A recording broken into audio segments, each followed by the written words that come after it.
This is a chilling tale of survival against impossible odds, where one man's miracle becomes a curse that awakens something malevolent from the grave. This is The Survivor by James Herbert, a gripping supernatural horror story inspired by the haunting mystery of sole survivors in real-life aviation disasters, where one person emerges unscathed from catastrophe while hundreds perish, fueling questions of fate, guilt, and restless forces that refuse to let the dead rest. First published in 1976, it marked an early milestone in Herbert's career, with his complete body of work selling more than 54 million copies worldwide across over 30 languages. James Herbert, the best-selling British master of visceral horror, is renowned for groundbreaking classics like The Rats and the Fog, which redefined the genre with raw intensity, atmospheric dread, and unrelenting terror, cementing his status as one of horror's most influential voices. The novel was later adapted into a 1981 supernatural thriller film starring Robert Powell and Jenny Agutter, bringing its eerie premise to the screen. This is a third-person retelling of The Survivor by James Herbert, crafted from my own narrative perspective. Not a verbatim reading, but an immersive journey through its dark shadows. By the end, you may find yourself questioning what it truly means to survive, and what price the universe demands for walking away alive. And at the close, I'll share fascinating facts about the book, its adaptation, behind-the-scenes glimpses, and a few chilling trivia most readers overlook. The visuals created with today's technology might not perfectly match every scene from the 1976 novel or its era, but they will help you visualize the haunting moments. Bear with me as we bring these shadows to life. The story begins.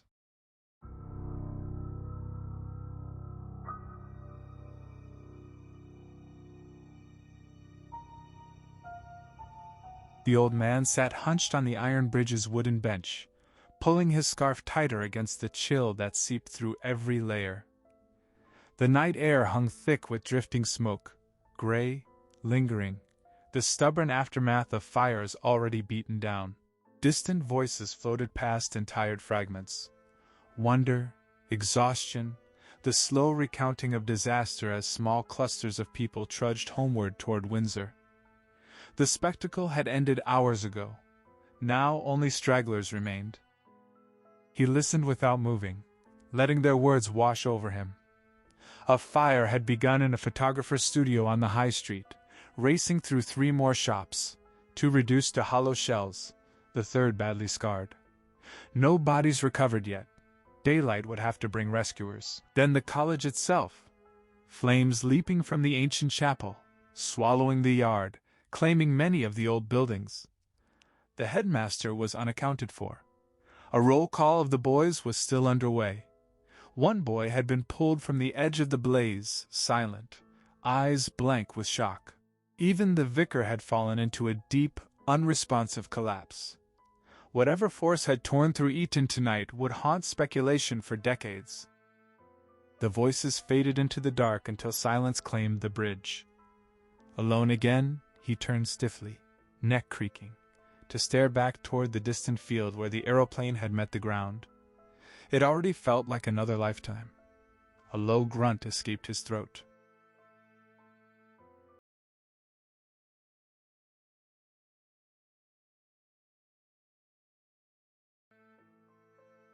The strange, shimmering cloud that had hovered there earlier was gone now, dissipated hours ago as dusk settled. All day the town had lain under a suffocating weight, a pressure building toward rupture. He had sensed it keenly, waiting behind his curtains, too afraid to step outside. When the translucent veil finally appeared above the crash site, he had known the breaking point was near, and it had broken spectacularly. The shift had come abruptly, right as the fires burned fiercest. He had felt it inside himself, a sudden lifting, like a gray film peeling away from his heart, a spiritual unburdening. From that instant the flames had begun to falter. He swung his gaze back to the black river below. He had stayed hidden in his darkened room while the clamor peaked and then ebbed. Only when quiet returned had he wrapped himself against the cold and ventured out, steps lighter than they had any right to be for a man his age. The fires, he was certain, had scoured the town clean. It was finished. He had always been attuned to such things. Hadn't he looked up at the exact moment the aeroplane passed overhead, sensing the wrongness before anyone else? Yes, over now. The town would rebuild what it could and try to forget. The college could never be remade as it was. History did not permit reconstruction. But the old order had ended. Something new could begin. He had not sat on this bridge in years. The vast sky arched above him, deep, endless. A shiver ran through his frame as an icy gust swept past.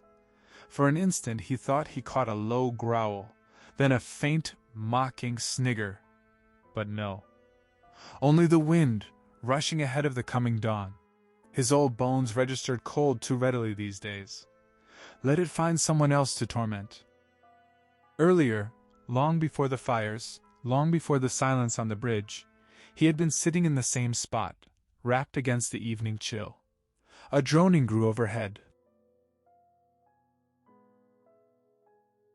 He tilted his head back, searching the inky sky until he found the red tail light, then the massive silhouette of one of the big aircraft sliding low across Eton. Damn nuisance, these planes, he had thought, especially the heavy ones.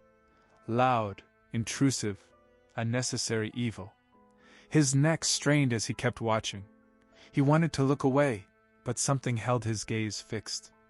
The machine was turning, unusual since most flew straight overhead. The right wing dipped noticeably. Then came the muffled crack. The fuselage tore open. His mind registered the horror before the sound fully reached him. Seats, luggage, bodies tumbling free as the aircraft plunged. The roar swallowed everything. The front windows glowed red. Fire streamed from the widening gash, flattened by the slipstream. The tail section sagged, moments from tearing away. The plane vanished behind the boathouses. A suspended heartbeat of silence. Then the explosion lit the sky crimson. Flames leaped up beyond the buildings. The shockwave rocked the bridge beneath him. He dropped to his knees, hands clamped over his ears, body curled forward as the noise drilled into his skull. When the sound finally receded, he lifted his head slowly. Pulsing glow, rising smoke. Figures stood frozen along the high street, faces pale in the unnatural red light. Glass from a shattered restaurant window glittered across the pavement. Voices began to rise in confusion. He pushed himself upright and ran toward the fields. Past the boathouses, already burning at the rear, he followed a narrow lane into the open ground. Breath sought in his chest. Small fires dotted the buildings behind him. At the field's edge he stopped, hand pressed to his ribs, gasping. The wreckage burned fiercely. The fuselage lay crushed, nose buckled upward. One wing rested beside the detached tail section, which stood almost intact, sleek, red-lit, grotesquely defiant amid the ruin. Twisted metal and debris lay scattered everywhere. He forced himself forward, stepping around glowing fragments that scorched the grass. Shouts and running footsteps approached from behind. Others were arriving. Then the smell hit. Acrid smoke, molten metal, and beneath it something worse. Burning flesh. His stomach heaved. 300 souls on those big planes, perhaps more. The heat pressed against him, unbearable. No one could have survived. He scanned desperately anyway, and recoiled. What he had taken for wreckage was flesh. Torn, blackened, dismembered bodies strewn across the field. He scrubbed his hands across his eyes, but the sight remained. A small, pink shape caught his attention, unmarked, child-sized. Hope flared. He stumbled toward it, dodging obstacles. Kneeling, he turned the stiff form over. Empty eyes stared upward. The mouth grinned in the firelight.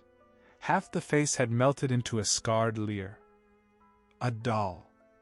He screamed, flung it away, and lurched blindly toward the main blaze.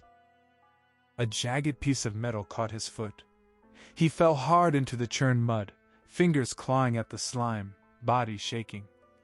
The shock crashed over him fully. He was too old, too frail for this. Earth filled his mouth. He choked, coughed, forced himself up onto his elbows. Through slitted eyes he saw flames, and a shape moving against them.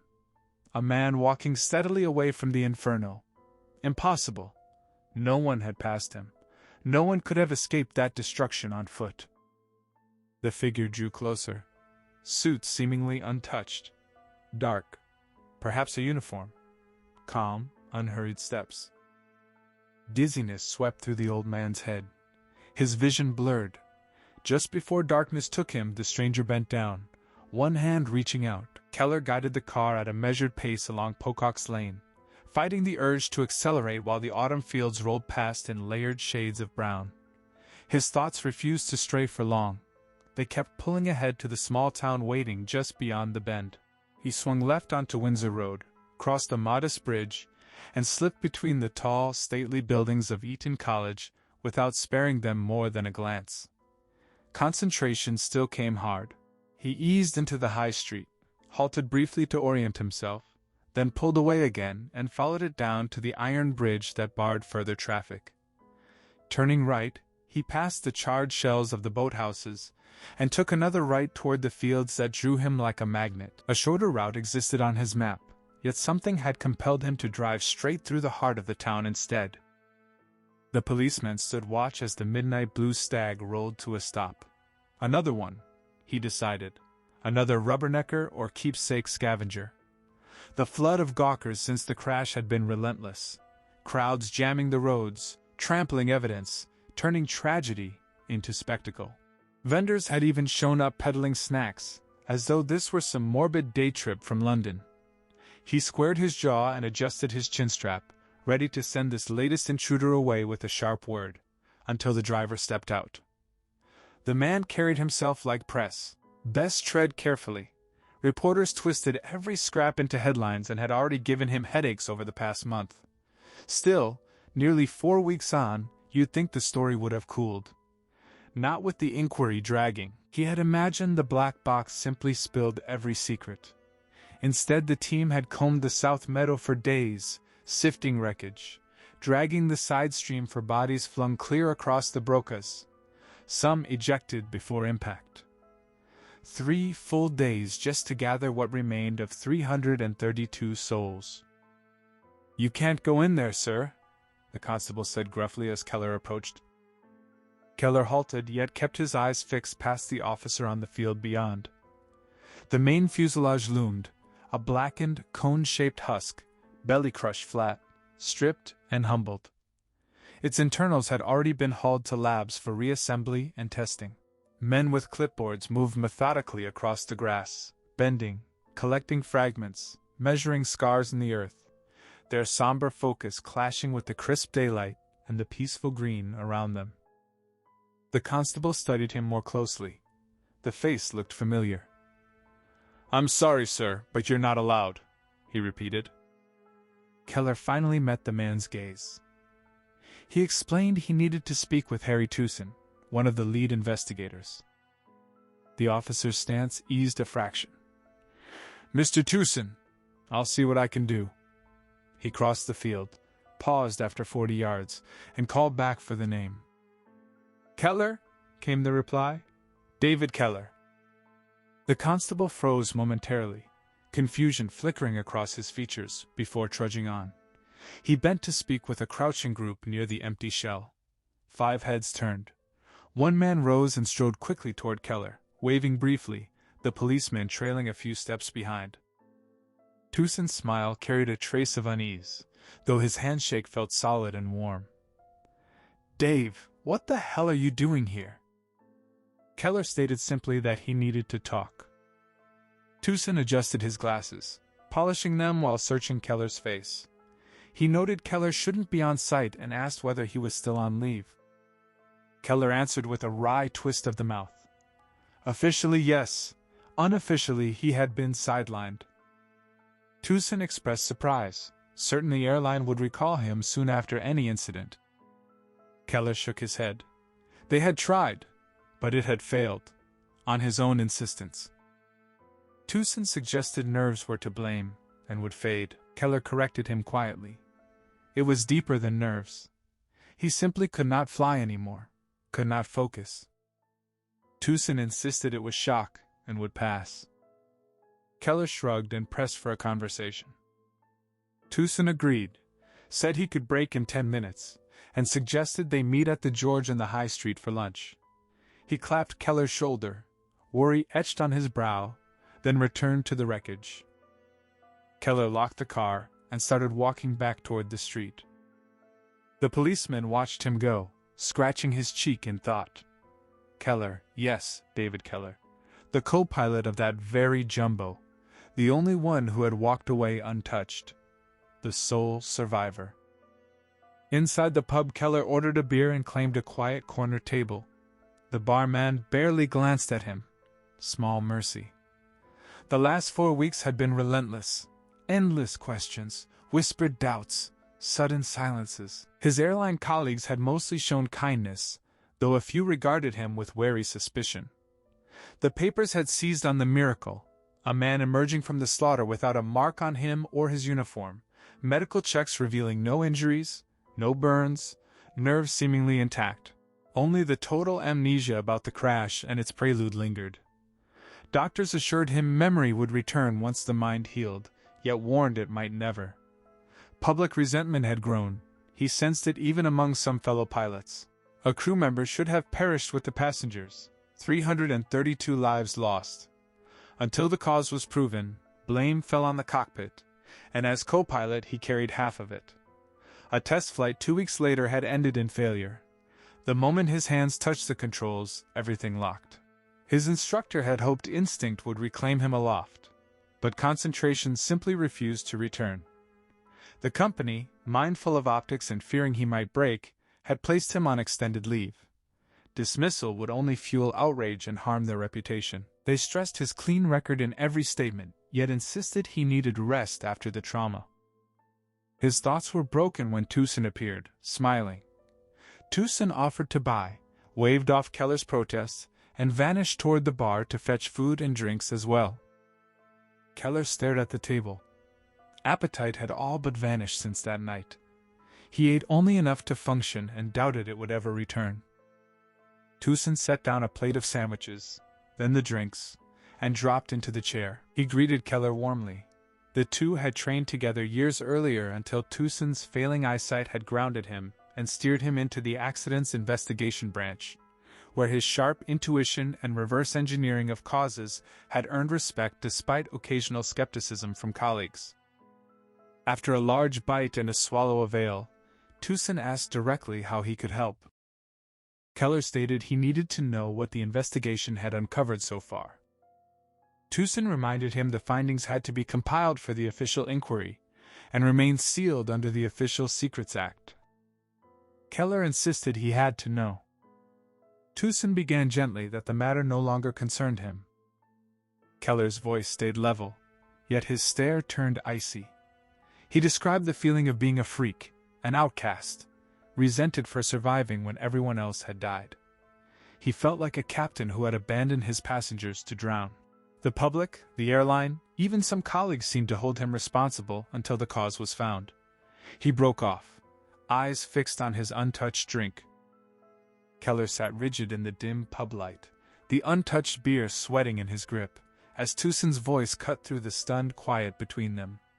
The older man leaned forward, frustration sharpening his tone, insisting no one, not the airline, not the public, held Dave responsible for the crash. The investigation would make the cause clear soon enough, and any notion that survivors were resented was pure self-torment.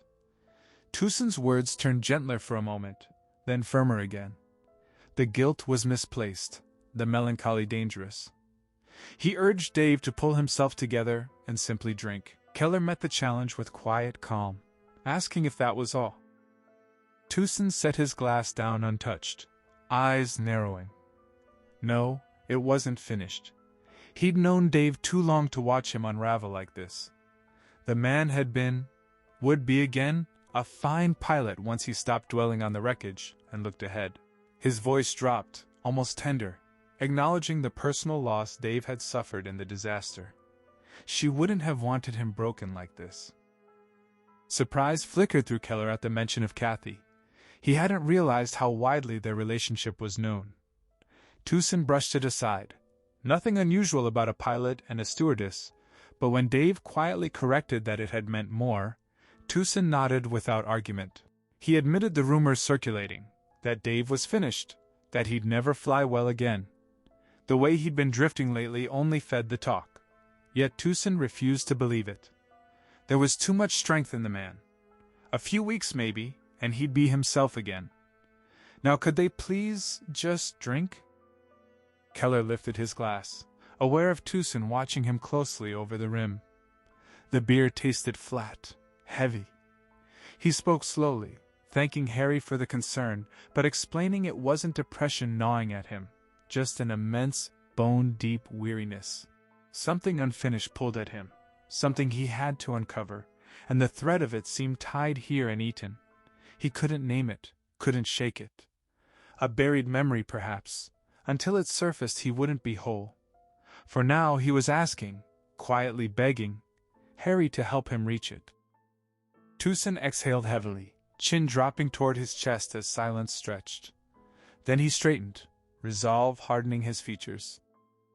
"All right," he said, strictly off the record. If Slater caught wind of this, Tusen would be out the door. The two men barely tolerated each other at the best of times. Keller gave a small nod. Slater, the lead investigator, was meticulous, methodical, everything Tusen was not. Tusen took a long pull of beer for courage and began. They'd recovered the flight recorder, though its casing was badly melted, especially at the front. The foil strip inside, where every parameter was encoded, had been scorched, but salvageable. Sent to the lab, decoded, takeoff data was largely lost, but standard checklists would have been run. The recorder itself switched on as part of routine. 5 traces should have been there. G-forces, heading, airspeed, altitude, elapsed seconds. Compared against another 747's takeoff under similar conditions, everything aligned, except the magnetic heading. Rogan had begun turning before reaching cruise, possibly heading back toward Heathrow. Then the instruments failed. Keller leaned in, pulse quickening. Rogan must have radioed the change. Tusen shook his head. He'd tried. Whatever struck happened too fast for the call to go through. The blankness in Keller's mind ached. He eased back, defeated. Tusen pressed on.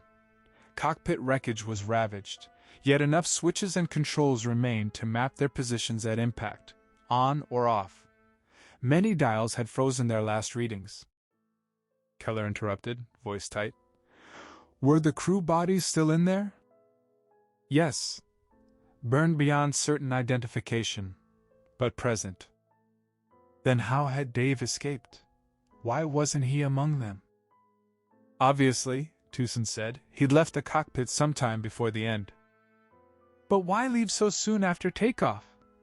The question hung, unanswered, and then a shard of memory stabbed through. Rogan's face, mouth wide, shouting, eyes wide with alarm, raw fear. The image vanished as quickly as it came, slipping back into shadow the instant Keller reached for it. Tusen's voice cut in, concerned. Dave looked terrible. Had something come back? Keller dragged a shaking hand over his eyes. For a second, he'd almost had it. Then nothing. Maybe, he murmured, he didn't want to remember. Maybe it was kinder that way. Tusen shrugged. Did Dave want the rest? He nodded. 5 days of painstaking work had catalogued every recoverable instrument. Most critical displays had retained their final indications. Nothing out of place, no major electrical failure. Maintenance logs were under review. The only anomaly was a missing strut bolt on the bogie trim unit, replaced before release. Engines stripped, no pre-crash faults. Fuel, anti-ice, all clean so far. The human element had been scoured too. Crew training, medicals, rest periods, all in order. Dave's post-crash examination had included blood and urine. No drugs. Flight bags yielded nothing suspicious. Proficiency checks exemplary. Everything fit, except Dave's absence from the cockpit at impact. Body positions inside and outside the wreckage had been mapped. A dense cluster of remains inside the fuselage, mutilated, incinerated, suggested an immense blast. Keller shuddered, chilled by Tusen's clinical detachment. On the structure's side, Tusen had traced the breakup sequence through wreckage distribution and aerial mapping. Initial damage concentrated forward. Then, examining the port wing, he'd found long, faint scratches running its length. Under magnification, blue and yellow paint flecks lodged in the grooves. Keller's stomach twisted. The airline's logo, blue and yellow, decorated the forward fuselage right up to the wing root. Analysis was ongoing, but Tusen was certain. It meant the cabin wall had been ripped outward with explosive violence. A bomb. He grinned, triumphant, as the color drained from Keller's face. Ken guided the little black Mini to a jolting halt as near the hedge as the narrow path allowed. The girl beside him peered nervously into the darkness, asking whether the car would sink into the mud. He reassured her, yanking the useless handbrake tight, explaining the ground was wide and solid enough. He killed the headlights. Sudden blackness swallowed them both. Silence stretched while eyes adjusted. Satisfaction settled in his chest over the second-hand Mini he had owned barely 3 months. A sharp bargain spotted at the garage where he apprenticed. Wages were thin, but the boss took weekly cuts to cover the couple £100.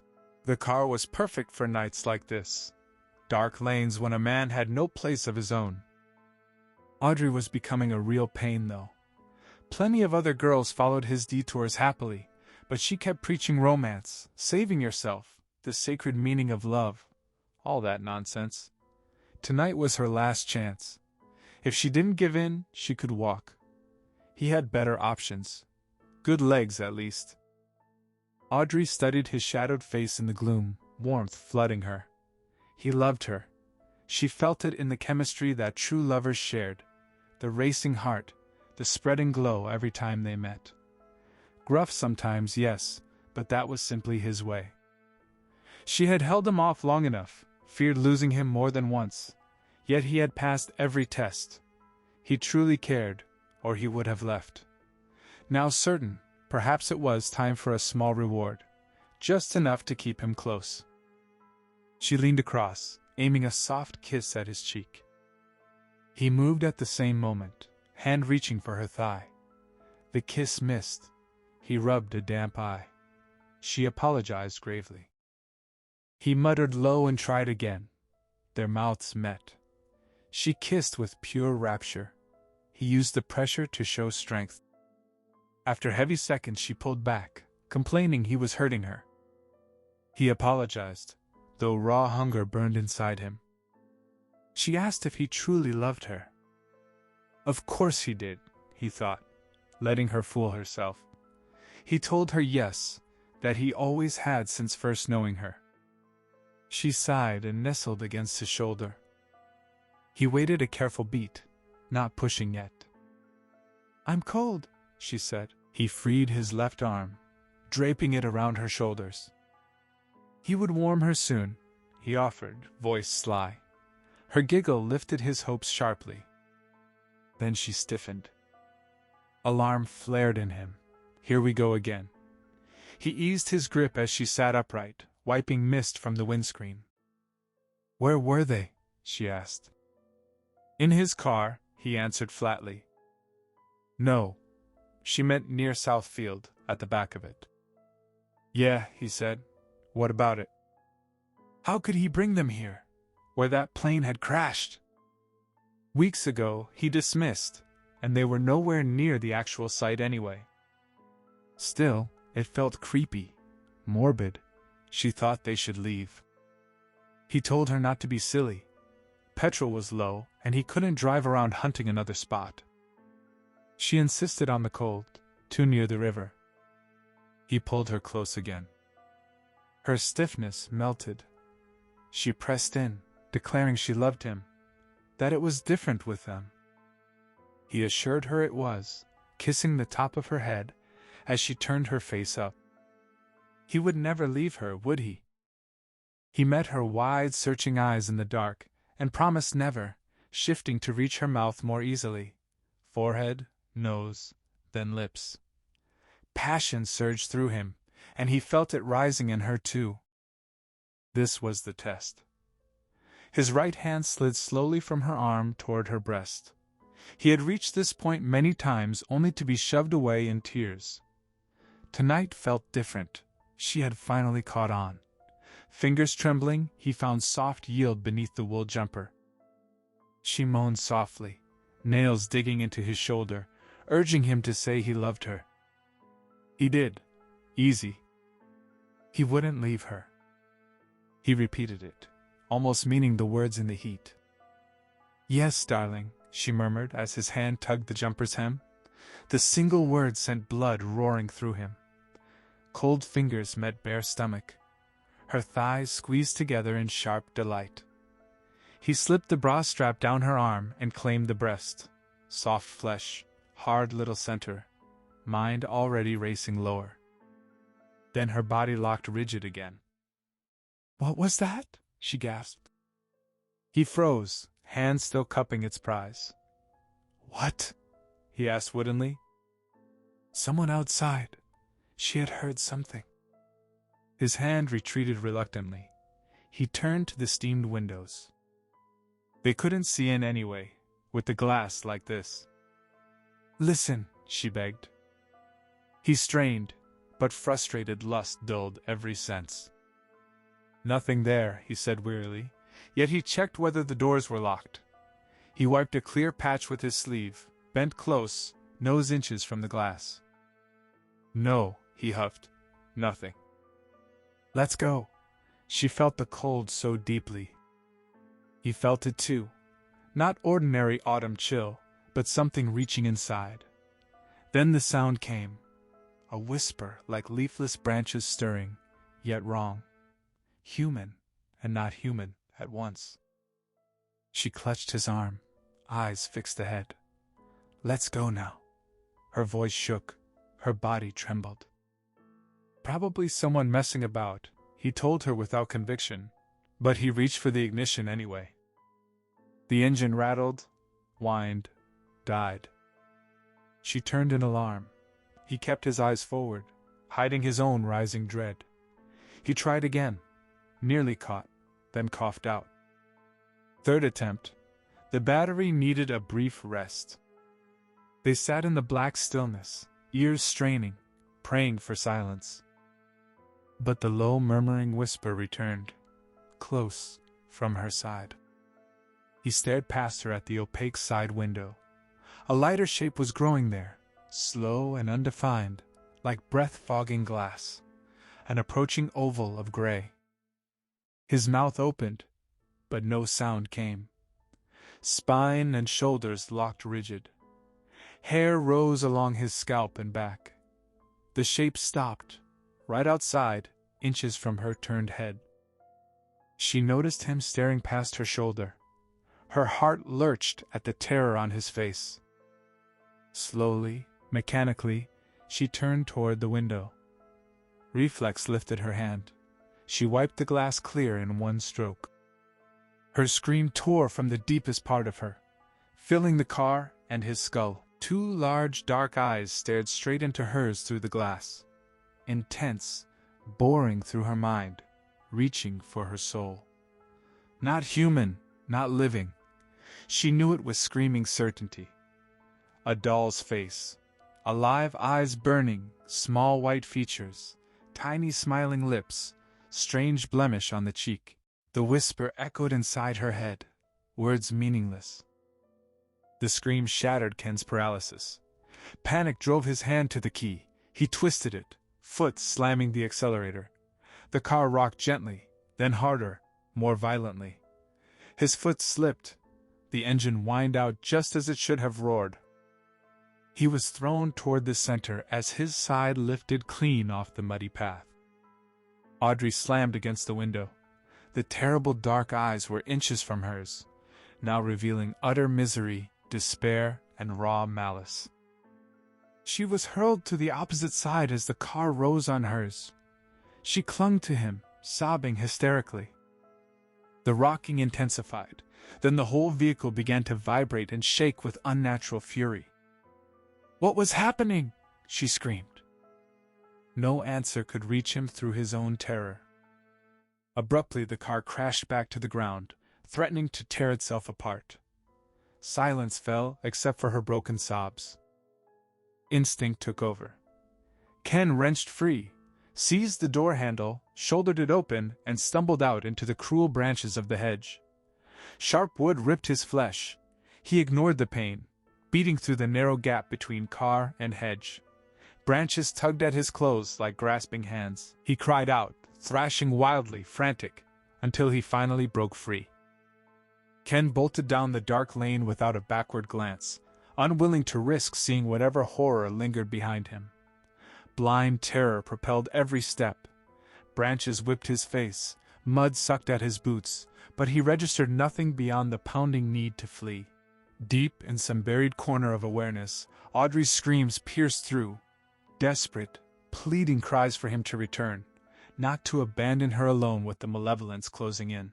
The sound twisted in his gut, yet his legs carried him onward, stumbling, falling, scrambling up again, putting distance between himself and the car, between himself and the thing that waited there.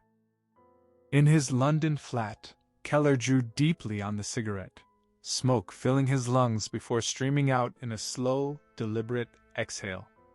He slumped in the single armchair, body heavy, eyes fixed sightlessly on the ceiling's faint cracks. The evening had brought him home buzzing with Tusen's revelation. Coat discarded, tie loosened, he had poured a generous Glenfiddich, rare for him, since alcohol and flying never mixed, but lately the burn dulled the edges that kept cutting. Shirt cuffs rolled to his elbows, cigarette lit, bottle close on the armrest. He had stayed motionless for over 2 hours, thoughts churning in uneasy loops. A bomb. The possibility lodged in his mind like a stone. Security was rigorous now. Luggage screened, passengers searched with practiced speed, yet breaches still happened. Guns appeared mid-flight, devices slipped through. Perfection was impossible. But why this flight? The passenger manifest held no obvious targets. No politicians, no volatile groups, just businessmen and tourists, mostly British and American. Random madness? Even then, some twisted motive usually surfaced, yet the police had found nothing. He had pressed Tusen on it. Tusen had countered that among nearly 350 souls, grudges were inevitable. Still, how could a bomb board a thoroughly pre-flight search 747? How penetrate the heavy security net on a major route? Tusen had risked his position even hinting at it, extracting another vow of silence before leaving, already regretting his eagerness to prove his theory. Yet the explosive idea failed to hold Keller's full attention. What gripped him tighter was the memory fragment that had flashed earlier. Rogan's face frozen in alarm. Or was it fury? The jolt sat him upright. Not fear, perhaps. Anger. Shouting at him. Pieces were reassembling now. They had argued violently, though only with words. The day before the flight, not the day of. He saw it clearly. Rogan's face pale, lips tight, fists rigid at his sides as if restraining themselves from Keller's throat. And Keller's own rage rising, striking back verbally, each retort landing like a blow. Had that feud lingered into the cockpit? Could it have clouded judgment? No. They were professionals. Yet that final look on Rogan's face before the dive. Another shard surfaced. Just before the plunge, cockpit glow, black night beyond the windscreen, distant town lights below. Rogan's white face tilting up toward him, as though Keller were rising from his seat. Words shouted from Rogan's mouth. Fear? Anger? Which? The image sharpened, vivid, tantalizing. If only the words would break through. The vision dissolved. He felt the cigarette's heat nearing his fingers and crushed it out. He sipped the scotch, gaze drifting to the sideboard where Kathy's photograph lay face down. The first act upon returning home after the crash, hiding her smile from sight. Now he rose, crossed to it, hesitated, then lifted it. No tears came. Grief had emptied him long ago, leaving only a quiet, hollow sadness. He stood the frame upright and studied the image. A superficial echo of the woman, hinting at depths the lens could never capture. She had moved in 3 months before the end, though their connection had begun a year earlier. Casual at first, convenient for 2 people in the same world. Then, during her evaluation flight as senior attendant, a passenger suffered cardiac arrest. Keller had rushed back. Together they stabilized the man until landing. Prior meetings had sparked mild attraction, but other entanglements kept him distant. That shared crisis burned away hesitation. Affection grew quietly, undemanding, deepening into mutual awareness of each other's private contours. Love arrived without fanfare, solid and certain. They kept it discreet. The airline tolerated crew romances but preferred separation on rosters. Emotions at altitude invited distraction. Close colleagues noticed, especially Keller's sudden disinterest in others, but air crews guarded such secrets well. Living together felt inevitable, marriage the natural next step, unhurried. He moved to the window, staring down at Cromwell Road's restless traffic. They had dreamed of a small country house near the airport, Eton or Windsor perhaps. The irony stung, their future shattered in a quiet field at Eton. He turned away, lit another cigarette, mind swirling anew. Was that the pull drawing him back to Eton? The ghost of those plans? A wish to reclaim lost moments in the town? Or something deeper, an answer waiting there? The urge to revisit the crash site had nearly overwhelmed him. He resisted, dreading any physical reminder of the fire and ruin that stole everyone, including Kathy. Yet an insistent instinct, a taunting inner voice, promised no peace until he returned. Inexplicable, irresistible. Perhaps the place itself would jolt memory loose, reconstruct the crash, the prelude, and explain how he alone walked away unmarked while others burned or were torn apart. Witnesses claimed he emerged from the fuselage's broken belly, but their accounts were frantic, chaotic. More likely he had been ejected onto soft ground, lain unconscious briefly, then risen and staggered clear of the inferno. At the time he felt nothing, no grief, no urge to return into the flames. Acceptance had been numb, automatic. Emotion crashed in later, once shock receded. He remembered the old man he had found sprawled in the mud, trembling, eyes wide with terror as they met his. If he could locate him again, perhaps the man could describe what he had seen. Unlikely to help much, but options were few. A soft tapping sounded at the door. At first he doubted it, mind too deep in reverie, but it came again, light, as if only fingernails brushed the wood. He checked his watch. Just past 10. Who would call now? He crossed the darkened room, suddenly conscious of the unlit flat. Apprehension tightened his chest without reason. The tapping repeated, sharper. He turned the catch and pulled the door wide. In the dim hallway stood a small, slightly plump man, features half lost in shadow. Hands buried in a worn fawn raincoat, collar rumpled.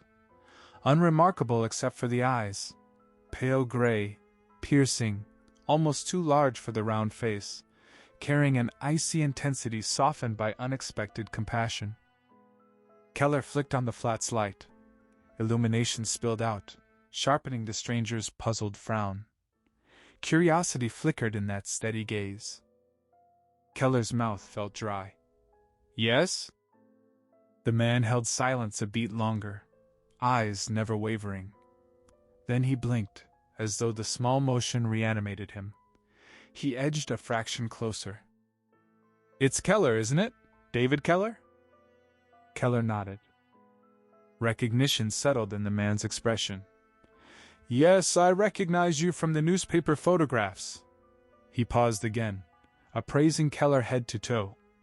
Impatience stirred in Keller, but before it surfaced, the man collected himself. "I'm sorry," he said. "My name is Hobbs. I'm a spiritualist." George Bunsen settled deeper into the little rowing boat, a quiet smile of contentment softening his face as the Thames water lapped gently against the hull, rocking him in easy rhythm. This was the finest moment of any day. He lit his pipe and squinted through the damp dawn mist clinging to the river. The cold sank into his bones, yet the solitude repaid every shiver. Hilary's shrill complaints still rang in his ears. The demand that he return promptly to open the shop, her refusal to manage it alone again, her endless tirade about his river obsession and how his bulk would drag him under forever if he slipped. The urge to fling the milky tea straight at her had nearly won, but he had simply held out the rattling cup and saucer, murmuring that he wouldn't be long. It was only his small daily pleasure. She had shot back about her own missing pleasures, demanding when he had last taken her anywhere, then snatched the cup so violently that tea slopped across the white bedspread. She had screamed at him for the stain. He had hurried to the bathroom, returned with a flannel, and scrubbed at the marks while assuring her the spots were lifting.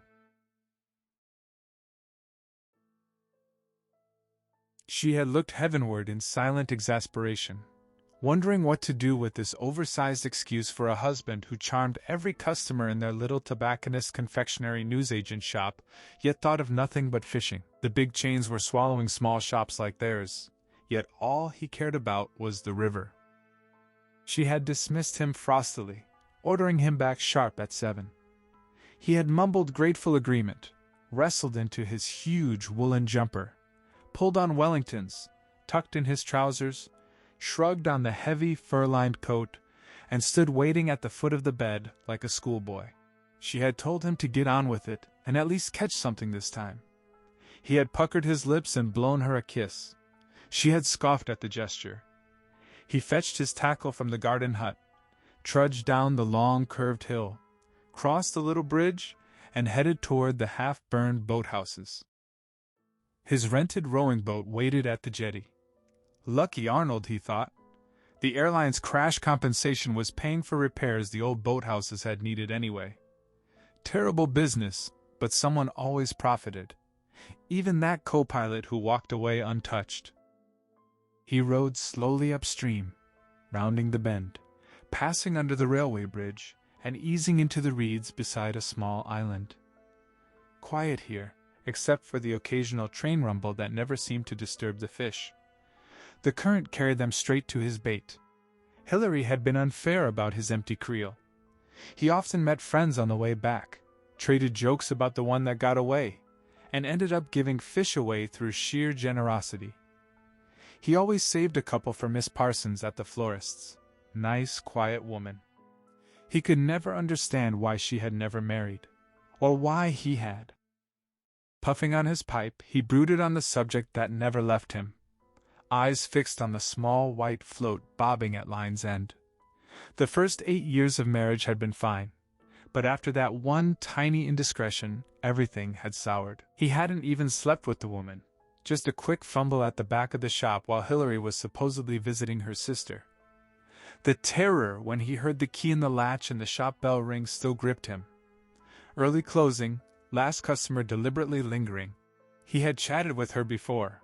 Her intentions were plain. He had been slimmer then, eager to please good customers.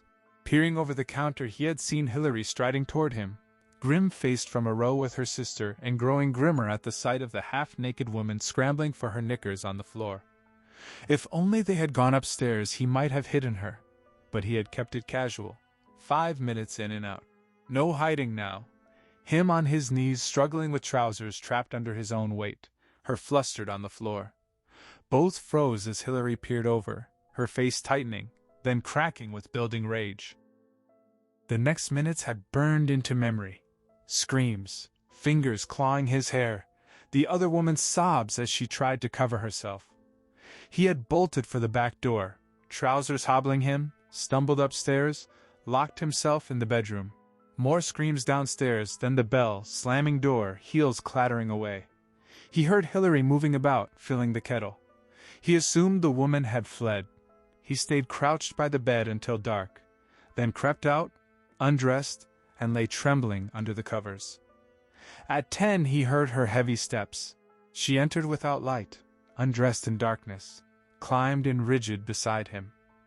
3 weeks before she spoke, 2 before she even looked at him. The affair was never mentioned again, but everything changed. He had grown fatter. She had grown shriller. Her body became untouchable except perhaps once or twice a year after sherry at Christmas or Easter. Fortunately, Windsor had several widowed women who appreciated comfort, and Miss Parsons was developing nicely. Slow, but at 45 he had learned patience. A sudden jerk yanked the float under. "Got one!" He grinned, pipe clamped tight, and played the line. But the pull was wrong. Steady, downward, dragging toward the riverbed. He resisted, reeling in. The rod bent double, line taut. "Big one," he thought. Then the line snapped, hurling him backward across the seat. He sprawled there, knees over the thwart, elbows bracing, and lifted his head to peer into the misty water. As he started to sit up, the float popped to the surface. "That's bloody funny," he muttered, pipe in hand, staring at the bobbing cork. "Must have been a monster." Cursing his luck, he began reeling in the broken line, ready to call it a day. Then the whisper drifted across the water. One voice, or several? Or just reeds rustling? It came again, low, genderless, too soft to place. His spine chilled at the dry chuckle that followed. Quiet, close now, almost at the stern. "Who's there?" His voice cracked. "Stop playing games, I know someone's there." He glanced around, hearing only his own ragged breath. Enough of this. He reached for an oar. Then came the wet, slithering drag through water. No swimming strokes, no bubbles. Pausing, resuming, gurgling. Fear surged. He fumbled the oar into the rowlock, groped for its mate. Abruptly, the first oar was wrenched from his grip and vanished straight down into the mud. It never resurfaced. Someone larking about, he told himself without conviction. Underwater gear. But where were the bubbles? A heavy bump struck the hull beneath his feet. Hard hammering, knuckles white on the seat, he spread his boots against the sides, refusing to touch the planking. The bump repeated. Then the boat began rocking, gentle at first, then violent. Gunwales kissing the water, threatening to tip him in. "Stop it!" he cried. The pipe dropped from his mouth as the tossing worsened. Just as he braced for capsizing, the motion ceased. The boat settled. Relief moaned out of him. Tears blurred his eyes. Yet an unnatural chill stung his flesh. Suddenly the boat shuddered. A fresh cry tore from him as the vibration intensified. His hands clamped the seat again. The shaking peaked, blurring vision through tears and tremor. Low, animal chuckling returned, malicious beneath it. Terror swelled until he wanted to scream. Then he saw the thing that nearly stopped his heart. Long, pointed fingers curled over the stern edge, white, worm-like, each moving with separate life. The boat tilted as the rest of the hand slithered down inside, followed by the arm. Nothing extended beyond the elbow, yet it advanced slowly toward him. Whispering came again, right at his left shoulder. Icy breath brushed his cheek, as though exhaled from a frozen corpse. He tried to jerk his head around, afraid yet desperate to see, but his neck refused, his head locked in place. The scream finally ripped from George Bunson's lungs, shattering the frozen silence and jolting his heavy body into frantic motion. He lurched backward over the seat, shins scraping wood without registering pain, driven only by the raw terror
Without a word, Keller had stepped aside. He closed the door and turned to watch the unassuming figure walk to the room's center, surveying it not with idle curiosity but genuine, quiet interest.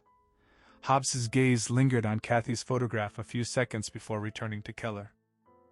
"I'm sorry to disturb you so late, Mr. Keller." The voice was soft yet steady, matching the unwavering eyes. "I tried telephoning, but your line is disconnected. I found your address in the directory. I had to speak with you." Keller stood silent, dread coiling tighter without clear reason. Finally, he forced out the question, "What do you want?" "It's difficult to explain." For the first time, Hobbs dropped his gaze. "May I sit?" Keller nodded toward the armchair and remained standing himself. Hobbs settled in, looked up. "First, I am not a crank. You'll have to take my word for it. I was a practicing medium until a few years ago, quite successful. Too successful. The emotional weight of sitters and spirits began draining me. I risked losing myself entirely, not merely channeling, but becoming entangled in physical contact with that world." He offered a small apologetic smile at Keller's evident skepticism. "I withdrew deliberately, though a true sensitive can never fully shut the door. Spirits still approach. I permit only the benign. The rest I try to contain or ignore. It isn't always possible." Keller's incredulity crested. "Look, Mr. Hobbs, I don't know what you're talking about. I know nothing of spiritualism, and frankly don't believe in it. These past weeks I've endured the press officials, grieving families, people baying for my blood, well-meaning friends, clergy eager to call me a miracle, sick minds hungry for details, and idiots claiming messages from the grave." Hobbs started visibly. "Someone else has brought you a message?" "5 so far," Keller said wearily. "You'll be number 6, I suppose." Hobbs leaned forward, excitement flickering in his eyes. "What messages? Who were they?" "2 claimed to be Satanists, 2 messengers of God. One said he was God himself. Which are you? The devil?" Hobbs eased back, disappointment crossing his face, yet undeterred by the scorn. "No, Mr. Keller. None of those. I am simply a spiritualist. Grant me 5 minutes. If you still wish it, I'll leave." Keller sank onto the sofa, retrieved the whiskey bottle and glass, poured himself a stiff measure without offering any, and gestured, "Go on. 5 minutes. Do you know what spiritualism is? Talking to ghosts, isn't it? Bluntly put, and imprecise. It is sensitivity, detecting vibrations, frequencies beyond ordinary senses. A medium acts as intermediary, a human receiver tuned to an invisible, inaudible realm. Each has limits, though training can expand them. Mine became dangerously overdeveloped." He looked away briefly. "May I have a drink?" Keller almost smiled, a spiritualist with a taste for spirits. The absurdity softened his guard. "Same as me." "Please." Keller poured, noting how Hobbs's eyes tracked the scotch. The man downed half the glass in one swallow. "Anything with it?" Hobbs smiled apologetically. "No, it's fine." At least it makes him seem human, Keller thought, returning to the sofa. "Can we reach the point?" "Of course." Hobbs took a smaller sip, leaned forward again. "For years I've tried to halt my development, refusing to carry messages. I believed the spirits had begun to respect that boundary. Yet 2 weeks ago new voices, or a chorus of them, broke through. Confused, angry, in terrible torment." Keller felt the tension coil tighter in his chest as Hobbs's voice dropped, painting the scene. Frightened whispers echoing as if in some vast, shadowed hall. Lost souls calling out, desperate to know where they were, what had happened. They sounded so alone, so terrified. The air between them crackled. Hobbs took a longer swallow from his glass. Keller saw the faint tremor in the medium's hand. Stronger voices had begun to dominate, Hobbs continued. In that realm, as in this one, the forceful personalities seized control. But these were not kind, vindictive. Keller sensed the hate, the raw shock radiating from them. Keller broke the spell deliberately, rising and crossing to the window with his drink, needing distance. Hobbs cut in before he could speak. Listen, Keller didn't believe in life after death, or if he did, this was too much. Hobbs understood. When he finished, he would leave and never return if that was Keller's wish. But he had to speak, for his own peace. After a disaster like this, spirits often remained in shock. They didn't realize they were dead. They lingered as ghosts, reaching out, trying to prove they were still alive, or bound by unfinished business, or driven by revenge. The word struck Keller like a blow. He spun around, fear spiking sharp and cold inside him. True sensitives could sometimes soothe them, Hobbs said, promise to resolve what held them here, help them cross over, but these spirits were still too confused for clear contact. Keller's voice hardened. Hobbs imagined they were the passengers from the crash.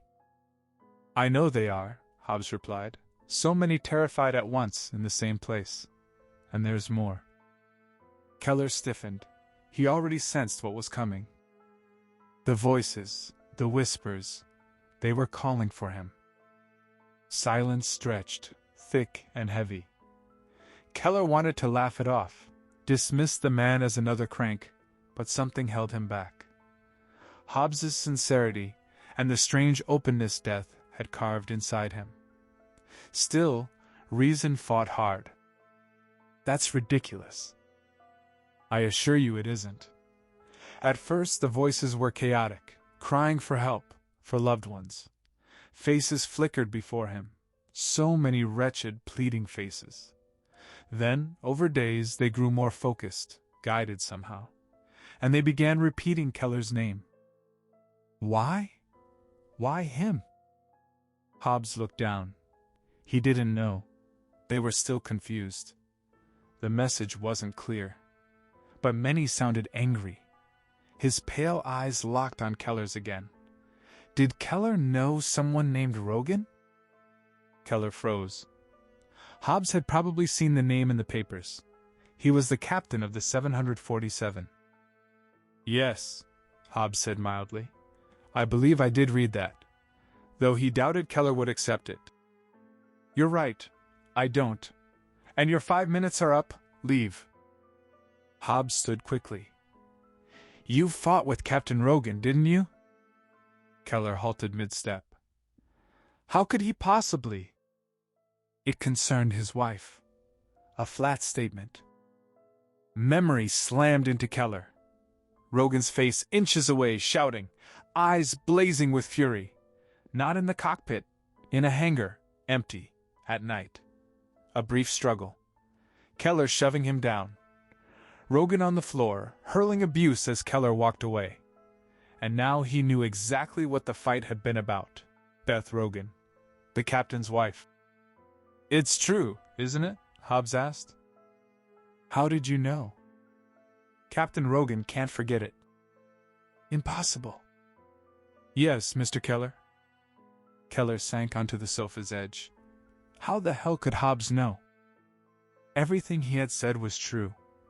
He didn't expect belief, only that Keller think about it. Keller was the key. How or why Hobbs couldn't say, but the answer for those tormented souls lay with him. He had to help them. Keller lifted his head from his hands. They want my life, don't they? Hobbs hesitated. I don't know. I can't be sure. I can feel it. They're incomplete. I survived untouched. Now they want to claim me. I should have died. I don't think that's it, Hobbs said, but doubt colored his voice. Keller crossed to the sideboard and picked up Kathy's photograph. Did you see her face among them? Hobbs studied it, concentrating. No. The image had registered when he entered, but stirred nothing. He didn't believe she was with them. If any of this was real, She should have been. She died in that crash. Anger flared in Keller again. Hobbs raised a calming hand. The images varied, some weak, some strong, so many at once. He simply couldn't tell yet whether she had crossed peacefully or remained behind with the others. Keller gazed at her smile a moment longer, then set the frame down. Disgust rose.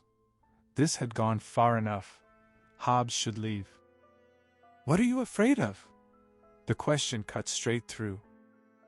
"What do you mean?" "Are you afraid you caused the crash somehow? Your conflict with Rogan leading to a fatal error? Afraid to discover the truth?" "Get out!" "Yes. But think about it. Neither Keller nor they would find peace until the answer surfaced. And Hobbs was worried, deeply.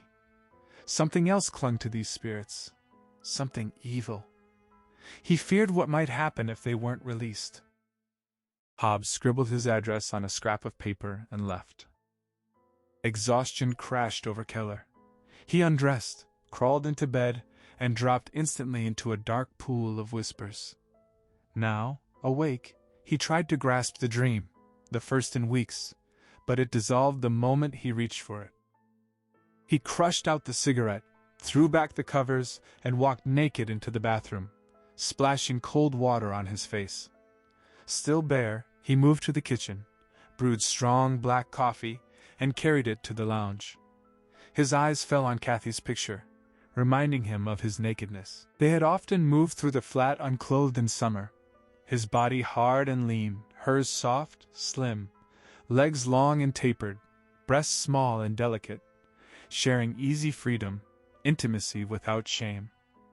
He fetched his robe. Sipping the coffee, he noticed the crumpled paper on the floor, Hobbs's address, blown off the table when the door closed the night before. He hadn't meant to keep it, yet now he smoothed it flat. Wimbledon. The ordinariness of the suburb made the story strangely believable. If Hobbs had worn a cloak and ranted, it would have been laughable. But the man's quiet humility carried weight. His eyes alone had been unsettling, looking past Keller into something deeper. Why the puzzled frown when Keller first opened the door? And how had he known about the fight with Rogan? The exact timing still eluded him. The more he chased it, the further it retreated. One person could tell him, Beth Rogan. Reluctant as he was after everything between them, he had no choice. He needed the truth. He pictured her, 36, beauty sharpened by maturity. How would she greet him so soon after losing her husband? Blame him like the others? Or feel relief that he lived? It had been some time since their last meeting. He couldn't guess. He had another task too, testing Harry Tusen's bomb theory. Tusen's leaps often proved right once he backtracked the evidence. But why plant a bomb on that flight? How smuggle it past security? He would need the full passenger list. He knew exactly who could get it for him. Sitting back and waiting for the official AIB report was possible. If sabotage was confirmed, police would take over. But that could take months, and Keller felt time pressing, slipping away. The Reverend A.N. Biddlestone trudged along the muddy footpath, head down, shoulders hunched against the cold, his breath pluming in frosty clouds. His mind churned not with the crunch of his own footsteps, but with the heavy change that had settled over Eton since the disaster. A gray veil of misery and depression seemed to have dropped across the town, natural enough after a catastrophe of that scale. Most of the bodies had gone into a single mass grave nearby. Only the easily identified ones had been claimed for private burial. He felt certain the oppressive atmosphere would lift once the town was allowed to forget. Yet he knew he himself would never forget that night. He and the Catholic priests from the neighboring church had moved among the mutilated dead, performing the last rites while averting their eyes from the ravaged shapes, the stench of oil and burnt flesh making them retch even as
On the bank lay the gross body of a man he instantly recognized.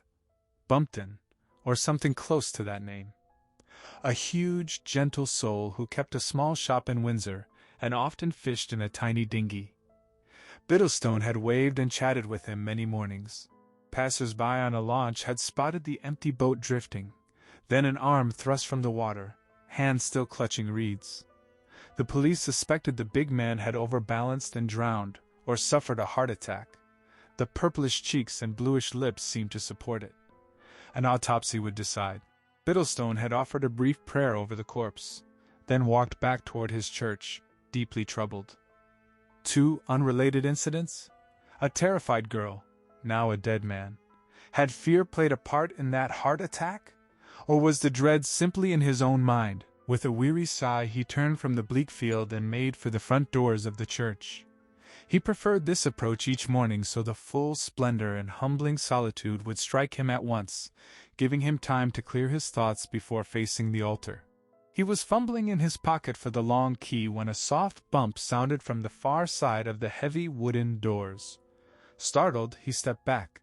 It was far too early for Mrs. Squires the cleaner, and no one else could have entered without his key. He advanced again, irritated, suspecting one of the college boys had locked himself inside on a dare. This time, he would not let it pass with a mere reprimand. Before the key touched the lock, 2 powerful blows slammed against the door, rattling it on its hinges. He demanded to know who was inside, leaning close to the crack and repeating the challenge, warning any schoolboys to answer at once. Yet he already sensed that mere boys could never have struck with such force. Silence fell, unnerving him almost as much as the impacts. Then the pounding erupted again. Not 2 blows this time, but a relentless tattoo that grew louder, shaking the wood until it seemed to swell outward. The noise filled his skull. He clapped his hands over his ears and staggered back. The ancient oak looked ready to splinter. Certain the door would burst, he cried out for it to stop in the name of God. Beneath the din he thought he caught a low, mocking chuckle, though later he would doubt even that. Just as he was about to flee, the pounding ceased. The sudden quiet hit like a second shock. The door stood unmarked, solid as ever. He approached warily, ear to the wood. Was that whispering he heard, or only his imagination? Rational as he was, he knew he could hardly run to the police claiming something was trying to escape his own church. They would simply ask why he would not let it out. The blows had been heavy yet oddly muffled, not from any sharp object, and no human strength could warp those oak panels.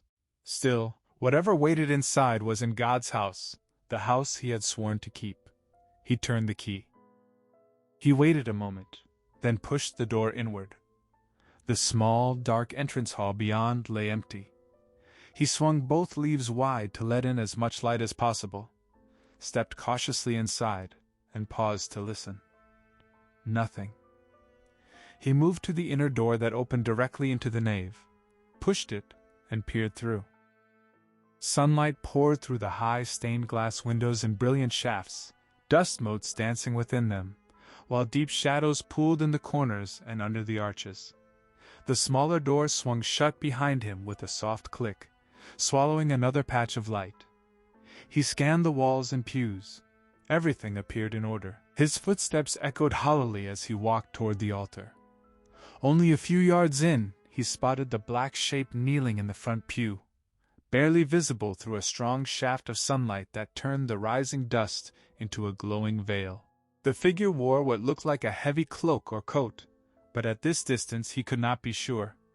He advanced without speaking, expecting the stranger to turn at the sound of his approach. The shape never moved. Keller drew nearer, the brilliant shaft of sunlight still blurring the shape ahead into something indistinct, too uniformly dark to be certain it was even a person. He stepped through the glare from the high windows, blinking hard against the sudden shift from blinding light to deep gloom. Slightly dazzled, he halted just behind the kneeling figure and reached out to lay a hand on its shoulder. A bone-deep chill struck him then, far sharper than the usual morning chill of the stone church, freezing straight through to his marrow and stinging his eyes. At the same instant a low, guttural sound rose. barely a chuckle, more a growl, as the head began to turn slowly toward him. Blackened, empty sockets where eyes should have been locked onto his gaze. Merciful darkness rushed in. Consciousness fled, and he crumpled in a heap onto the cold stone floor. Keller guided the stag along the secluded driveway, gravel crunching under the tires to mark his arrival. Tucked in the glove compartment lay a complete passenger manifest from the doomed 747 flight, coaxed earlier that day from the young dispatch officer who had worked the night of the crash. The man had hesitated at first, but Keller had pressed the point that the list would appear in newspapers soon enough anyway.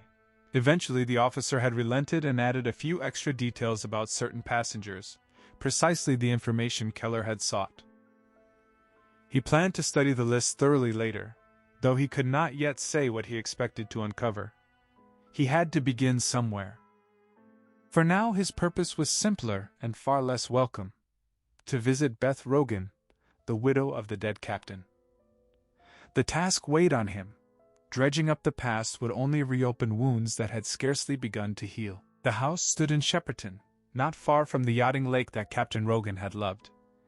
It was neither grand nor modest, but carried an easy, unforced elegance.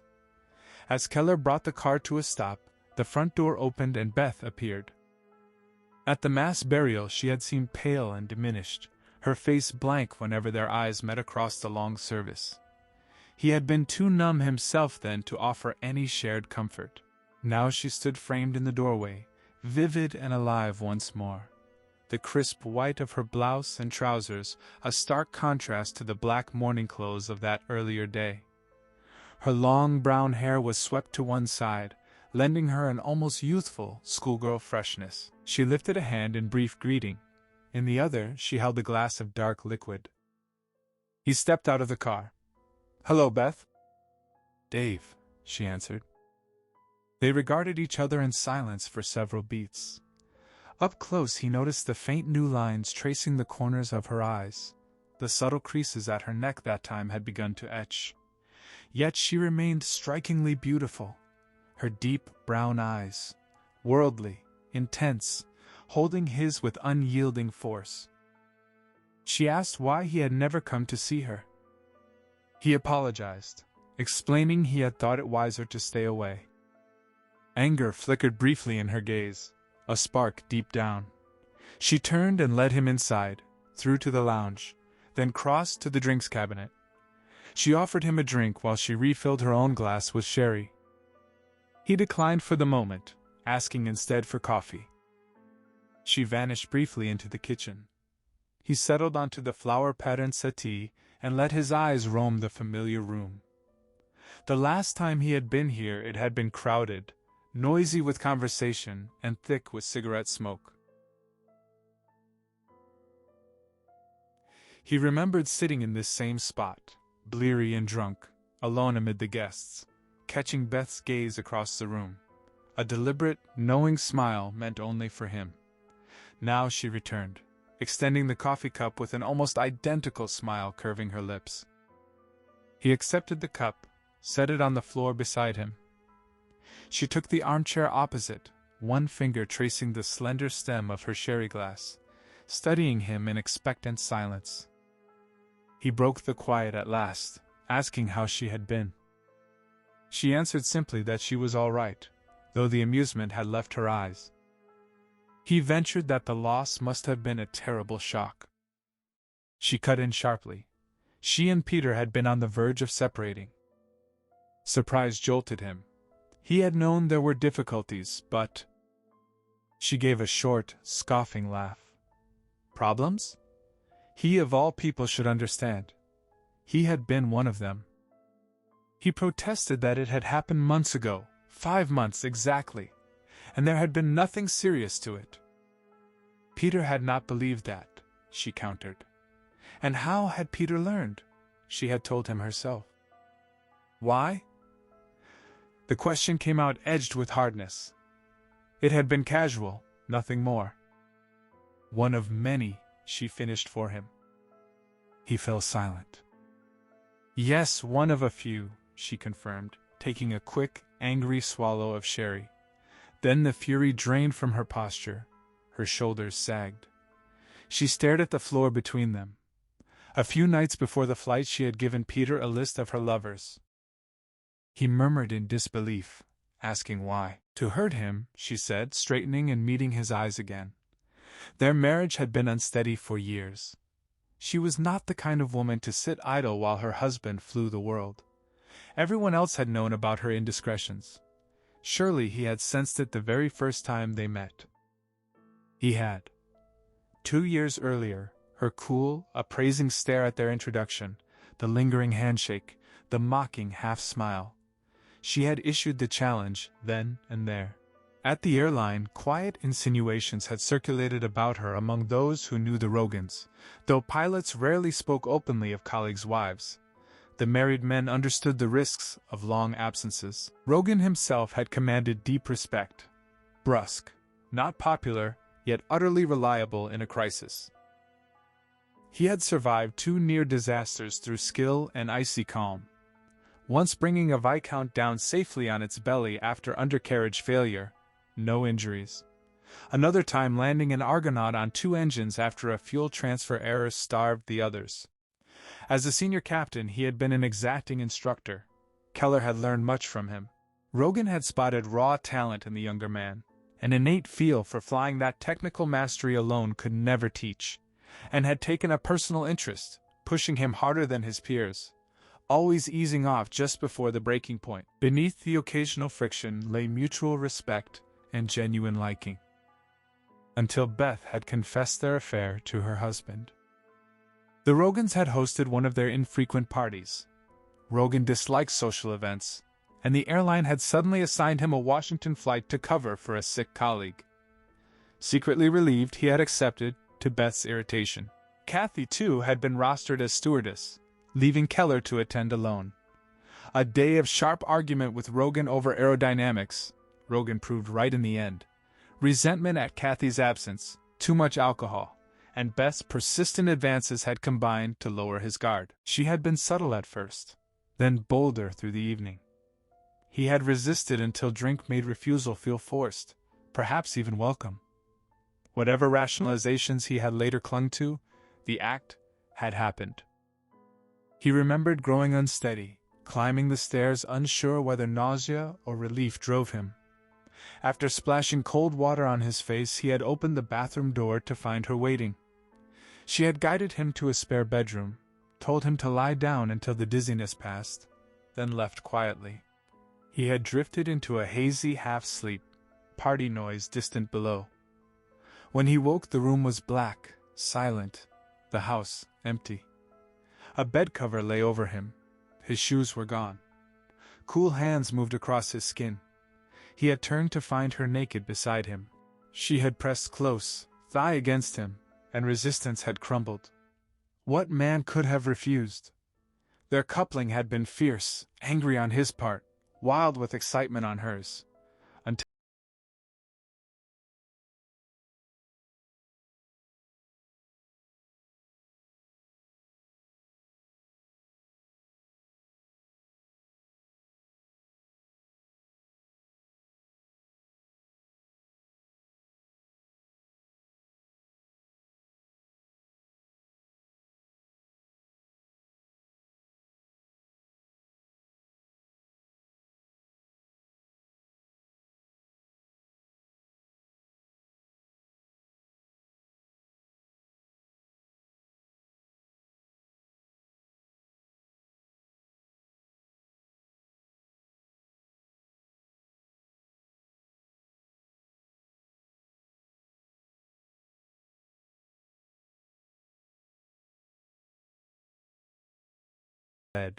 offering that same bitter, scornful smile as he left. Now, facing her again, the memory burned sharp. She looked only a little older, the smile unchanged. She observed that he could have contacted her, if not before the crash, then certainly after. Guilt twisted in him. He apologized. The shock, the publicity, his mind had been fogged until recently. She moved to the cabinet once more, this time pouring scotch. She offered him a glass. He refused, reaching instead for the cooling coffee at his feet. He told her he was trying to understand what had caused the crash. She turned sharply. Wasn't that the Air Investigations Branch's job? Why involve himself? He admitted he did not know precisely. A sense of guilt had taken hold. Somehow he felt the disaster might be connected to him. She dismissed the notion as absurd. Why blame himself?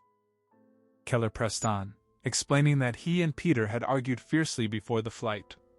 Over her. If she had given her husband the list of lovers just days before the crash, as she claimed, then their confrontation must have erupted sometime in those final days. She asked why that mattered so much now. He described the recurring image that haunted him. The cockpit of the jumbo in flight, the captain looking up at him, shouting in fury. If that rage had lingered into takeoff, the single most critical phase of any flight, and clouded their judgment, caused even a momentary lapse, then he and Rogan bore responsibility for every death on board. Sympathy softened her gaze. She crossed the room and sat close beside him. She knew both men too well. They were professionals first. Peter would never have let personal turmoil override his training or logic. He was far too seasoned for that. But Keller insisted she had not witnessed the confrontation. He had never seen Rogan lose control before that night. The captain had been like a man possessed. She admitted her own cruelty had provoked it. Rogan had struck her, not when she first confessed the others, but when she named Keller specifically. He was a proud man, and he had taken special pride in his young co-pilot. Keller set the coffee cup aside and turned to face her, confusion rather than anger in his eyes. Why had she done it? To pierce that hard shell, she answered, to force him to feel something, even if the emotion was pure hatred. The memory surged back. The seething rage in Rogan's eyes. Not merely wounded pride but betrayal by the protégé he had mentored, shaped, regarded almost as an extension of himself. Keller recalled the furious words that had chased him across the empty hangar. "Does Kathy know? She will now, you bastard!" And how, in that instant, admiration had curdled into reciprocal hate. The once admired captain had sprawled on the concrete, dignity shattered, reduced to hurling insults. A god turned mortal. How long had that mutual loathing simmered? Had it fractured Rogan's iron composure at last? Had it pushed his own less experienced mind toward dangerous rage? The fragments were beginning to align, yet he could not be certain they formed the truth. Beth's voice pulled him back. "He looks strange," she said, "distant." He drew a steadying breath and asked for a scotch. She poured a generous measure, returned to sit beside him, and pressed the glass into his hand. He swallowed deeply, letting the burn travel down his throat and settle in his stomach before he spoke again. What had happened in those final hours before the flight? Had Rogan said anything when he left her that night? Her tone remained calm, measured. He had told her he would not be coming back. Keller tensed. The glass trembled faintly in his grip. She met his stare. No, she insisted, not what he feared. Rogan had been deeply upset, but not unhinged. They had discussed divorce before. This last revelation had simply tipped the scale. He had meant he would not return to her, nothing more. He was not suicidal, not mad. Keller nodded in reluctant agreement, yet doubt lingered. Pilots lived under relentless pressure. He knew good men who had broken suddenly. Annual medicals, and twice yearly for those over 40, existed for exactly that reason. Dread coiled tighter inside him. Every sign seemed to point the same way, the weight of possible guilt pressing harder.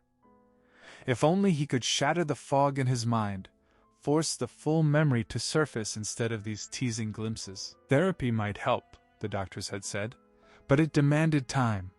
Psychiatrists could only guide the mind toward its own healing. He needed concrete answers, some detail from the Air Investigations Branch, a technical clue or human factor that might jolt recollection.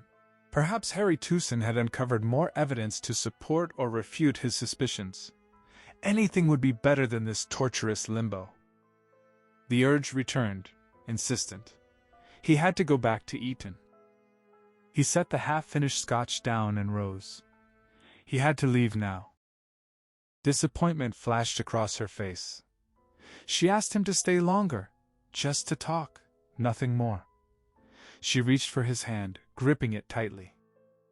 Gently, he freed himself. Not now, he told her. Perhaps later.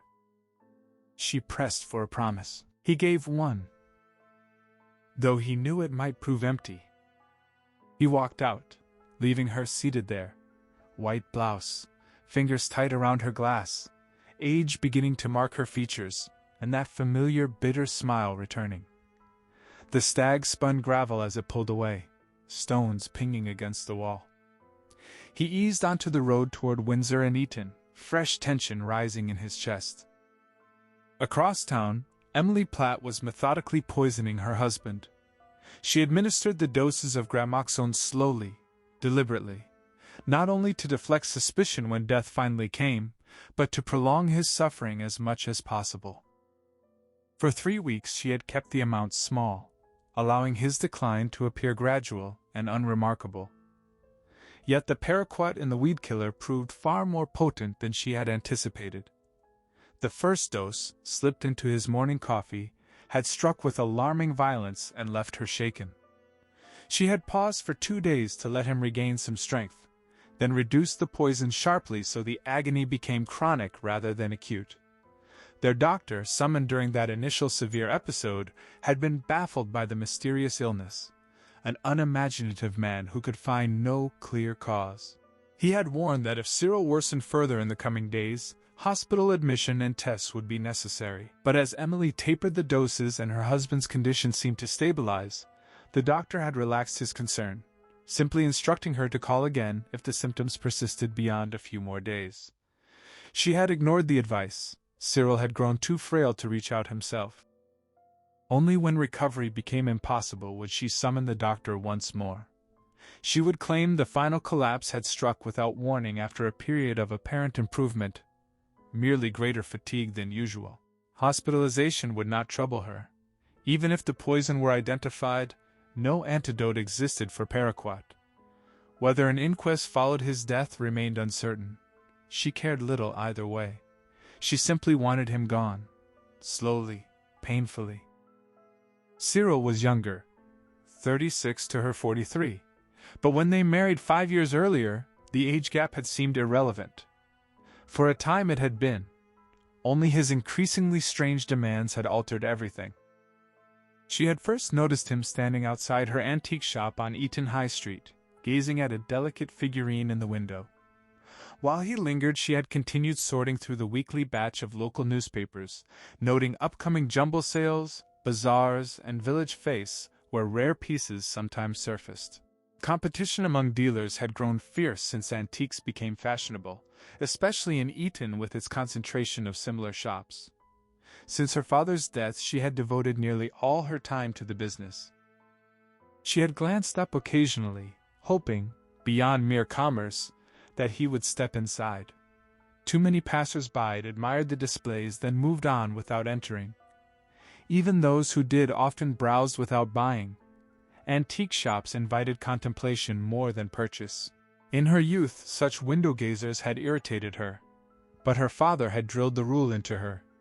Never pressure a customer, never haggle, never cheapen the trade with street trader tactics. Her father had been formidable, feared and respected in equal measure. She still questioned whether she had truly loved him. Her 2 older sisters had fled his rigid control, one to Scotland, the other abroad, contact long severed.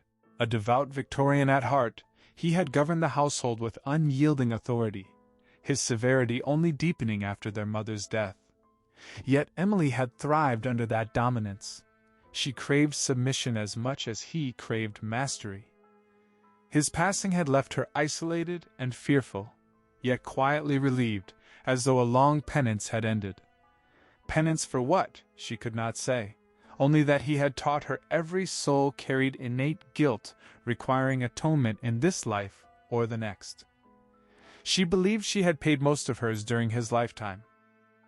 Now, freed from that stern masculine rule, she had found herself drawn to Cyril's gentleness. The shop bell had chimed. He had entered. They exchanged polite smiles. She returned to her newspapers while silently noting his details. Late 20s or early 30s, tall yet slight, pleasant rather than striking, clothes comfortably oversized, hands deep in jacket pockets. Married? The question had flickered unbidden. He had cleared his throat, casting a shadow across her papers. Smiling apologetically, he inquired about the figurine, whether she had its companion piece. Embarrassed, she admitted she had not realized it formed part of a pair, and asked if he could tell her more. He could, and soon they were deep in animated discussion of antiques and their origins. What began as professional interest grew into shy courtship. In him she discovered the tenderness absent from her father. In her he found the quiet strength he lacked. 3 months later, they married. The first 3 years passed in mild contentment, free of extremes. For Emily, physical intimacy had been an unwelcome novelty. She endured it but seldom welcomed it, the act feeling like a violation of her father's moral code, even a betrayal of the man himself. As her own desire cooled to indifference and finally faded, Cyril's had only sharpened, as though her detachment fueled his urgency. She had sensed early on that his preferences strayed from the ordinary, though as an inexperienced partner she could only guess. By the 3rd year he no longer pretended concern for her comfort or normalcy. He had grown reluctant to finish inside her, almost averse to it, and while that had suited her aversion to the mess and intimacy, his alternatives proved equally distasteful. He had begged her to use her hands, near tears when she resisted, insisting she fulfill her wifely duty. The word duty, so ingrained in her life, had always compelled her compliance. Emily's revulsion deepened as Cyril's demands escalated beyond the familiar violations. He sought release through orifices she found unthinkable, his insistence filling her with horror she could scarcely name. Yet his very frailty lent him a stubborn power. His wild, emotional outbursts terrified her far more than her father's quiet, controlled rages ever had. Though he never struck her outright, the constant threat of violence hovered at the edge of every tantrum, driving her to yield again and again. Raised in strict religious discipline, she could no longer bear to enter a church. How could she, now complicit in such depravity? After 3 years of endurance, his aberration darkened further. He begged her to strike him. At first she complied half-heartedly, but he accused her of holding back, of failing to inflict real pain. Fear pushed her to strike harder. His cry of genuine agony sent an unexpected jolt of pleasure through her. The flat of her hand soon proved insufficient, for her own satisfaction. Her gaze fell on the leather belt he had left within reach beside the bed. She seized it and lashed him, a lifetime of suppressed oppression pouring out in each stroke as his screams filled the room. She gloried in his suffering, in the way his thin, naked body shrank from her. Yet the pity was that he reveled in it too. When her fury finally ebbed, he pleaded for more. Disgust for herself, for him, for the life they shared, crashed over her like gray, suffocating fog. She was trapped now in an irreversible descent. The next 2 years passed in utter wretchedness as his perversions intensified. He craved being bound and confined. Worst of all, he took to wearing her clothing. She discovered this one afternoon upon climbing the stairs above the shop for tea. There he stood before the full-length mirror in her underwear, tights stretched over his legs, an obscene distortion pressing against the thin fabric of her panties. Lipstick smeared his mocking mouth. He laughed at her frozen shock. Perhaps he had arranged the scene for her to find. The spectacle would have been absurd if not so wretchedly real. Her sole comfort had been that their degradation remained private, confined to their marriage. But even that boundary began to erode. He started venturing out alone in the evenings, unusual for him, and through the gleeful whispers of her few remaining acquaintances, she learned he was spending time with questionable young men in Windsor. His demands on her lessened in frequency, though his fixation on anal penetration sharpened. To her sheltered mind, the truth was unmistakable. He had formed homosexual liaisons elsewhere.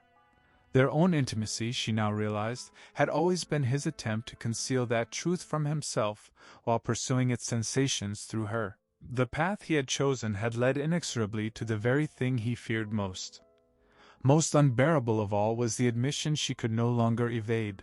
She felt betrayed, cuckolded. Had it truly been against her will from the beginning? Perhaps at first, but later. Why had she never walked away or cast him out when his behavior grew intolerable? The questions gnawed at her, guilt settling like lead on her conscience. The one certainty she had clung to, her own moral normalcy, had crumbled. Beneath the surface, she was as tainted as he. She faced not only his infidelity, but the stark revelation of her own corruption. The burden proved too great. The final fracture came when Cyril brought his lover into their home. Emily had returned late from a buying trip to a distant market town, where antique bargains grew ever scarcer as everyone learned their worth. She parked the van behind the shop, entered through the back, and wearily climbed the stairs to the flat. Laughter drifted from the lounge. When she pushed open the door, the two men sat together, arms linked, faces alight with shameless amusement at her appearance in the doorway. Cyril turned slowly and pressed a kiss to the younger man's cheek. Revulsion surged through her. She fled downstairs into the shadowed shop, collapsed to the floor, and wept. In the darkness she prayed to her father, begging forgiveness for the 5 years she had rebelled against his teachings, against his iron authority. That night, 4 weeks earlier, she resolved to kill Cyril. The air disaster the following week only eased her conscience. If lives could be extinguished on such a vast scale with apparent indifference, what was the loss of one corrupted, diseased existence? The act shrank to something almost trivial.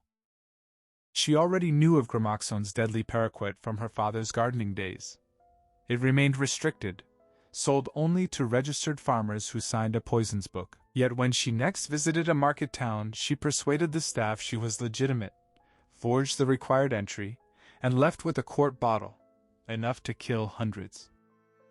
Over the ensuing weeks she watched Cyril waste away with cold satisfaction, dosing him sparingly to stretch the torment as long as possible. He had inflicted 5 years of psychological agony upon her, capped by the shattering knowledge of her own guilt. She would repay him with weeks of physical ruin. The poison ravaged his throat and stomach first, then his kidneys and liver, flooding his lungs until each breath became a labored wheeze. Hair fell from his scalp in clumps. Sight and speech gradually deserted him. A brief flicker of alarm came when his young lover appeared at the shop inquiring after him. Emily calmly explained that Cyril had left on a country tour seeking collector's items, a plausible excuse. The man shrugged petulantly, uninterested enough to pursue it, and flounced out. Another time she heard a clatter from upstairs and rushed up to find Cyril sprawled beside the telephone, too feeble to complete the call. The discovery that he understood exactly what was happening filled her with fierce pleasure. Today she would deliver the final dose. Consequences mattered little now. If she escaped justice, so be it. If not, she had exacted retribution for the humiliation he caused, and she stood ready to answer for her own sins. She stirred the Gramoxone into the hot soup, maintaining the charade even though both knew the truth. He would resist feebly. She would force the liquid down in tiny, careful spoonfuls to minimize spillage. His strength had long since fled. She ladled the soup into a bowl, set it on a tray with salt and pepper, and, on impulse, tore a bread roll into pieces on a small plate beside it. A sly smile touched her lips at the small deception. Lifting the tray, she headed for the bedroom. She no longer shared the room. The stench had driven her to the lounge sofa at night. At the door she set the tray on the floor. She had forgotten the tea-cloth to wipe the inevitable dribbles from his face as he struggled. She fetched it from the kitchen, draped it over her arm, and bent to retrieve the tray. Then she heard it. Faint whispering from inside the bedroom. She pressed her ear to the door. Silence held for a moment. Then the low voices resumed, indistinct and murmuring. Impossible. No one could have entered without her knowledge. Cyril's own voice had dwindled to near inaudibility over the past week. A shuffling sound followed, like something heavy being dragged across the floor toward the door. Had he summoned a last surge of strength and desperation to escape? She seized the handle and thrust the door inward. Emily stared in frozen horror as the door flew open. Cyril stood facing her, his naked body a skeletal horror. Pale, emaciated, eyes bulging from sunken sockets, cheekbones sharp beneath skin stretched drum-tight. The hollows where cheeks had been pulled his mouth into a ghastly fixed grin that was no grin at all, only yellow teeth bared by the taut flesh. Sparse clumps of hair clung to his scalp, completing the death's head mask. He looked already dead. Terror and loathing surged through her in equal measure, yet hatred burned hotter. She screamed and lunged forward, arms flailing, striking the obscene remnant of her husband. They crashed to the floor together. She kept beating him, sobbing now, each blow fueled by the desperate question that tore through her mind. Would she never be free of this creature, this monster who had destroyed her life? Would even his death torment her still? Her fists gradually slowed, lost force, until they fell still. She crouched over his motionless form, knees straddling him, arms braced on either side of his head, her hair brushing his face. His half-closed eyes showed only white. No breath stirred from the gaping mouth. Revulsion at the sudden cold of his skin sent her scrambling backward until she collided with the wardrobe, the same mirrored monstrosity he had so often used to parade himself before. Gasping, sobbing, she stared at the sprawled corpse with pure disgust. He was dead. Thank God he was finally dead. His arms lay at his sides, legs obscenely splayed, sightless eyes fixed on the ceiling. She could not fathom how his flesh had grown so icy, how rigor had set in so swiftly. Perhaps the poison had hastened the change before life fully departed. It no longer mattered. He was gone forever.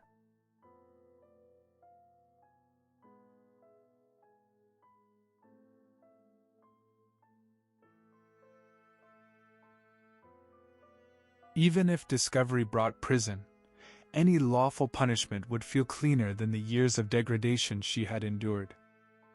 She drew her knees up, still pressed against the wardrobe, willing her racing heart to calm and her breathing to steady. She would need strength and courage to lift him back into bed, dress him in pajamas, clean him, arrange the room to suggest devoted care through his illness.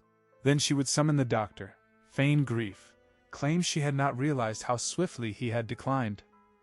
Deep down she knew the story would sound absurd.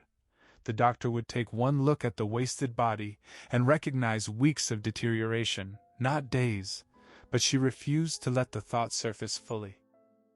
A shiver ran through her. Only now did she register how bitterly cold the room had become.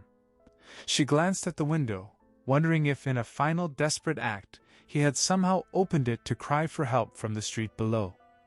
The latch remained fastened, curtains half drawn.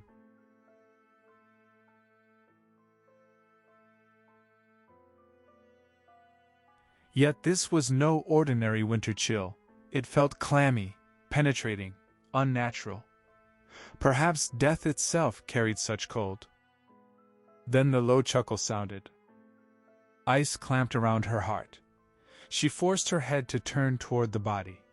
Cyril had not moved.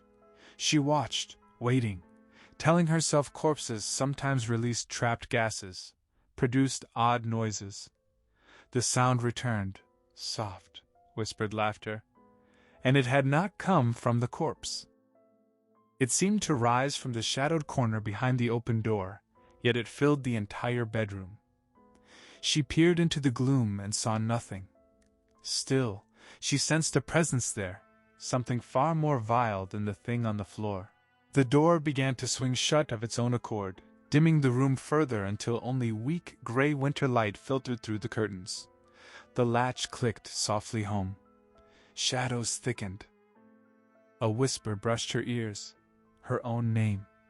It came again, this time from another corner, then behind her, then from the foot of the bed, then from Cyril. She looked at him in raw terror. His head still faced the ceiling, but his lips moved faintly as he whispered her name once more. The head turned slowly toward her. His eyes opened fully now, yet remained flat and lifeless, like those of fish laid out on a slab, dull, unseeing. Paralyzed, she watched the corpse push up on one elbow and stretch a hand toward her. She tried to scream, only a dry rasp escaped. It rose onto hands and knees and began crawling toward her, stiff limbs dragging with deliberate slowness. The fixed grin twisted into something malevolent. Again, it whispered her name. She shoved herself harder against the wardrobe, twisting sideways, fingers clawing at the carpet in a frantic attempt to escape.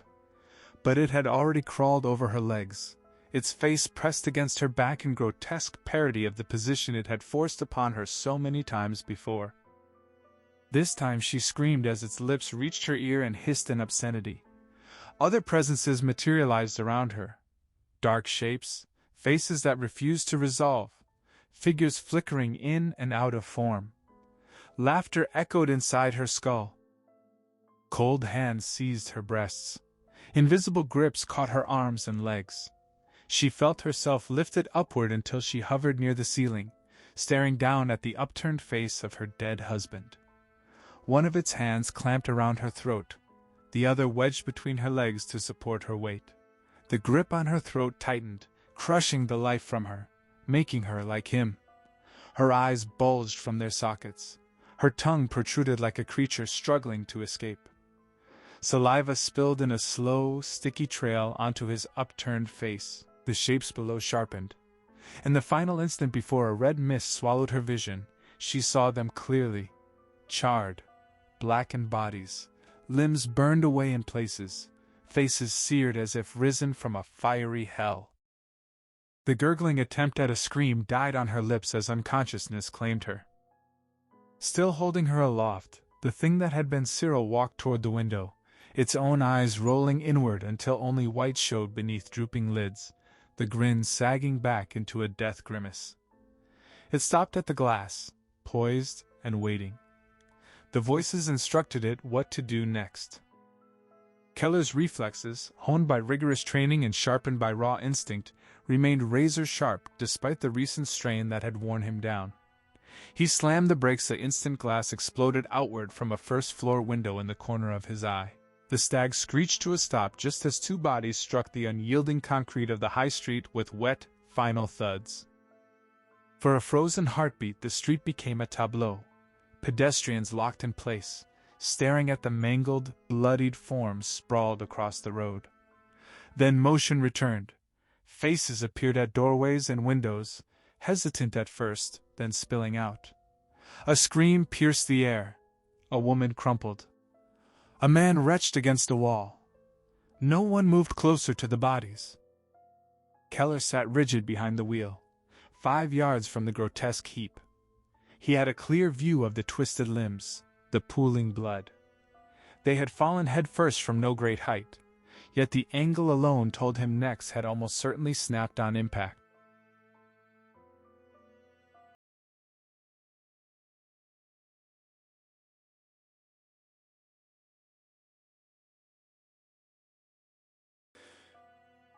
Shock held him until he saw movement.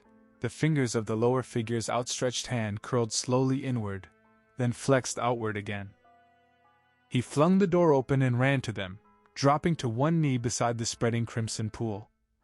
Up close he registered the pair, a man and a woman, and the bizarre detail that the man was entirely naked. Examining the upper body more closely, he noted the rigid limbs, the grayish-white, wasted flesh, the nearly bald scalp pulled tight over the skull. This man had been dead long before the fall. A wet gurgle snapped his attention to the woman pinned beneath. The sound rose from deep in her throat, choked by blood bubbling from her lungs as she struggled to form words. Her left hand still twitched, fingers clutching weakly at the cold shoulders above her. Fighting down nausea at the chill of dead skin, Keller pulled the naked corpse aside with surprising ease. He slipped his fingers gently under the woman's head, cradling it away from the road, heedless of the warm blood soaking his hand. He tilted her skull just enough to open her airway, if any breath remained possible. He had to shut his eyes for a moment against the ruin of her flattened, blood-smeared face. Leaning close, he strained to catch any sound. Her attempts were faint, garbled. Then one eye, the one facing him, fluttered open. It locked onto his, widening in sudden terror. Life drained from it in the next instant. She was gone. He rose slowly, a wave of sorrow washing through him for the woman whose final flicker of awareness had been fear. For the naked man he felt nothing, perhaps because the shrunken frame seemed scarcely human anymore, more like something preserved and lifeless. Or perhaps because an instinct deeper than reason whispered that this man had caused both their deaths. He must have pushed her, then tumbled after in his weakened state. Keller glanced down at his blood-smeared hands, at the dark stains spreading around his shoes. The sight triggered a flash. Kathy's face, blood-streaked, eyes wide with panic, mouth open in a silent cry. The image burned bright, then vanished as a voice broke through. "Come on, Dave. Let's get you cleaned up." He looked up into Harry Tusen's concerned face. The AIB investigator gripped his arm and drew him away from the gathering crowd, steering him back to the stag and leaning him against the warm bonnet until the worst of the shock ebbed. "Did you see what happened?" Tusen asked after a moment. Keller exhaled, tension bleeding from his shoulders. He had caught the windows shattering and the bodies falling. Nothing before that. Tusen shook his head with sympathy. "As if you haven't had enough lately. Get in. I'll move the car somewhere quiet, then take you over the bridge to the Castle Hotel. The AIB's got rooms there, faster than the main road, and you look like you could use a stiff drink." They slid into the car, Tusen at the wheel, Keller in the passenger seat, just as a uniformed constable pushed through the onlookers and approached. "Excuse me, sir," the officer began as Keller reached for the door. "Did you see how it happened?" Keller repeated what little he had seen. Tusen leaned across and flashed his identification. He explained he was with the crash investigation team, staying at the Castle Hotel, and was taking Keller there to recover. Any statement could be given at the hotel, the constable nodded. Plenty of witnesses had seen the fall. He had only wanted to know whether Keller, first on the scene, had found them alive, and if so, whether they had said anything. Keller shook his head. The man was already dead. The woman had died almost at once without speaking. "Very good, sir. We'll contact you at the hotel if needed. Strange day in Eton, strangest I've known." Keller's head snapped up, but Tusen was already reversing carefully down the street. He turned into a side road and parked behind the council offices. While Tusen fed coins into the ticket machine, Keller scrubbed at the blood on his hands with a handkerchief, noting the stains on his trousers and the darkened toe of one shoe. He wanted to scour himself entirely, not just the visible marks, but the lingering sensation of that cold, dead flesh against his skin.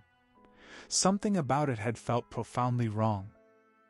They walked back toward the bridge along the quieter parallel road, avoiding the high street. Keller's mind circled the constable's remark. Tusen glanced toward the distant wreckage in the fields as Keller asked what the officer had meant by strangest day. Tusen explained there had been several incidents overnight, and that morning, unrelated of course, but the townspeople, already shaken by the crash, were connecting them in their fear. A pervasive gloom had hung over Eton for weeks. It would lift once the investigation wrapped and the last debris was cleared. Keller pressed.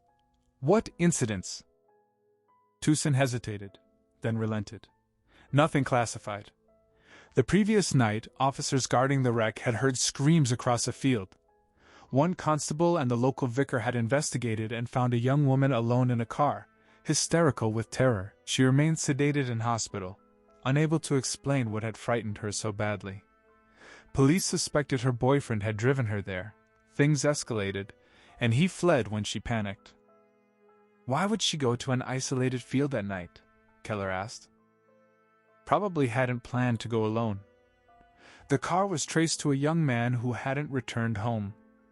Tusen guessed a romantic encounter gone wrong. Keller fell silent until they reached the bridge. What else? That morning a man had been pulled from the river on the far side of the field. Heart attack while fishing. A large man, overweight. It could have struck any time. And? The same vicar who helped the girl was later found collapsed inside his church. Still not fully recovered, raving, according to reports. Perhaps exhaustion. He had ministered to the crash victims, given last rites that morning, endured the horrors of the disaster night right behind his own church. A breaking point was inevitable. They crossed the iron bridge. Keller asked what "not fully recovered" meant. Unconscious? No. Still incoherent, babbling like a madman. Keller paused at the rail, staring into the water below. And now 2 people falling, or jumping, from a window. Nothing odd about any of it? Of course it was odd, Tusen admitted, but he attributed it to mass hysteria. Eton had known decades, maybe centuries, of quiet. Then the worst air disaster in British history landed in their backyard. The town wasn't equipped to process such trauma. Hidden fears and suppressed emotions had erupted in a chain reaction, the crash as the spark. Keller met his eyes with a thin, humorless smile. "You're terrific," he said. Tusen, what was the alternative? The field was haunted? Keller admitted he no longer knew what to believe.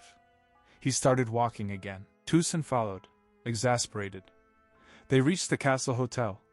In the lobby, Tusen ordered 2 large brandies sent to the AIB suite, then led Keller to the lift.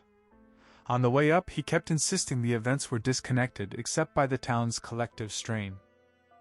In the corridor, Keller stopped him with a quiet question. Was Tusen certain every person involved was actually from Eton?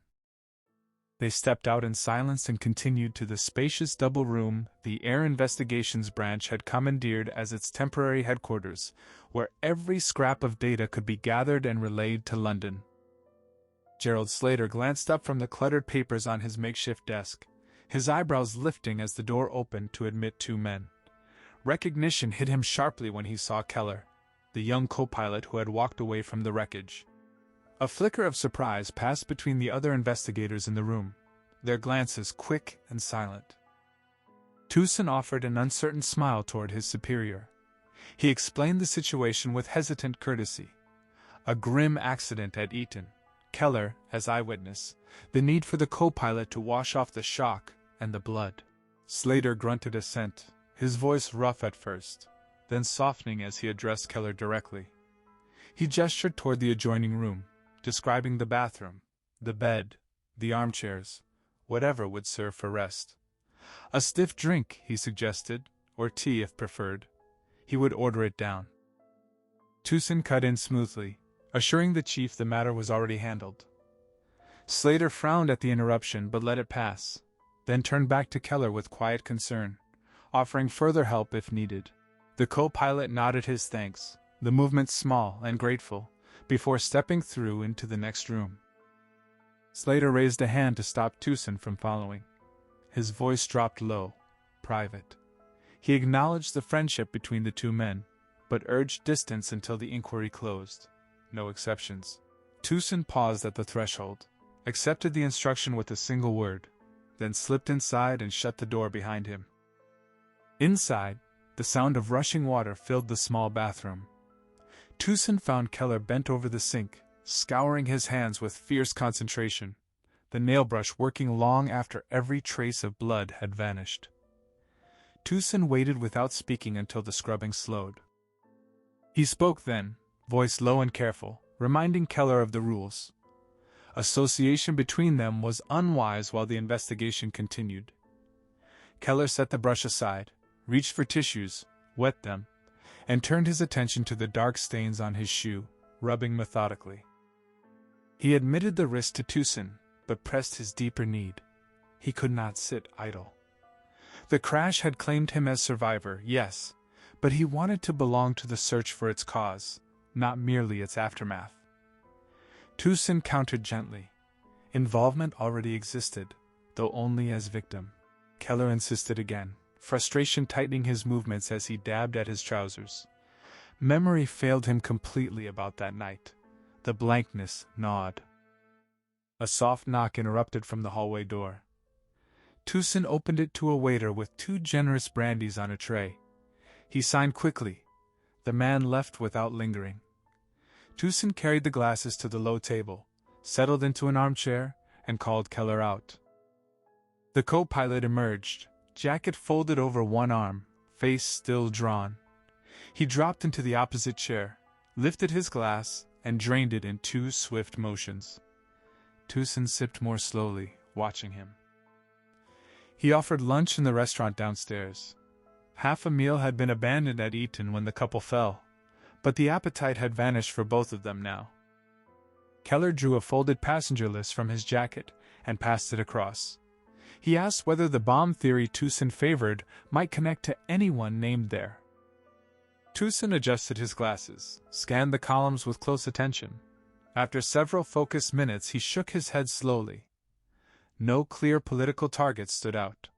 He read off a handful of recognizable names: Sir James Barrett of the airline itself, the novelist Susie Colbert traveling with her young daughter, the pianist Philippe Laforgue, 2 American oilmen, a photographer and his girlfriend, a group of Japanese businessmen, a few others faintly familiar. Then his finger paused on one entry: Leonard Goswell. The name carried weight. Keller asked who he had been. Tusen leaned back, brandy in hand, and explained. Goswell had run with Oswald Mosley's circle during the war. Ardent, dangerous, worse than most. Mosley's black shirts had preached alignment with Hitler. Goswell had acted on it. Mysterious fires in the East End, entire Jewish families consumed in blazes, no bombs explained. Even Mosley had recoiled and expelled him. Goswell formed his own splinter group, more vicious still, until expulsion from the country followed. No hard proof ever surfaced, or he would have faced the rope. Later years brought fresh trouble. Agitation against immigrants, darker rumors, but the man had faded into quiet for a decade or more. Now his name on that flight raised questions. Why return? Why fly to America? If a bomb had been planted, Tusen mused, Goswell made a plausible target. Keller pressed for details on how any explosive could have bypassed security. Tusen's posture sagged. That remained the flaw no theory overcame. Modern checks were relentless. Frisks, detectors, X-rays on luggage, searches of holds. Bombs turned up occasionally, yes, but always discovered before detonation. No recent in-flight explosions existed to point to. Keller challenged the logic, voice edged with desperation. If every avenue closed, the bomb idea collapsed. Tusen flared briefly. Slater had thrown the same objections. Yet instinct still screamed explosion, not mechanical failure. Something had detonated. He felt it in his bones. Silence settled between them, heavy. Keller stared at the carpet, the slim hope he had nursed dissolving. Tusen looked equally defeated, unable to seal the breach in his own reasoning. Keller asked if any other names struck Tusen as significant. None did. The rest were ordinary travelers, tourists, minor businessmen. Tusen's gaze sharpened. He asked directly whether Keller still feared personal responsibility. Keller admitted uncertainty. If only memory would return. Tusen reminded him that even without sabotage, countless explanations remained. Pilot error, though. Rogan had been flawless, never prone to lapses. Keller countered quietly. What if Rogan had faltered under hidden strain? What if something long buried had finally broken through? Tusen pointed out the co-pilot's role. Backup, ready to assume command if the captain failed. Keller pressed further. What if friction between them had flared mid-flight, old tensions resurfacing? Tusen rejected the notion. Both men had been too disciplined for that. Keller met his eyes. Were they? Tusen studied him a long moment, then asked him to stop. Wait, he urged, until every other possibility, including sabotage, proved false before chasing pilot error. Keller rose abruptly. Thoughts churned inside him, chaotic. Words from Hobbes echoed, spirits tethered to earth by unfinished vengeance. Ridiculous, impossible. Yet the certainty of a lifetime cracked under the weight of survival. The miracle the newspapers called his escape. Guilt clawed deeper. Reason itself felt unsteady. He shrugged into his jacket. Tusen watched, startled, as Keller moved toward the door. The investigator called after him, but Keller offered no reply. He stepped out, closed the door softly, and headed for the lift. An answer waited somewhere, perhaps from Rogan himself. First, he needed the address on that crumpled paper back at his apartment. Hobbes might hold the key. Colin Thatcher trudged away from the college playing fields that cold November afternoon, hands buried in the pockets of his striped trousers, the roundness of his body making every step feel like a separate humiliation. School had always been a torment for him. The other boys saw only the shapeless flesh, the hanging softness, and he possessed neither wit nor cleverness to deflect their stares. He was neither tough nor brave, neither generous nor likable, only lonely.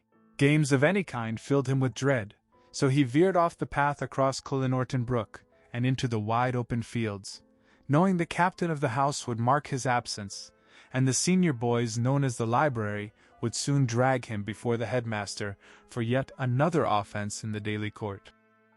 He despised the whole rigid system, the tailcoats, the ancient societies, the field game, the endless traditions that singled out boys like him for scorn. Lessons offered the only safety, where taunts could not reach him. Breaks meant fresh torment. Even the showers became a special ordeal. Fingers poking, laughter echoing as they mocked the parts of him that sagged like a woman's. He kicked an anthill and watched the insects scatter in panic, then crushed them again and again, the small act of violence offering no real relief. Lying back on the damp grass, stomach rising like a pale hill before him, he felt the chill seep through his uniform and told himself he no longer cared if they expelled him. His father would rage, but his mother would understand. She had never wanted him sent away. Tradition, he thought bitterly, simply meant fat boys existed to be tormented. Self-pity blurred his eyes. A shiver ran through him. The afternoon stretched empty ahead. He considered sneaking to the cinema in Windsor. Draw a little money, buy some sweets, but the conspicuous uniform made slipping away risky.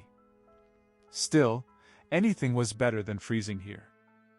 Then a faint sound reached him, like weeping inside his own skull. He raised himself on one elbow, scanning the empty fields and distant embankment. The soft sobs returned, tiny and childlike, coming from behind him. Rolling over, he spotted her 100 yards away, a small girl in a pale blue dress, clutching a doll, long blonde hair hiding her bowed face as her shoulders trembled. He called out, asking what troubled her and whether she was lost. She glanced up briefly, then buried her face again. Colin pushed to his knees and walked closer, stopping midway to ask once more. She clutched the doll tighter. He could see its tiny pink legs. He approached slowly so as not to frighten her further, stopping 2 yards away, awkward and uncertain how to comfort a girl so young. He asked again, voice clumsy. She lifted large brown eyes, no more than 7 or 8, and whispered one word, "Mummy." He thought her foolish for wandering alone in such thin clothes, looked around for an approaching mother, but the field stayed deserted. Desperate now, he asked where she had last seen her mother. When she only cried harder, he tried to distract her by waggling the doll's foot and inquiring its name. A dark blemish marred the plastic cheek. He offered to examine the doll's head, but she jerked it away and wailed louder. He soothed her nervously, promising they would find her mother, and asked where she had last seen her. The girl pointed a trembling finger toward the Eton Wick Road. He told her to lead the way. She skipped ahead, glancing back to make sure he followed, darting forward again each time he drew near. He panted to keep up, breath clouding in the cold. She vanished through a narrow gateway. He followed without thinking, then stopped short at the sight of gravestones. The cemetery. She must have come here with her mother to visit a relative. He scanned for any adult, saw none, then caught a flash of blue as she darted between headstones. She paused, waiting, then beckoned. With a sigh, he walked the gravel path toward her, calling that her mother was surely not here. She ran on. His gaze fell on the vast, freshly turned earth, hundreds of new mounds marking the mass grave for the air crash victims. The thought sickened him. The poor child must have lost someone in the disaster. He remembered the boys' gruesome stories about mixed-up bodies and shuddered. He wanted to leave at once, but spotted her again, standing alone among the mounds, staring down at one particular grave. He moved carefully closer, the soft earth shifting under his weight. She stood between two plots, one adult-sized, the other much smaller, child-sized, back turned to him. Compassion stirred for the first time in his life. He reached to touch her shoulder. His fingers met sudden, piercing cold, as though plunging into ice. The chill clung, spreading across his face, shoulders, and down his heavy body, wrapping him tight. A movement at her feet drew his eyes. The earth pushed upward, small streams of soil cascading away. Something was rising from beneath. He stood frozen, unable to flee. The doll slipped from her arms and landed at his feet. Half its face was blackened and melted, eyes alive and staring straight into his with a faint smile on its ruined lips. He stumbled backward, falling heavily, the impact breaking the icy hold. White fingers clawed through the soil, then more. The girl turned slowly. A low, guttural chuckle escaped her, an old man's obscene laugh that belonged to no child. Terror seized him. He refused to look at her face, certain the sight would destroy him. He crawled away on hands and knees, whimpering, gaining strength as distance grew. A half-glance back showed a figure rising behind her from the grave itself. He screamed, lurched upright, and ran, knees scraping gravel. All around him now the other mounds stirred. Panic lent him speed despite his bulk. He staggered through the gateway and out into the fields. His legs pounded the grass until he collapsed, gasping, believing for one instant he had escaped, until whispers filled his head. He looked back. The tiny figure stood alone at the field's edge. He scrambled up and ran again, the low chuckle now right behind him. A high, girlish scream tore from his throat. The slope rose ahead. He clawed at tufts of grass, sliding once before regaining purchase. Sweat soaked him, fear staining his trousers. At the crest he rolled over and crawled across the gleaming railway tracks, instinct screaming that the far side meant safety. But there she waited below, head tilted up. Her dress hung in scorched tatters, socks blackened and torn, feet bare.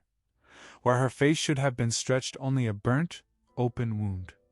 He screamed in raw anguish, tripped on the rail, and fell backward. His head struck the parallel track.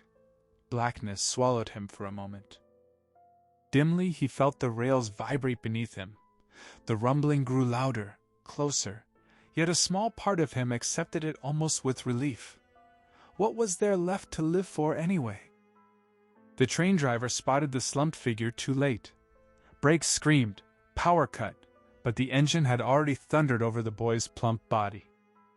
Keller stood on the narrow doorstep of the unremarkable terraced house, impatience tightening his chest as he pressed the doorbell for the third time, then rattled the letterbox hard enough to echo down the quiet street. The cracked brown paint flaked away to show old dark green beneath. The place looked forgotten, like so many others in the row. He was ready to turn away, Hobbs must be out, the house empty, when faint sounds stirred inside, a door closing, slow shuffling footsteps approaching. A muffled voice asked who was there. "Keller," he answered, leaning close to the wood. A brief silence followed, then the lock clicked. The door cracked open a few inches, revealing pale gray eyes studying him through the gap. It swung wider. Hobbs stood in the frame, face blank, unreadable. He said he had known Keller would come eventually, then stepped aside to let him in. The door shut behind them, plunging the hallway into dimness. Hobbs gestured left, opening another door. Keller stepped into the room and caught the faint, musty odor. Age, dust, solitude. Light rarely touched this place. Hobbs moved past him to draw back heavy curtains. Thin lace still softened the sudden daylight that spilled across worn furniture. The medium told him to wait, vanished briefly, and returned with a half-empty bottle of gin and 2 glasses. He poured a generous measure into one and offered it. Keller refused with a curt shake of his head. Hobbs suggested whiskey instead. Another refusal. The medium shrugged, took a quick swallow, clearly not his first of the day, and told Keller to sit. Keller lowered himself into the faded but deep armchair in the corner. Hobbs drew a chair from the round, cloth-draped table in the center and positioned it to face him directly. He observed that Keller must now believe him. Something had shifted his mind. Keller admitted uncertainty. The town itself felt wrong. Strange events piling up in Eton. 3 deaths today, 2 others left incoherent with fear. Hobbs finished his drink without blinking, gray eyes fixed on the co-pilot. He asked whether the incidents connected. They had all occurred near the crash site. Too many, too close in time and place for coincidence. Hobbs pressed for details on the deaths. 1 heart attack by the river, the other 2, a fall from a window. He sensed there was more, something personal weighing on Keller. Just a vague unease, Keller said. Perhaps guilt. Guilt over what?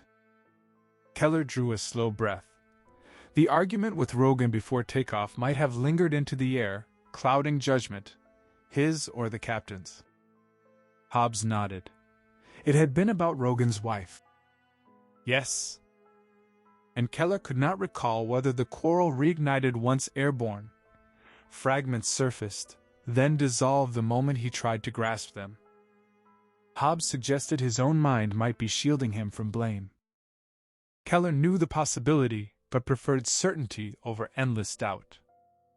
He asked whether Hobbs could help, whether the voices he claimed to hear, Rogan's among them, might speak again. Hobbs smiled thinly. Belief arrived so easily when desperation demanded it. Keller bristled. He had not claimed belief.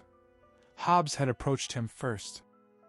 The medium apologized, acknowledging the strain Keller carried, the rudeness forgiven under pressure greater than he perhaps realized. Keller repeated the question. Could Hobbs help? Hobbs hesitated. He was no longer certain he wanted to. Last night he had thought only of the victims. Reflection since then had changed his mind. The answers might wound more than they healed. Keller insisted he was ready to face whatever came. Other dangers existed too. Hobbs reminded him of his earlier warning. He had quit this work because certain forces had grown too strong. In trance his spirit body separated, allowing contact with connected entities. But other, unknown spirits could speak through him, even seize control. Evil influences had begun to dominate. He had resisted the crash victims precisely because something wicked now threaded through their voices. Keller struggled to follow. Hobbs explained the distinction. Mental mediums like himself saw and heard. Physical ones produced visible phenomena. Clairaudience brought voices, sometimes shared with the sitter. Clairvoyance brought visions. Trance left him vulnerable. A blockage at the spine, haze overtaking thought, body no longer his own. Fear gripped him at the prospect with these particular spirits. He reached for the gin again, poured, and drank. Keller asked whether refusing to help would ever bring the voices peace. Hobbs paused, glass halfway to his lips, then swallowed. Possibly not. That was another fear. Then they should try, Keller urged. For God's sake. Hobbs warned he did not grasp the risk. Time was running out, Keller countered. Instinct screamed it. The answer had to come soon. Hobbs straightened, resolve settling over him. He told Keller to sit opposite. Keller dragged another chair to the table and faced the medium, nerves prickling along his skin. Hobbs instructed him to do nothing but empty his mind, then focus on the people from the flight, above all on Captain Rogan.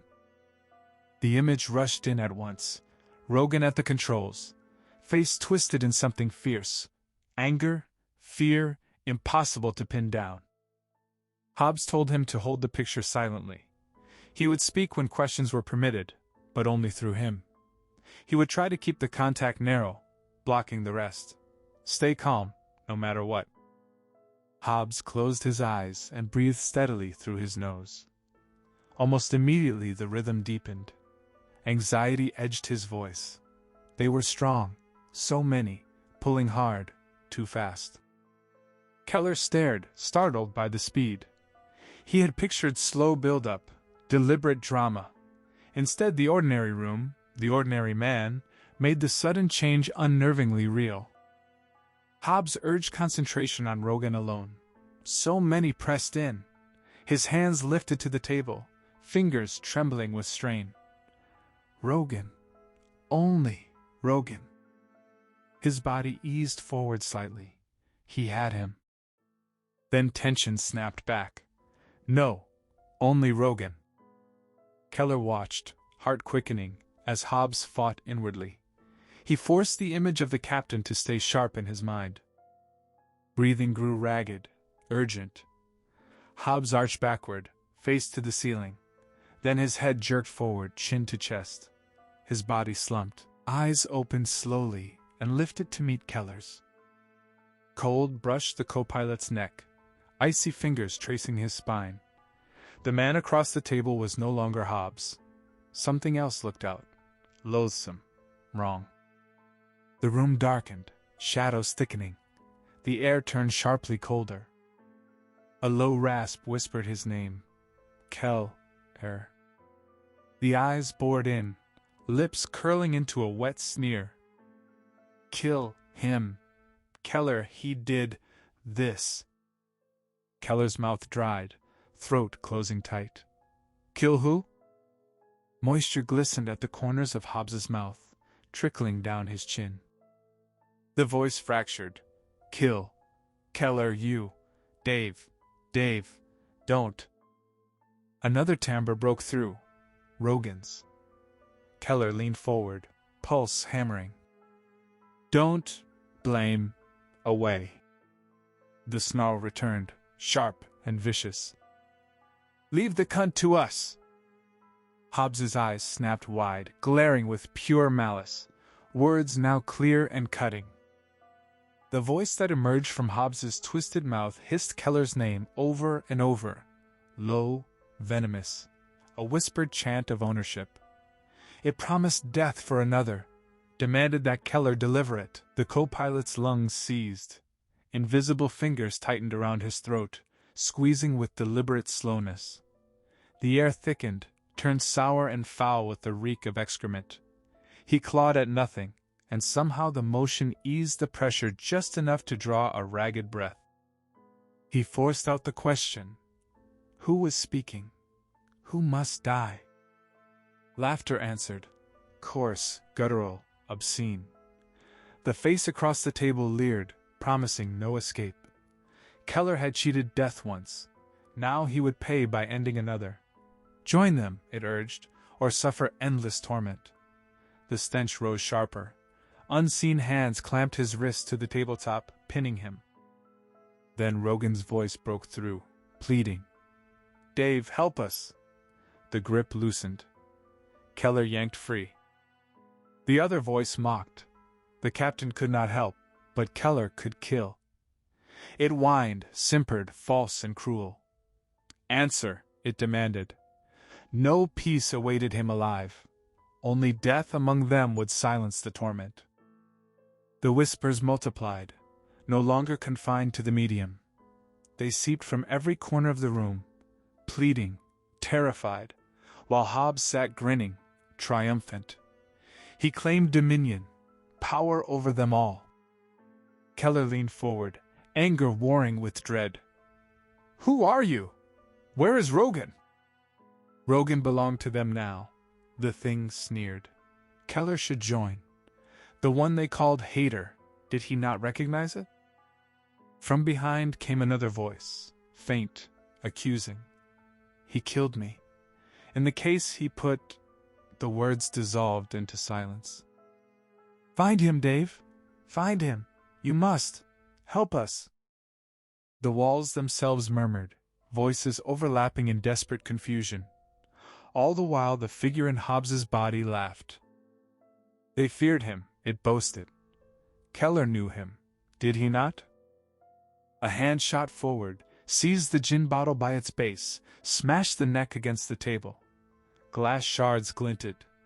Slowly, deliberately, the medium raised the jagged edge to his own lips. Keller shouted no, but the glass drove in. Blood poured, mingling with gin, streaming down the chin in dark rivulets. A scream ripped free. Hobbs lurched upright, mouth a ruined mess, eyes blazing with feral terror. Shoulders heaving, he growled, words lost in wet gurgles. He circled the table, broken bottle thrust forward like a blade, intent unmistakable. Keller froze for one heartbeat, prey before predator. Then instinct surged. He surged up, hauled the table with him, and shoved it hard into the advancing figure. Hobbs staggered, snarled, swept the table aside with inhuman force, and lunged. Keller snatched his chair, held it as a barrier. It tore from his hands, hurled across the room to splinter against the wall. Whispers swelled inside his skull, dizzying, rooting him in place. He stumbled, fell hard, knees bruising against the floorboards. He scrambled backward, but the thing was upon him. Hair seized, head wrenched back, forcing his gaze into the inverted mask of malice.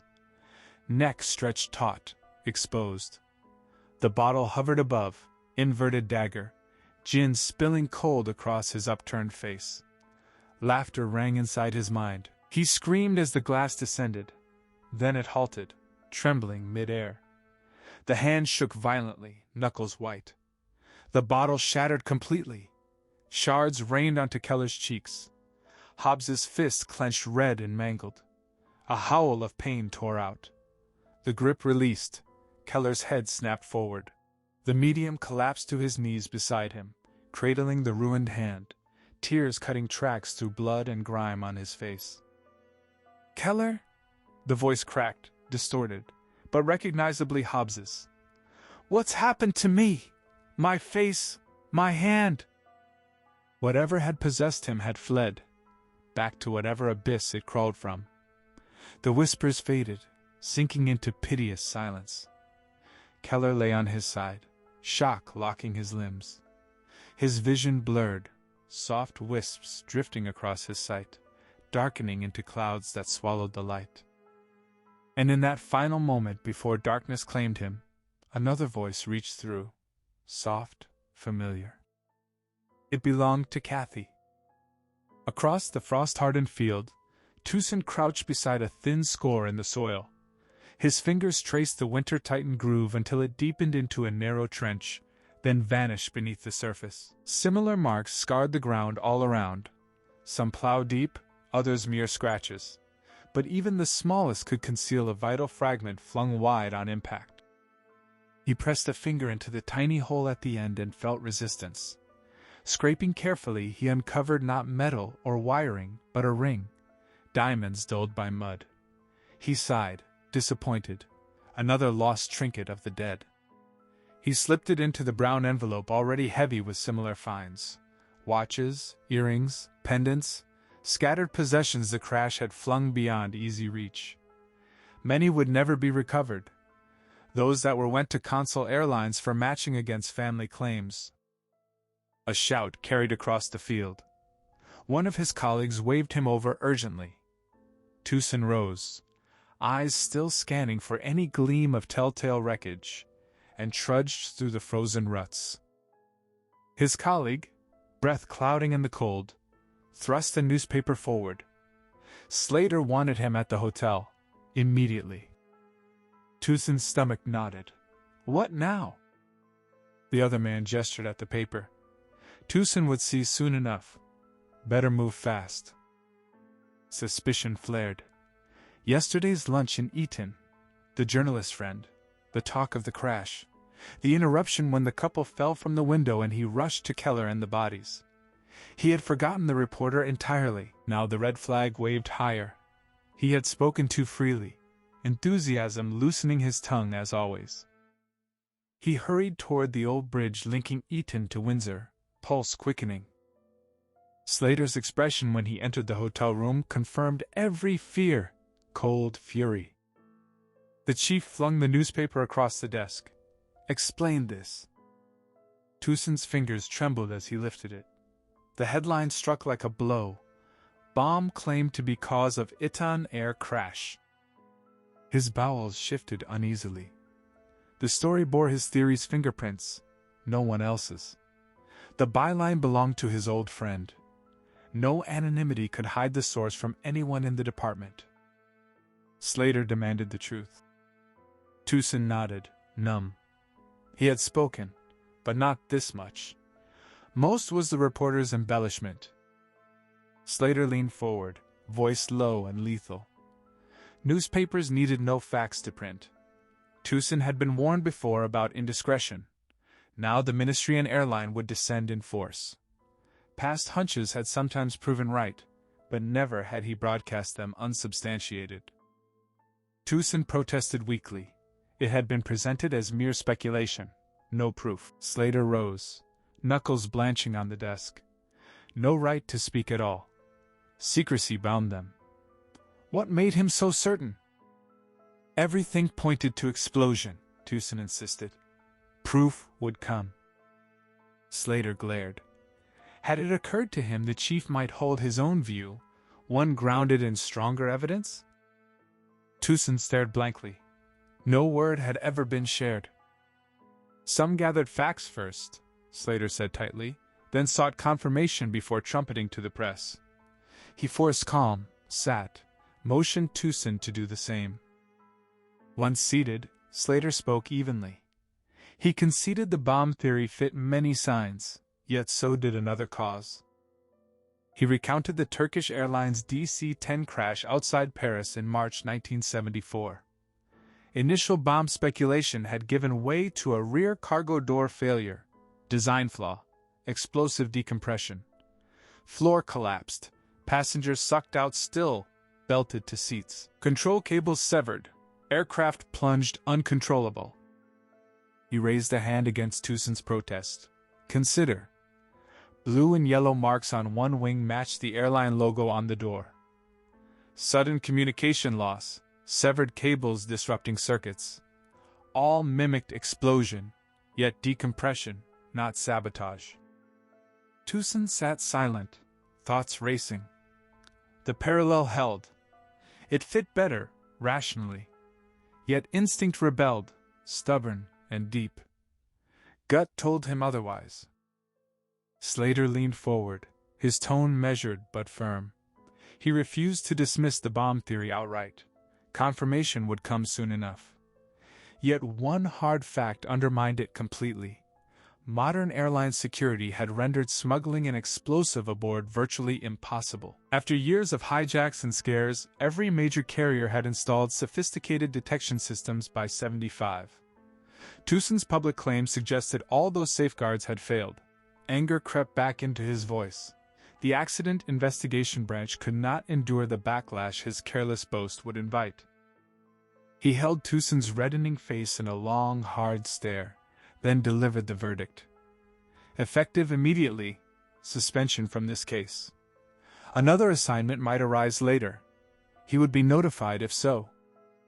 Fury ignited in Tusen. He surged upright, palms planted on the desk. Nothing had proven him wrong yet. Slater met the glare without flinching. Nor had Tusen proven himself right. The real issue was the breach of secrecy and duty to the branch. Collect his things and leave until recalled. Resignation, if he chose it, remained his own affair. Tusen spun on his heel and slammed through the adjoining door. He pressed his back to the wood, chest heaving, then snatched off his glasses and polished them savagely with his tie. "Bastard," he muttered. A savage kick sent the coffee table's leg skidding. He would prove it. When the truth emerged, the old fool's suspension would look like the mistake it was. He crammed his few belongings into the worn briefcase and stormed out through the hall door. Downstairs he shoved into the bar, flung the case against the counter, and demanded a large whiskey. The burn steadied him. He glared at the barman's faint smirk, hauled a stool forward, and planted his elbows like a challenge. Gradually the whiskey worked. Breathing slowed, anger cooled into something sharper. The key remained how any bomb could have bypassed every check. Ground staff? Impossible. Post-maintenance sweeps. Luggage? Screened. Crew? Unlikely, though medical vetting and searches applied. Yet a possibility flickered. He sat bolt upright as the full picture snapped into place. It could be done that way. Excitement flared. Tell Slater? No. Prove it first. The logic held. Every piece fit. He drained the glass, a grim smile forming, then marched out through the swing doors, briefcase forgotten on the floor. Unease had settled over the town like a low cloud. People clustered in small groups, voices hushed, each new rumor feeding the fear. In the pubs, a drink or two lifted the volume, but in shops and along the high street, the women passed anxiety like a contagion. Men spoke at desks and benches, scornful of supernatural talk yet plainly unsettled by the sequence of deaths. Yesterday a college boy had been sliced apart by a train. The same day a married couple had plunged from a window, the man's naked body strangely wasted, as though illness had consumed him for months. They had lived quietly. The wife had run the antique shop for years. Their bizarre end disturbed everyone. The Reverend Biddlestone lay sedated after collapsing in his church. A girl found in a car across the field still could not speak. Her boyfriend claimed a face had appeared at the window and the vehicle had been lifted bodily off the ground before he fled in terror. Another man had died by the river the next morning. Heart attack, the report said, but the frozen mask of fright on his face suggested terror had stopped his heart. Constable Wickham felt the tension coiling tighter each day. A pregnant stillness hung in the air, ready to snap. Guarding the crash field had become an ordeal. The ground itself seemed to brood, radiating a cold that had nothing to do with winter. Looking across the twisted wreckage and the silver shell that had become a burning tomb, he could almost hear the screams, the prayers, the final pleas. He felt the passengers' panic, their pain, their grief. Even the animals sensed it. Dogs froze at the edge, fur bristling, eyes wide with animal dread. Horses shied violently, refusing the lanes that bordered the field. Death had not finished with its shrine. The old man rarely left his small house in Eton Square now. Shock and the desperate run to the burning wreck had drained him. His doctor called it exhaustion of body and spirit. He remembered little of that night. Only the low drone, the flash, then fire and scattered metal. The recurring nightmare returned in darkness. A blackened shape emerging from flames, skeletal fingers reaching. A doll's plastic head with wide, lifeless eyes, and a cruel, painted smile. He would wake drenched, the eyes still watching from the shadows. Sometimes whispers lingered at the edge of hearing. He ventured out only 2 or 3 times a week, and only by daylight, for food. The streets felt watchful. Night especially terrified him, though he missed his old bridge vigil. They had told him the co-pilot, the sole survivor, had carried him clear of the inferno. He had never met the young man, yet an inexplicable sympathy tugged at him. To live when so many had perished. What burden was that? The college boys thrived on delighted terror, spinning ever more gruesome tales to feed it. The crash had been the greatest spectacle in Eton's history. The younger ones cared little for the loss of life, only for the flood of publicity. That first night they had poured from their houses in nightclothes and tailcoats, ignoring masters, to gape at the flames. Later the headmaster's wrath had driven them back, though many stayed glued to windows or whispered through the small hours. In the following days, excitement gave way to a strange sulkiness that worried Anthony Griggs-Mead more than the earlier morbid fascination. Nightmares plagued even senior boys. Irritability spread. Staff members showed the same edginess. The headmaster watched the change with deepening concern, sensing something darker than grief had taken root among them. Griggs-Mead stood at his study window, gaze fixed on the gray afternoon beyond the glass, yet seeing nothing of the grounds. The peculiar death of the Thatcher boy pressed against his thoughts. The lad had never been popular. The headmaster knew the torments the others inflicted over his grossness, relentless, cruel, unyielding. Yet Griggs-Mead had always held to the belief that a boy must learn to stand for himself, to face life's bitterness early and conquer it. Manhood demanded that strength. How else would one grow? Still the question gnawed, how had Thatcher ended on the railway line? He belonged on the playing fields with the rest, not wandering alone. The housemaster would face discipline. The boy had been his charge. A darker notion surfaced, one that unsettled the foundations of his long-held philosophy. Had the daily cruelties driven the boy to despair so complete that he sought the tracks himself? The possibility twisted in his chest. Had his insistence on self-reliance hardened into something rigid, even callous? How much responsibility fell on him for failing to intervene sooner? Tomorrow in chapel he would speak plainly. Cruelty among them was poison. Love for one another mattered more than life itself. He tried to shake off the strange sensation that rolled through him in slow waves. Something heavy, expectant. Not doom. That was foolish. Yet the air itself felt charged, watchful. In the small dark room behind Goodwin and Samuel's shop, Ernest Goodwin waited patiently as the black and white image began to surface in the developing tray. He dabbed gently with a finger to keep the bromide paper submerged. Shapes emerged first slowly, then rushed forward, the photograph completing itself with urgent clarity before threatening to overdevelop into blackness. He lifted it quickly by one corner, let the liquid drain, and plunged it into the fix. There it rested in the white metal tray, beneath the shallow chemical pool, the burning 747 frozen in flame. Firemen silhouetted against the inferno. Hoses limp and useless, faces etched with the knowledge that no lives remained to save. Guilt surged through him again, sharp and familiar. He and Martin had profited handsomely from this image, and dozens like it taken that night. Weeks later, offers still arrived from magazines worldwide. Nearly every frame they shot had sold. At first, the money had sickened him, cashing in on catastrophe. But Martin had argued it was their duty as recorders of truth, and profit was simply business. The shrewd partner had kept their modest Eton studio afloat for 17 years through portraits, weddings, sports teams, industrial shoots, anything required. The crash had lifted them into another world entirely. They had been working late on publicity negatives for a new slow site when the jumbo's roar tore over the rooftops, followed by the explosion that shook the building. Martin had bolted from the darkroom, light flooding in to ruin whatever was developing, shouting for Ernest to grab fresh film and cameras.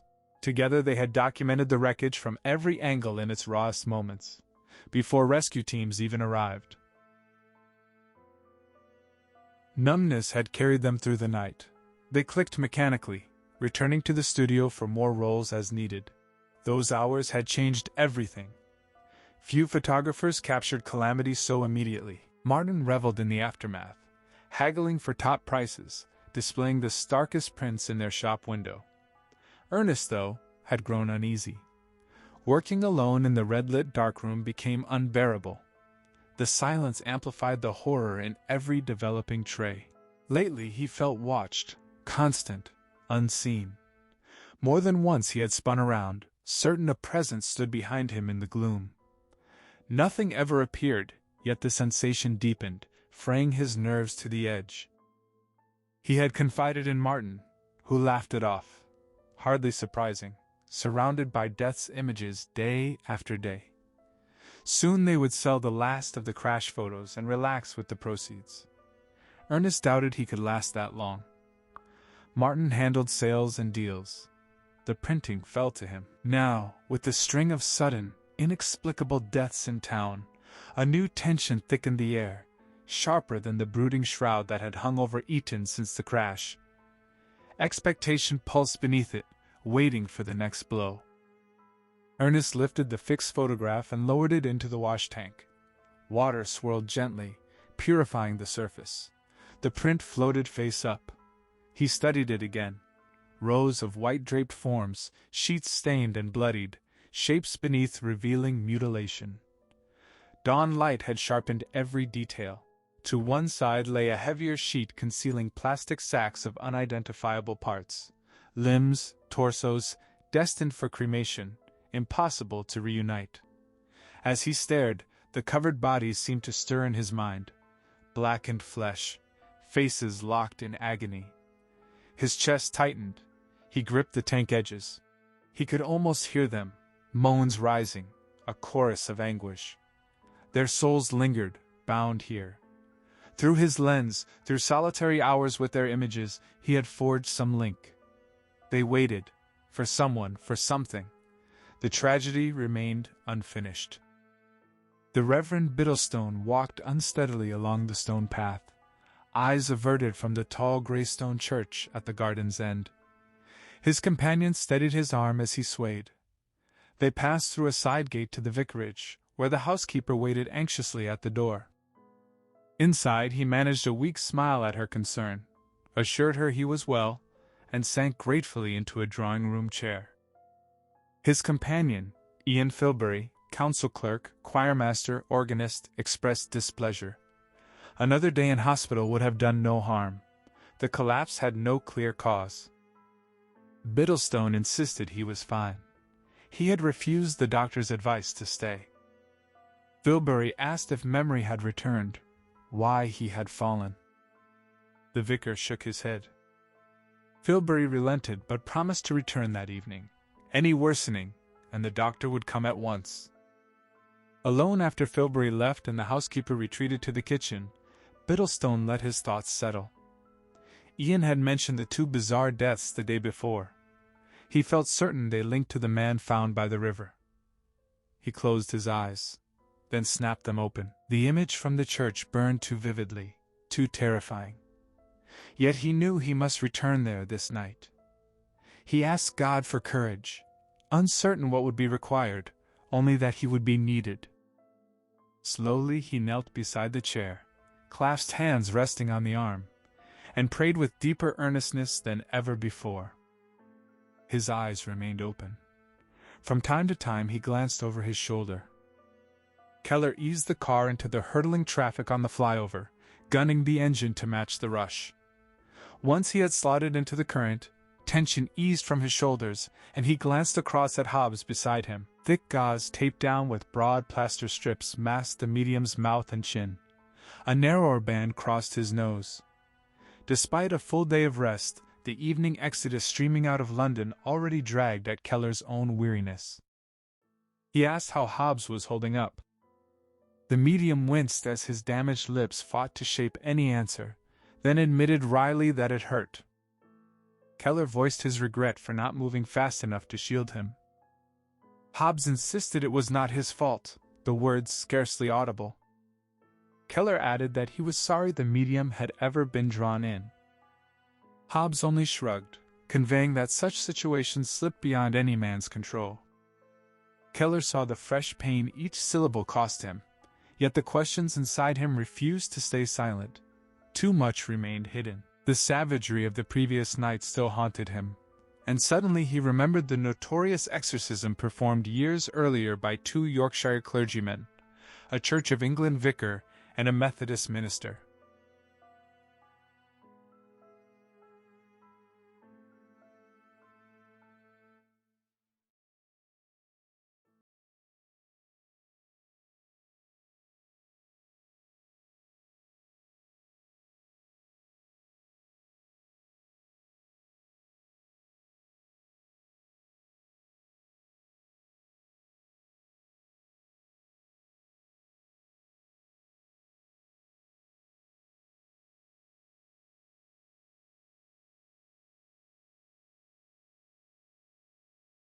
Stayed behind. Insanity, murder, and violence. Released home, the man had slaughtered his wife, gouging out her eyes and tongue, ripping away half her face with his bare hands. The world had recoiled, but Keller and most others had eventually dismissed the horror as the act of an unhinged lunatic and blamed the clergyman for feeding his delusions. Now yesterday's violence forced him to see the case in a colder, sharper light. He looked anxiously at Hobbs. He asked who they were and why they had attacked him. Hobbs studied his profile in silence for several heartbeats, then answered that Keller already knew their identities, but had he realized one particular figure was among them, he would have kept as far away as possible. Keller pressed the name. Yes, Goswell. An evil man in life, and it seemed no less evil in death. Keller confessed his confusion. Hobbs observed that at least Keller now accepted the reality of life after death. Keller nodded. He had never truly disbelieved, yet he had never given the matter deep thought. Hobbs replied that Keller had been given the harshest possible proof of its power. Most people turn to spiritualism only after losing someone dear, or out of idle curiosity, or a hunger for thrills. Keller, by contrast, had had its truth rammed upon him without mercy. Keller gave a grim, humorless smile. He found a gap in the middle lane, signaled, and pulled across. The stag surged forward. Then he asked what had happened to the spirits and why they had become like this. Hobbs shook his head sadly, wincing as he spoke and pressing fingers to his ruined lips so the words came even more muffled. Keller leaned closer to catch them. The medium explained that after a violent death, the spirits often lingered in shock, what they called a crisis state. How long it lasted no one could say. Hours, days, years, perhaps centuries. Sometimes unfinished business on Earth held them back until it was resolved. In this instance, it seemed only Keller could set them free. As the motorway unrolled beneath the tires, Keller's mind slipped back to the night before. He remembered Kathy's voice reaching him after all the others, Captain Rogan's among them, had faded. When Hobbs had come out of trance and Keller had felt himself sinking under the spirit's assault, her presence had come soft with pity. She had warned him of something, though the exact words had already blurred. He had felt only her warmth, a living comfort that told him why so many people yearned for their lost loved ones. That bond of devotion did not perish with the body, but crossed the divide as pure compassion. The warmth had flooded him until his plunge into unconsciousness became almost sweet.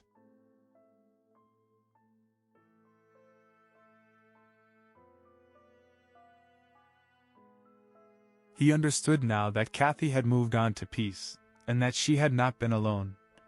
Many of the victims had found theirs too, not the idle tranquility mortals imagined, but an inner certainty that death was merely the first door, with countless more waiting beyond. Those who remained earthbound had simply been too confused to pass through. They had fallen under stronger wills seeking revenge for their deaths, and one will determined only to prolong its own malice. Her presence had then withdrawn, leaving him alone and exposed, and the darkness had swallowed him completely. It had taken the injured Hobbs time to rouse him again. When consciousness returned, the crushing oppression had already lifted from the room, and Keller somehow knew Kathy had been the cause. He had cleaned Hobbs's torn face and hand as best he could, picking out the glass fragments. His own cheeks were crisscrossed with shallow cuts and scratches, his throat strangely bruised as if powerful fingers had throttled him, and his scalp still smarted where invisible hands had yanked his hair. After a stiff drink, he had driven Hobbs to hospital. Neither man had offered the real story. The tale of Hobbs tripping while carrying a gin bottle across the room had satisfied the casualty doctor. Back at the medium's house, Hobbs had insisted Keller stay the night. He had refused to revisit the events and had assured him the spirits would not return. He sensed a protective shield around the property. Keller had been too drained to argue and had dropped into heavy sleep the moment he lay back on the old settee. The following day Keller had pressed for answers, but Hobbs had grown oddly silent, which Keller attributed to the pain. Several times he had caught the smaller man watching him with an unreadable stare.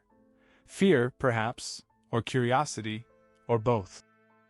Hobbs now carried himself like a man who had surrendered to fate, a swimmer who had stopped fighting the current and simply let it carry him toward the whirlpool.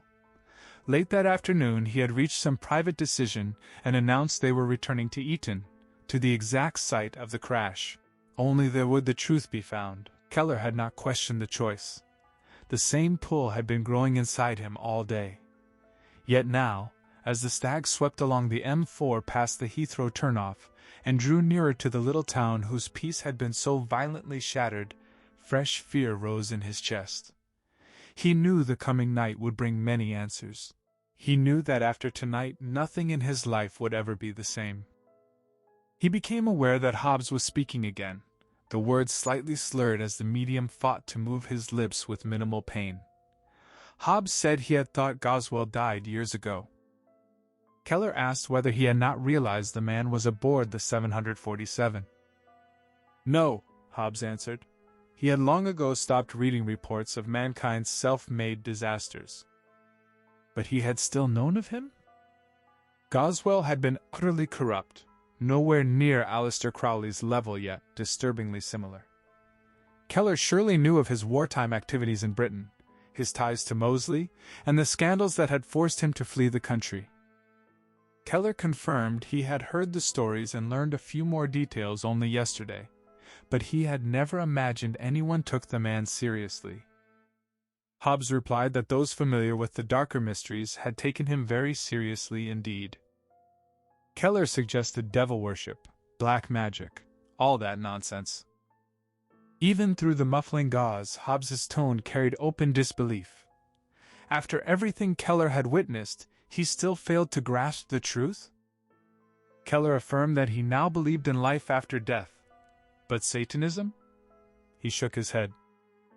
Hobbs explained that it existed as a genuine religion, no different in structure from any other, except its followers worshiped Satan instead of God. At least 400 covens were known to operate in England today.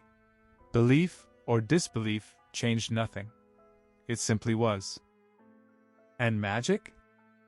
Some called it the science of the mind. Crowley had demonstrated its power repeatedly, most of it bent toward evil.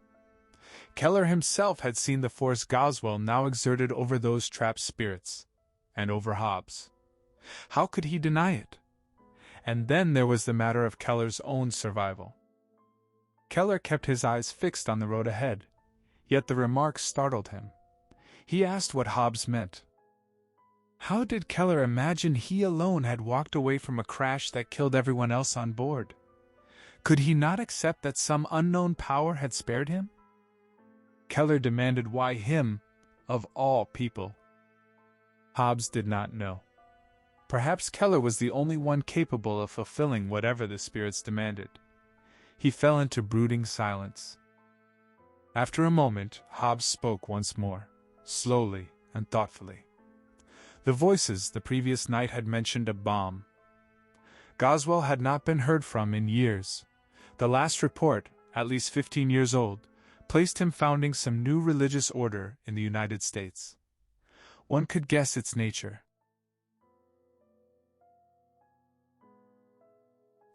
He still possessed many enemies in Britain, especially among the Jewish community, who even 30-odd years after the war continued to seek justice for the atrocities committed against them.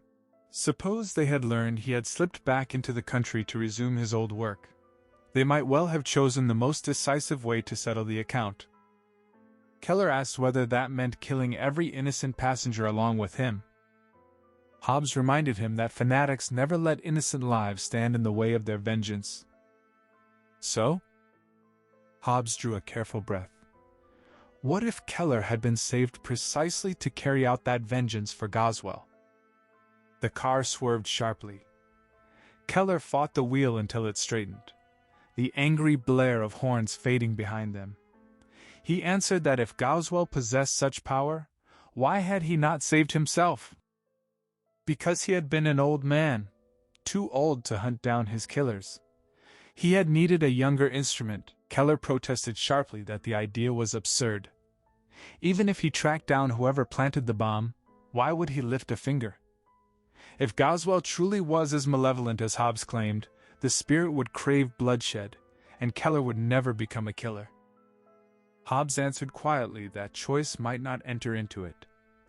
Keller had seen what the spirits had done to him the night before. Keller pointed out that Hobbes had invited the contact by opening himself to them.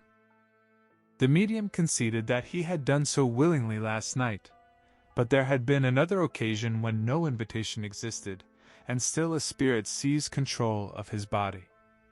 A woman had come to him, desperate for him to reach her husband, who had taken his own life after discovering her affair. She had begged to ask forgiveness because she genuinely loved the man. At the time, Hobbes had been unusually strong as a sensitive, and linking with the dead husband proved straightforward. The spirit had appeared shaken at first, then granted forgiveness, with one condition: the wife must visit him regularly through Hobbes as intermediary. Hobbes had agreed to hold the sittings for a time, even though he usually warned against over-reliance on such contacts. The living grew too attached. In this instance, though, the purpose seemed honorable. For a while everything proceeded smoothly. The dead man struck him as gentle, trusting, even kind. Hobbes had not realized the spirit was simply using the sessions to strengthen his hold, forging a deeper personal link across the divide. Then one night, the husband overwhelmed him, commandeered his limbs, and turned on the wife. All along, revenge had been the goal, the act the man had lacked courage to commit while alive. Hobbes had become the weapon. Only as his own inner will surged upward in desperation did he manage to expel the intruder and halt the choking. The wife, mercifully, never pressed charges. Perhaps she understood the truth, or perhaps her guilt persuaded her the punishment was deserved. 3 days later she ended her own life, granting the husband his vengeance after all. That experience had driven Hobbes to abandon spiritualism entirely. He had become far too open, too vulnerable. Keller stole a swift glance at the bandaged medium. A cold doubt gripped him. Was Hobbes deranged, or had the events of the past day unmoored his own sanity? He felt the urge to slam on the brakes, drag the smaller man out, and drive away alone. Yet something in Hobbes's steady, sorrowful composure held him back. The medium turned toward him, and though the gauze hid his mouth, Keller sensed the sad, pained smile beneath it. Hobbes observed that Keller still refused to believe. Keller admitted he no longer knew what to believe. The whole chain of events felt impossibly far-fetched. He needed time to absorb it. Everything had struck too quickly. Hobbes replied that time was precisely what they lacked. His theory about Goswell might be mistaken. It remained only a hypothesis, but anyone who had truly known the man would find it far more plausible. Keller had no conception yet of evil's real strength. Still, Hobbes understood the disbelief and shared the sympathy. Tonight, he hoped, would clarify a great many things. Keller spotted the Colnbrook sign and eased into the inside lane. He left the motorway, circled the roundabout, and headed toward Datchet. The unlit road stretched empty ahead, and the solitude sharpened his unease. They traveled on in silence.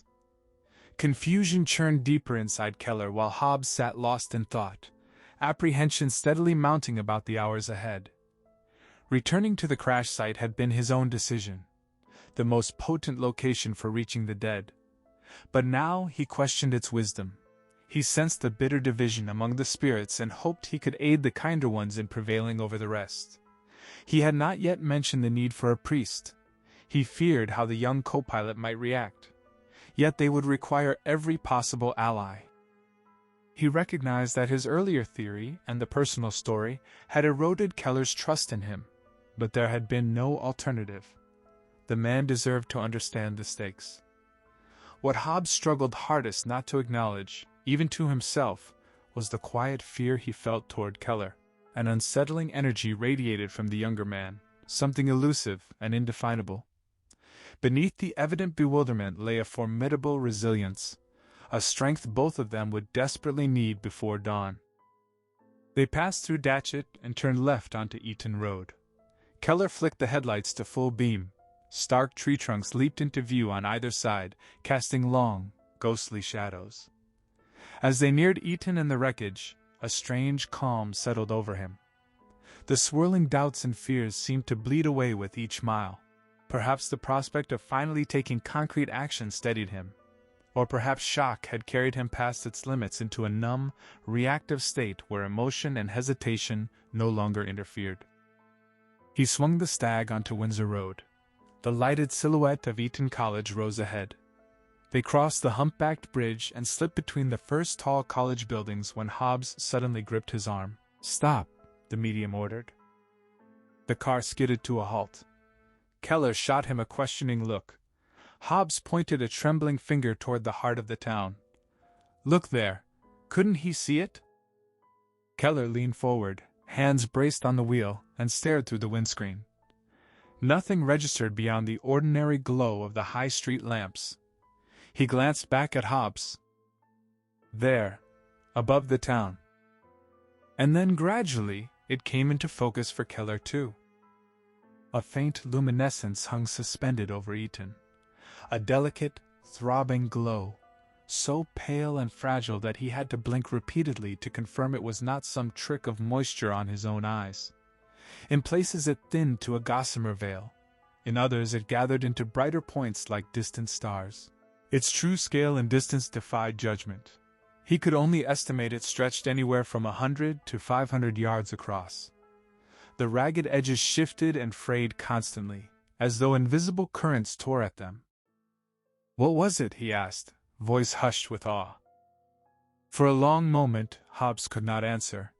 When he spoke, his voice came thick and strained. They were waiting. The dead were waiting for them. In another place, crouched in thick darkness, another man fought to remain utterly motionless. The heavy overcoat and woolen scarf did little against the bone-deep cold, yet he dared not kindle even a small flame. The light would betray him instantly. He kept his eyes wide, lids taped open by vertical strips of plaster, and without turning his head he scanned every shadowed corner of the room. No, they had not arrived yet, but they would. They came every night now, sometimes in daylight. He heard their murmurs to one another, their occasional laughter. They hunted him. Yet if he stayed hidden in the black and held perfectly still, they might pass him by. He clutched the black-metalled shotgun between his thighs, barrel angled toward the ceiling. A slow, private grin spread as his fingers caressed its smooth length in a lingering, possessive stroke, savoring its chill and its promise of unanswerable power. Nothing, not even the already dead, could withstand its fury. At first their nocturnal visits had terrified him. The calling, the taunts. Then he understood they could not touch him physically. They summoned visions, shrieked into his thoughts, attempted to invade his mind, but they possessed no substance in this world. Their only weapon was madness, and he had outmaneuvered them. He had declared himself insane long ago and paid the price for that declaration. Now he belonged among them, one more voice crying for retribution. He had settled the debt with his death. The others who perished alongside him meant nothing. Their existences carried no weight. Their continued torment pleased him. Death had granted them no escape, and he suffered beside them. That balance satisfied him. The fear had once paralyzed him so completely, he refused to leave the house. In time he discovered safety in isolation. avoiding accident-prone places, shunning anyone who might harm him. He had written to his company, the one he himself had built, informing them he required rest and would return when ready. They had likely welcomed the news. They had urged him to step back before. A snigger escaped, and he clamped a hand over his mouth, eyes darting warily. They had dispatched someone to check on him. The visitor had left when no answer came. The same person returned several times, then stopped. Soon, everyone would abandon the effort, even the voices. How desperately the dead had tried. Yet his will outmatched theirs. Mere phantoms, words, stray thoughts, how could such things touch him? It was all mental, and his mind remained the stronger, the more devious.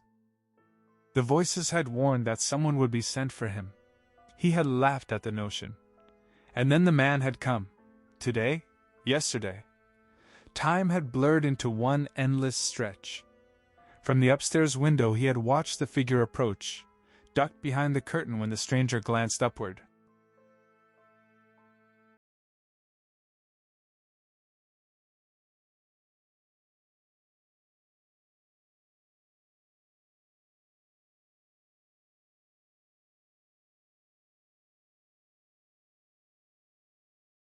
Instantly, grating on his nerves. Footsteps circled to the rear.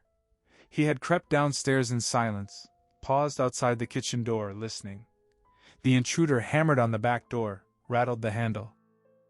He eased the kitchen door open and slipped inside. Through the frosted panels he made out the dark shape outside. Every curtain in the house remained drawn. The man could see nothing. He stood breathless beside the table as the shadow shifted to the window and pressed close, searching for any gap. With a jolt, he remembered the shotgun still upstairs on the bed. How simple, how pleasurable it would have been to fire through the glass and watch the silhouette burst into ruin. Instead, he spotted the bread knife beside the stale loaf.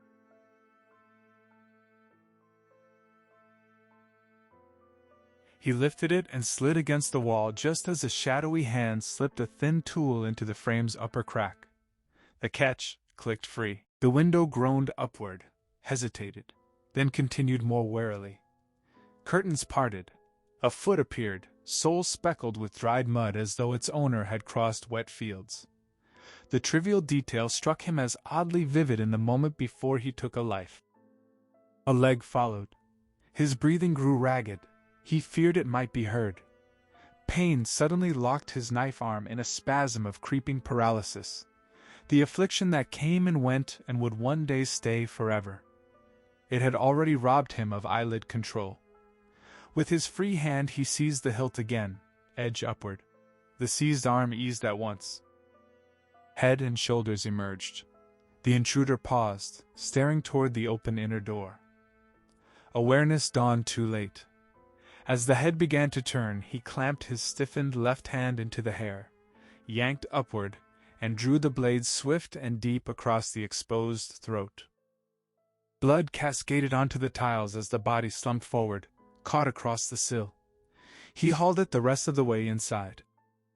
A smothered giggle rose as he pictured the corpse now propped in a kitchen chair, slumped as though it had merely nodded off over a late snack. He taunted the empty air. Was that the best they could manage? Their chosen messenger? Well, the man had joined them now, hadn't he?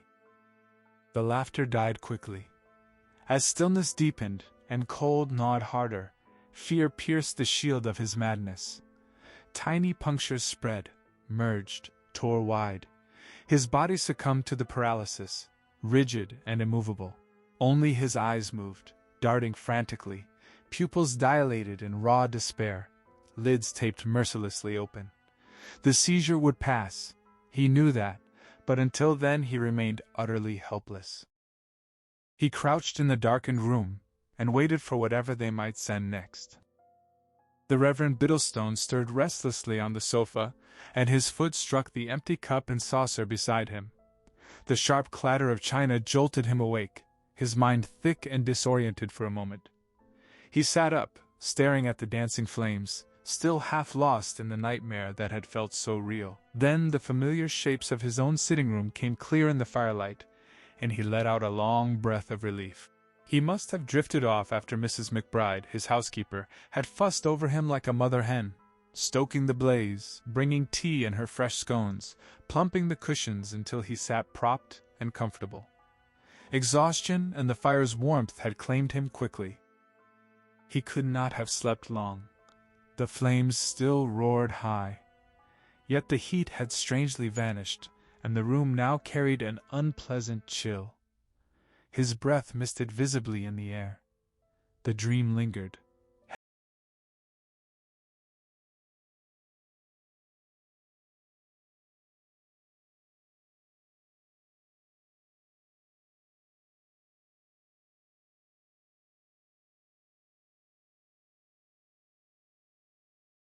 The last rites. This time the entire field burned around him, and he had passed through the flames to reach the maimed and injured, offering blessings and comfort. Every victim had still been alive, writhing in agony, crying out for mercy and forgiveness. He shuddered at the memory. Those poor souls. He felt certain now that many of them had not found peace. The horrifying figure he had glimpsed inside his church the day before had been nothing more than a tormented spirit made visible.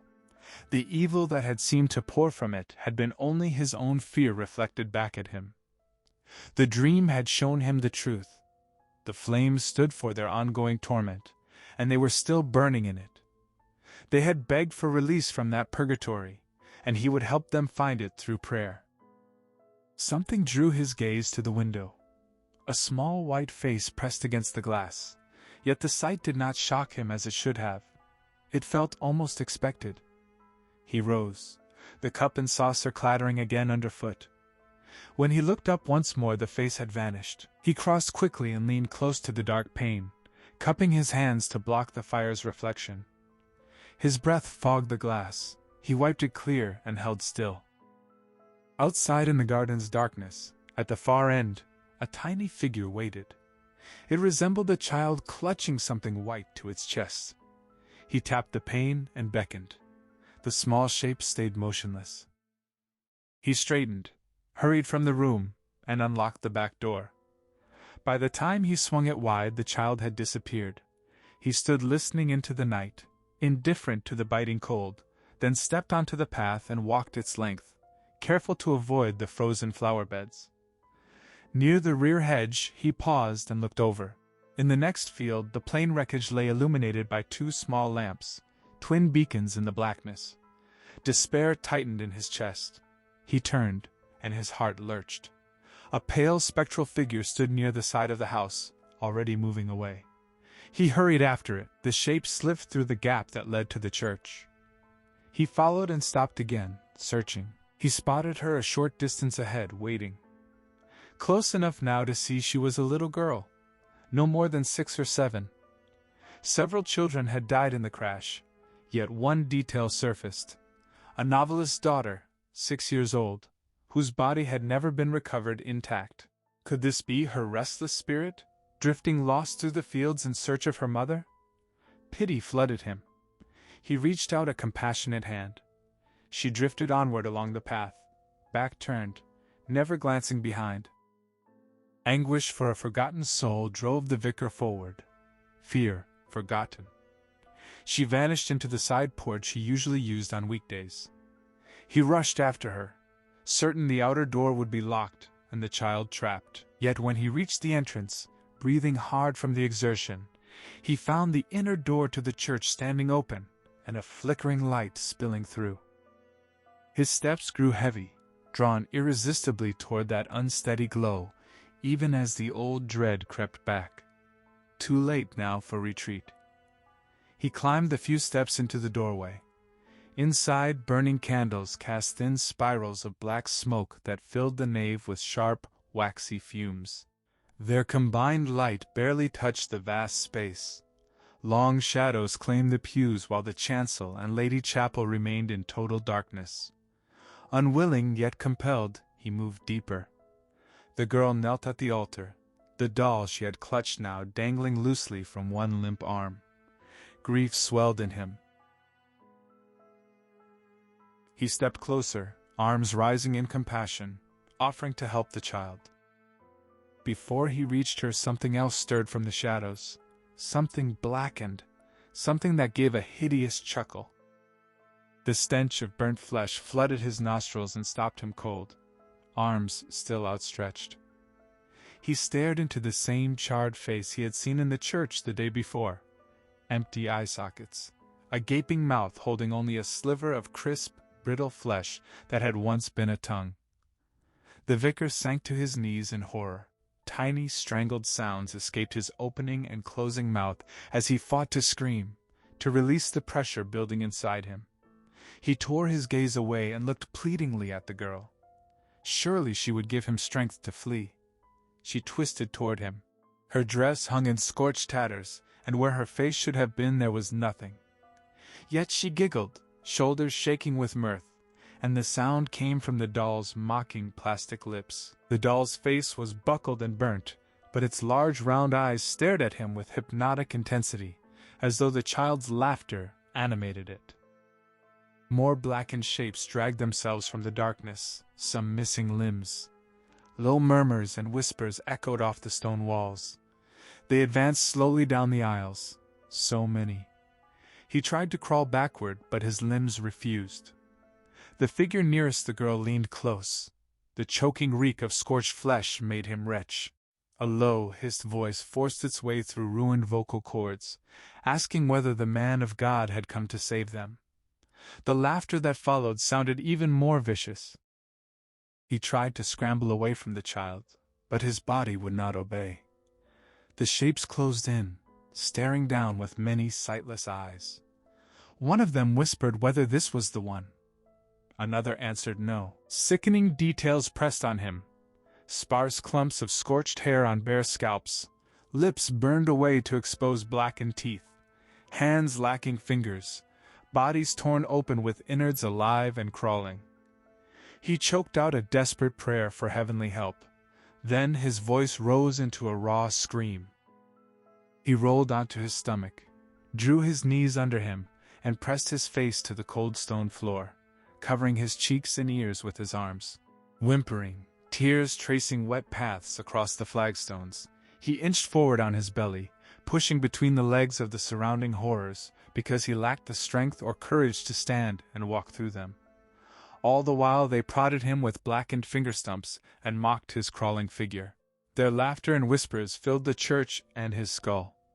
He clamped his hands tighter over his ears, lifted his face, eyes squeezed shut, and screamed again toward the high ceiling. No. The voices and movements ceased. Slowly he opened his eyes and lowered his head. Every shape had turned towards the door, staring at the man standing in the entrance.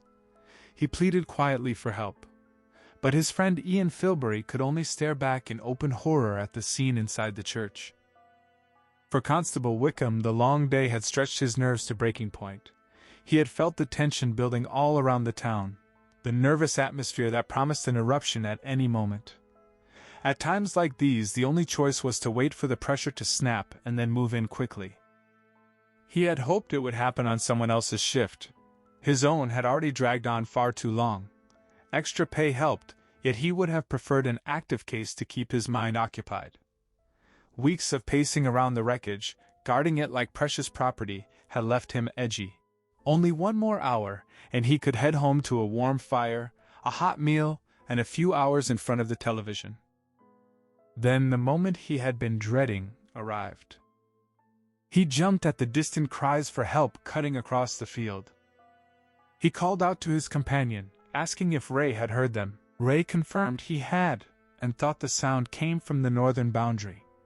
Wickham disagreed, pointing east, and the next cry proved him right. It came from the direction of the vicarage. He urged Ray to move, and the two constables ran across the field, torch beams slicing the darkness, boots crunching over frozen ground.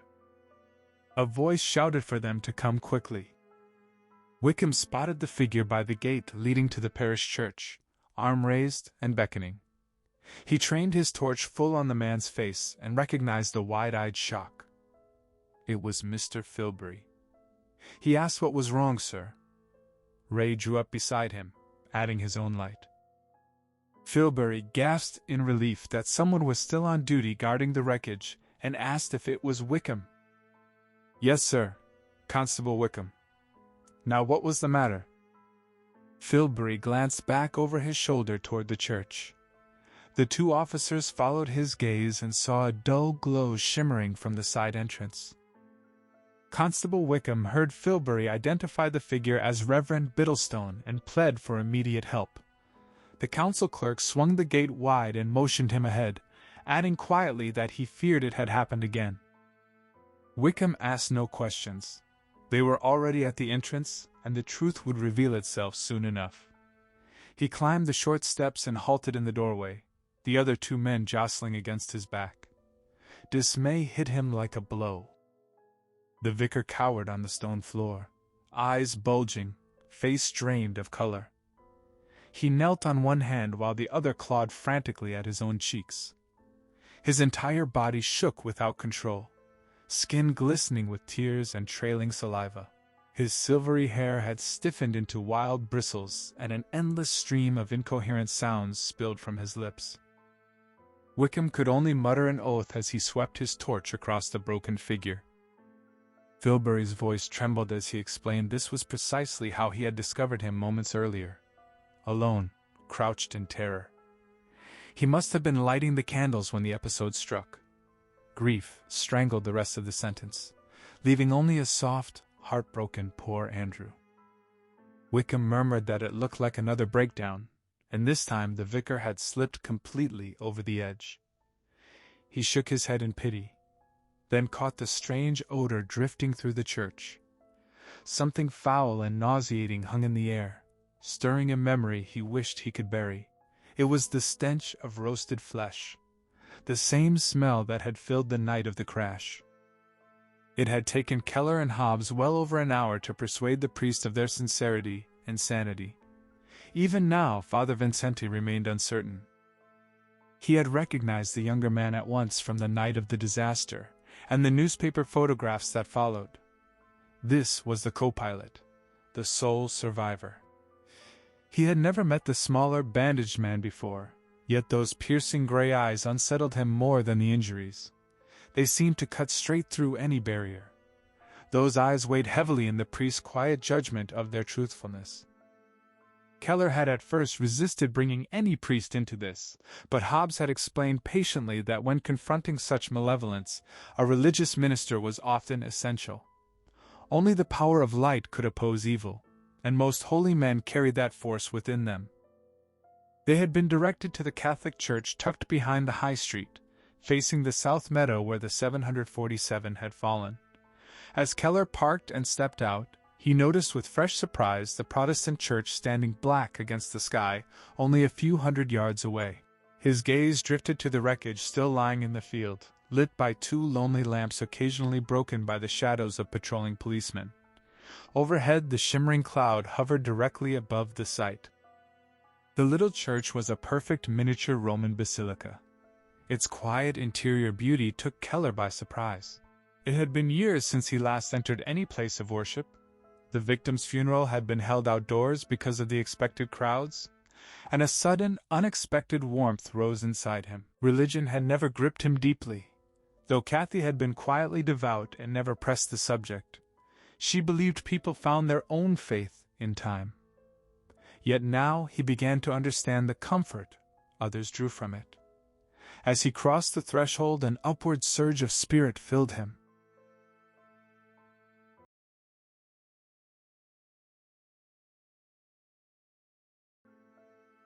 The calmness he had felt earlier on the road spread wider, like a gentle sedative through his veins, curious and quietly awesome. It brought no dramatic conversion, simply a newfound peace he would need time to examine. He noticed Hobbs studying him with that familiar blend of curiosity and puzzlement. The church held one main altar and 6 small chapels along the nave, marble gleaming on pillars and side altars. A service was in progress for a handful of worshippers. The two men waited patiently at the back until it ended, then approached the priest once the last person had gone. Father Vincent had listened without once interrupting, studying both men intently. The co-pilot spoke little, yet something about him inspired belief. He kept glancing toward the crucifixion statue on the altar, as though only now grasping its meaning. The smaller man spoke of the unbelievable with plain facts, his strange eyes never wavering, enduring obvious pain to shape each word through bandaged lips. The priest felt certain neither was lying nor exaggerating. Though only in his late 30s, he had heard enough falsehoods in his life to recognize honesty when it stood before him. He wondered if they were simply misguided, but saw no need to ask about their faith. It was clear they held none. Rising from the pew, he faced them and said simply that they would see what could be done. Keller asked in open astonishment whether the priest truly believed them. Father Vincenti gave a grim smile.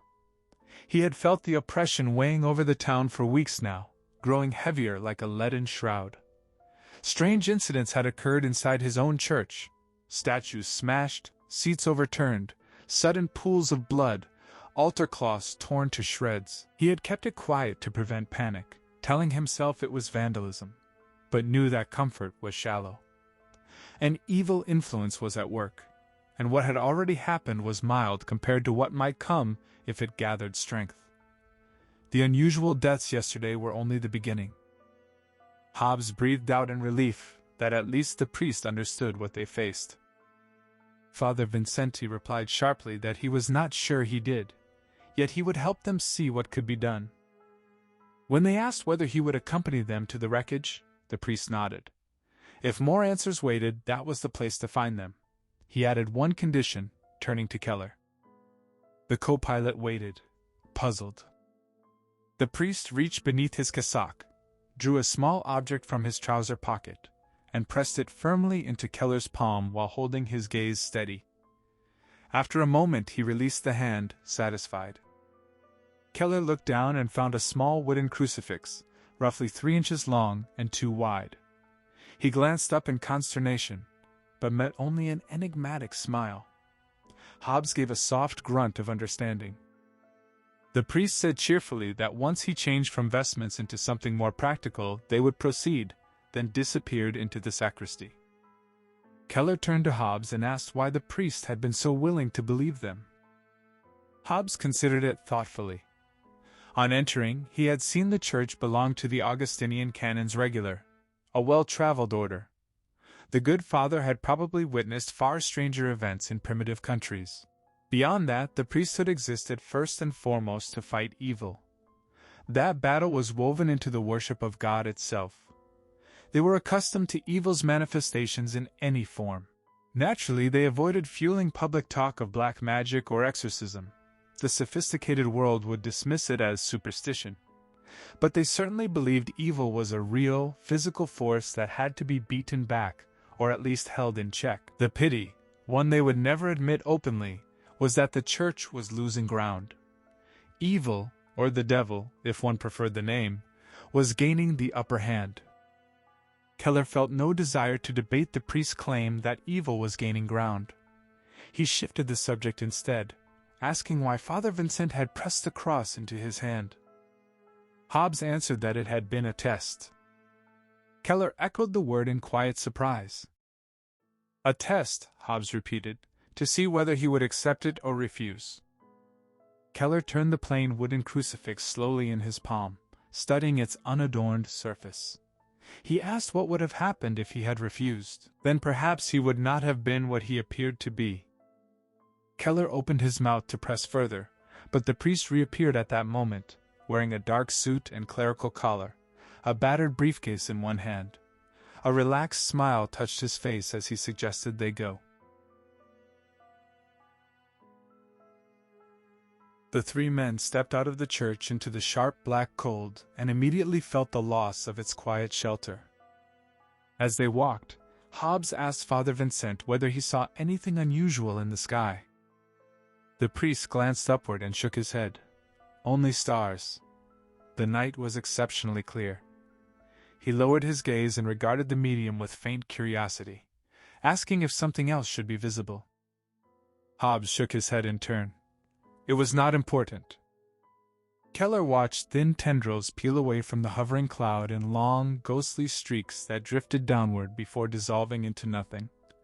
He turned toward Hobbs, but the medium gave a slight, almost imperceptible nod that confirmed he saw the same. They continued in silence until Keller remarked that the police might refuse them access to the wreckage. They had already crossed the narrow road and slipped through a wide gap in the perimeter fence. Father Vincenti replied that he might be able to persuade the officers. No persuasion proved necessary. The field lay deserted except for the broken shell of the aircraft and its scattered fragments of twisted metal. The three men trudged across the uneven ground, eyes adjusting to the gloom, braced for a challenge that never came. Keller muttered under his breath, wondering where the guards had gone as they neared the dimly lit wreck. Hobbs suggested they had been called to more pressing duty and urged gratitude for the good fortune. It spared them awkward explanations. They reached the massive, cone-shaped fuselage. The main frames near the center stood exposed and bent. The belly had flattened almost completely on impact, crushing its once perfect circle into something squat and ugly. There was a pathetic dignity in the jumbo's ruined grandeur. Father Vincent peered into the torn hulk and shook his head in quiet sorrow, murmuring how much larger tombs would need to become. Keller barely registered the words. He was already moving toward the sheared-off forward section. Most of the interior had been destroyed and the critical panels removed for laboratory study, yet he needed to reach the cockpit. The plan had been Hobbs's return, as nearly as possible to his original position that night, summon the memories, retrace the moments leading to disaster, and mentally resurrect the sequence of events. Hobbs's muffled voice called him to wait. Keller felt a small, unexpected warmth that the medium had finally dropped the formal Mr. Keller. The two men caught up, and the three gathered beside the looming, mutilated shape in the darkness. Father Vincente asked softly what Hobbs intended. The medium explained in the same low tone that Keller would enter the aircraft and turn his mind back to that night, beginning at the last clear point before the accident and working backward from there. The priest reminded them that the attempt had failed before. The newspapers, and the men themselves earlier that evening, had said the co-pilot's memory of the crash remained blank. Keller cut in that the conditions had never been the same. Hobbs added that he would assist by calling on the spirits to guide Keller and recreate the atmosphere of that night. Father Vincente asked in alarm whether that was not terribly dangerous. Yes, Hobbs agreed, which was precisely why he had wanted the priest present. They might need his protection. The priest protested that he was only a man of the cloth. The malevolence here felt immense, and he might not be strong enough. Hobbs answered evenly that he was all they had, and time was running short. He gave Keller a reassuring pat on the arm, produced a small torch from his pocket, and handed it over. Keller switched it on and directed the narrow beam into the gaping hole in the fuselage side, then climbed through. Inside, darkness swallowed everything beyond the thin ray. He swept the light toward where the twisting staircase to the first-class lounge and cockpit should be. It remained, scorched, buckled, but passable. Behind him he heard the others struggling through the opening. While he waited, he examined the rent. The forward passenger door, Harry Tusen had said, blown out by the explosion. Its edges were ragged and twisted. A long tier ran upward toward the roof, framing a slice of starry sky. Whatever force had torn the door free had ripped surrounding metal with it. He angled the beam downward and saw how the fuselage had cracked wide near the wing roots. The whole structure had shattered like an eggshell under the impact. Exposed frames stood further along, the two main ones still upright but canted like the broken ribs of some enormous creature. Regret tugged at him. The quiet sorrow every pilot feels before a destroyed machine, large or small. He turned the torch to guide the others as they stumbled closer. Father Vincente murmured a soft exclamation of shock at the interior's devastation. The heavy reek of charred metal and burnt fabric still clung to the air, an odor the priest knew would haunt him forever. He asked what came next. Keller pointed the beam upward. "Up there!" The priest asked whether the staircase would hold. If they went one at a time, Keller said it should. He tested each step carefully, avoiding the worst gaps. One side of the stair hung open to the first-class compartment below. He flicked the light down once, then wished he had not. Almost nothing remained. He reached the passenger lounge but stayed clear. The floor sloped sharply and a long, narrow breach opened at its far end into the main cabin. He turned forward. The small cockpit door hung loose on its hinges but intact. He pushed through and surveyed the ruined compartment. As expected, every instrument panel had been stripped away. The forward bulkhead had caved inward from the floor up. Impossibly, fragments of the radar cone, normally housed in the nose, jutted into the space. The pilot's seats were mangled beyond recognition. For the 1,000th time he marveled that he had survived. A jagged hole in the roof offered one faint possibility. Had flying metal torn it open and flung him through? Cold night air poured through the gap, tightening his skin.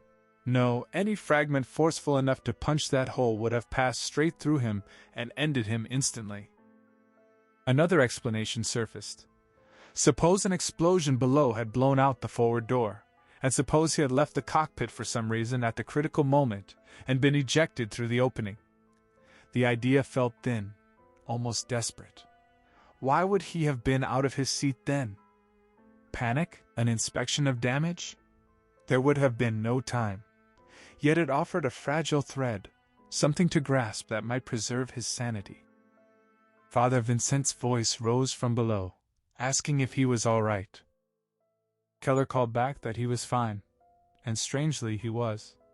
Sadness lingered for the lost machine, yet the deep melancholy that had shadowed him for so long had eased.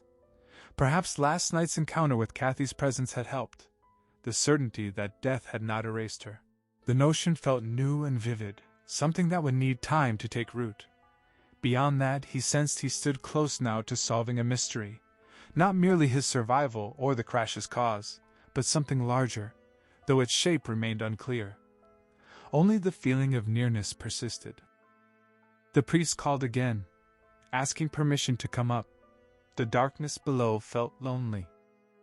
Keller apologized and invited them, reminding them to go one at a time and watch the gaps. He shone the torch down the stairwell. Father Vincent climbed first, Hobbs close behind. Keller pointed toward the cockpit as the three crowded the narrow landing. The priest's expression grew grave at the sight of the devastation. He murmured pity for the men who had sat here and told Keller he had been extraordinarily fortunate. Keller answered without bitterness. Had he? Hobbs urged haste. If the police returned, it would be awkward. They had no authority here. Father Vincent agreed. Under normal circumstances he might have secured permission, but not like this. Keller asked how they should begin. The priest spoke first, laying down ground rules before Hobbs could reply. They would abandon the attempt immediately if it showed signs of spiraling out of control, by whatever means necessary. If any one of them faltered under the strain, the others must stop at once and help. Finally, whatever occurred tonight would remain private until all three agreed the time was right to speak of it. He asked for their word. Hobbs gave it instantly. Keller hesitated, then nodded and said yes. Father Vincenti opened his briefcase on the scorched floor and removed 2 long candles, lighting them at once. He handed one to each man to place where they would not fall. In the steadier but more ghostly light, he draped a purple stole around his shoulders, then set a crucifix on the floor before them.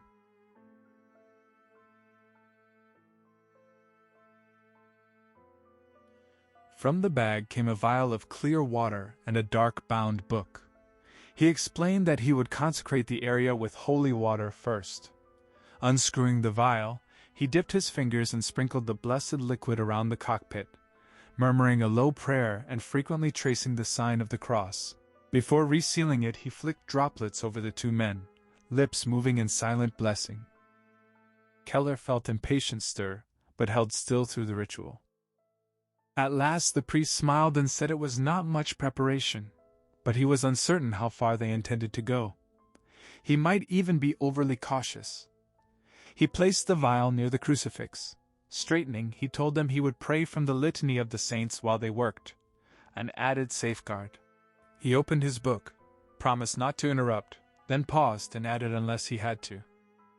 Father Vincente wondered again at the depth of his own faith in these two strangers who had come to him in the night with their tale of discarnate souls trapped for unknown reasons, begging his help to unravel a mystery somehow bound to the young co-pilot, and perhaps free him from his lingering guilt. Apart from their clear sincerity, the reason felt perfectly simple. He had been expecting them, or at least expecting something like this. Years earlier in his native Switzerland, an avalanche had buried a mountain ski resort crowded with holidaymakers and children, crushing everyone. The village's grief had stretched unnaturally long, bringing accidents, sudden deaths, and madness. An older priest of his own order had performed an exorcism, and normal life had returned. Other quieter incidents across his ordained years had left him certain that influences existed beyond the visible world. If their story proved true, duty required him to investigate and refer the matter to higher authority. He was only a parish priest, after all. Hobbs asked whether Keller could position himself close to where he had sat on the flight. Keller answered that it was impossible. The cockpit and captain's seat had been completely destroyed. He scrambled over debris as far as the weakened floor allowed, aware it might collapse at any moment, and pitched them onto the jagged metal spikes below. He squatted before the wreckage, fighting the eerie chill that crawled over his skin. Hobbs told him to close his eyes and reach back to that night, or as close before as his memory permitted. Keller concentrated hard, but the blank remained. He pushed further, recalling the hangar fight and Captain Rogan's furious, hate-filled face, yet nothing followed. Frustration drained his new confidence. He rubbed his eyes roughly and silently begged Kathy for help. Knowing she had not left him, nothing answered. The atmosphere in the confined space changed. Temperature plummeted. His limbs locked rigid. A cold pressure climbed his spine and spread.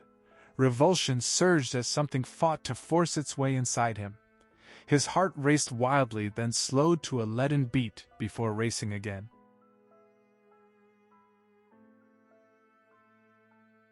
He sensed the priest's prayers falter briefly behind him but continue, sharper and more strained. Father Vincent felt the loathsome malevolence descend on the aircraft, and poured fresh strength into his prayers. Yet in the poor light he could not see the full plight of the two men ahead. He clutched the crucifix to his chest, unaware of the silent battle raging in Keller. Keller felt himself losing ground as the entity spread through him, draining his will. A low, coarse chuckle broke the silence. He forced his eyes toward Hobbs beside him.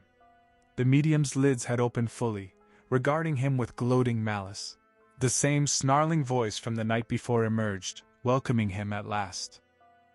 The priest heard the words and froze in terror. He lunged for the vial of holy water but stumbled in the darkness. It rolled away beneath fallen metal. Desperate, he dropped to search as the candlelight and torch dimmed. The thing inside Hobbs turned its head slowly and regarded the scrambling priest with contempt, mocking whether a few drops of water could drive it away. Father Vincente abandoned the search, thrust the crucifix forward, and began the ancient rite, invoking Almighty God who had once cast the fallen tyrant into hell and sent his son to crush the roaring lion. The entity laughed hideously, rocking Hobbs's body back and forth in open derision. The priest faltered but pressed on, commanding the beast to release its captive. Suddenly the crucifix glowed red-hot in Father Vincent's hand. He cried out and dropped it. Black smoke curled from the metal on the floor. The creature laughed again. The priest resumed his incantation, demanding the hand of God cast the invader from the vineyard. Keller felt the crushing pressure ease as the priest's words reached him from a great distance and grew louder. He had been sinking into blackness toward a round white shape with cold eyes and mocking rosebud lips, then recognized the buckled, scorched plastic face of the doll. Memory flashed, the little girl boarding with her tiny plastic doll clutched to her chest. The words filled him. Silently he echoed them inside himself, rising toward light and air. The unseen hands fell from his throat. With a gasp he pitched forward, released. Hobbs glared at the priest, vile obscenities pouring from twisted lips. Keller staggered upright and struck the medium hard, slamming him back against the crumbling metal. The entity leered up at him, eyes blazing with hatred, rasping whether he truly thought he had escaped. The broken fuselage began to tremble. Chunks of metal clattered down. Vibrations intensified into violent shaking. A high-pitched howling shriek filled the compartment, stabbing behind their eyes. Candles toppled. Panels collapsed inward in choking clouds of soot. The torch's beam wavered. The priest's prayers rose in pitch against the din of groaning metal and mocking laughter. Keller clamped hands over his ears and rocked his head, crying out to block the assault. Just as collapse seemed inevitable, the howl and shaking faded abruptly. An uneasy stillness descended, broken only by the steady drone of the priest's prayers. Then a new stench flooded the cockpit. Fetid decay mixed with the sickening reek of burnt flesh. Darker shapes swirled in the gloom. Whispers began, confused and frightened, growing clearer and calling Keller's name. One voice came from inches away, husky and strained yet unmistakable. Rogan's, pleading for help to find someone. Keller asked weakly who he must find. Another angry voice demanded he locate the one responsible for what had been done to them all. They could show him. The thing inside Hobbs rose in the torchlight, snarling that they already had Keller. He belonged to them now, and they would take him. Rogan's voice countered sharply. Not Keller, the other one. More voices joined the chorus. From a far corner came a child's whimper, frightened, asking for Mummy. A scream split the air. We're crashing! Followed by desperate pleas for help. Wailing broke out, echoing through the wreckage and drifting into the night. Keller's heart clenched with raw dread as that low, menacing chuckle rolled out from the hunched figure before him. The thing inside Hobbs had just screamed for silence, yet now it laughed in a way that turned his blood cold. He watched the possessed man stoop low in the gloom, then straighten with a jagged bar of twisted metal clutched in one hand. Hobbs took a deliberate step closer, the makeshift weapon glinting faintly. Father Vincent stood rooted in horror, lips still shaping silent prayers that had already failed him. He cursed his own foolishness for letting events reach this point. He felt utterly unworthy to face such a perversion. He saw the medium lurch toward the co-pilot, metal bar raised high, only for the weapon to tremble as if some violent inner struggle tore through the man. Hobbs's face twisted into pure fury, eyes bulging as though they might burst from their sockets, a thick purple vein throbbing at his temple. One side of his mouth pulled back in an unnatural grimace, the torn bandage exposing bloodied, mutilated lips and bared teeth. Foul curses spilled from him, and that grimace slowly warped into a leer of triumph. The hand holding the bar began its swift descent. Keller's face burned with sheer rage as he lunged.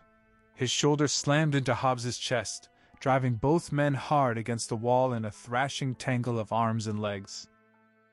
Through Father Vincent's shocked eyes, dark shadowy forms whisked past, discarnate bodies swirling in confusion. He sensed without looking that the entire smashed fuselage of the aircraft teemed with them. Tormented souls, many vindictive and vengeful, others simply frightened. Keller's body hurtled toward the priest, flung with unnatural strength by the demon inside the medium. Mocking laughter rang in the priest's ears as the co-pilot's weight crushed the breath from him. He lay gasping on the floor, choking on sooty dust that clogged his lungs and reeked of burnt ruin. The kicked-aside torch cast a weak beam past his face, catching a glint of glass resting against the twisted metal struts that had once held the flight engineer's seat. Hobbs rose again, lumbering toward the co-pilot, who dragged himself to one knee, sucking in noisy breaths yet ready to spring. The demon felt only loathing, disgust, and hatred for this man who dared resist the use of the medium's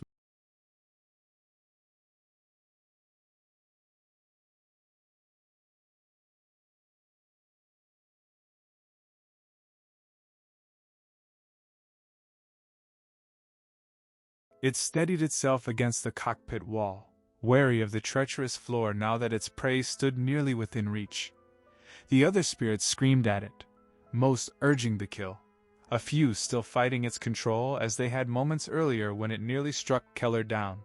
But it held them back, far too cunning and powerful, its strength already sharpened through the man Goswell in the living world. Its sniggering laugh deepened into a growling sneer as it faced the co-pilot. No fear showed in the man's steady gaze, though the fool had no idea of the eternal danger awaiting him. It charged with a screech of triumph as the co-pilot crouched to meet the rush. A dark shadow surged between them. Liquid splashed across the medium's face, and the demon screamed in agony as holy water burned into flesh, tearing and driving it from the human body. Hobbs staggered backward and fell, hands clawing at his blistering face while the skin hissed as though acid poured over it. More holy water drenched his hands and neck. Flesh sloughed from his head in steaming curls. Huge welts rose instantly.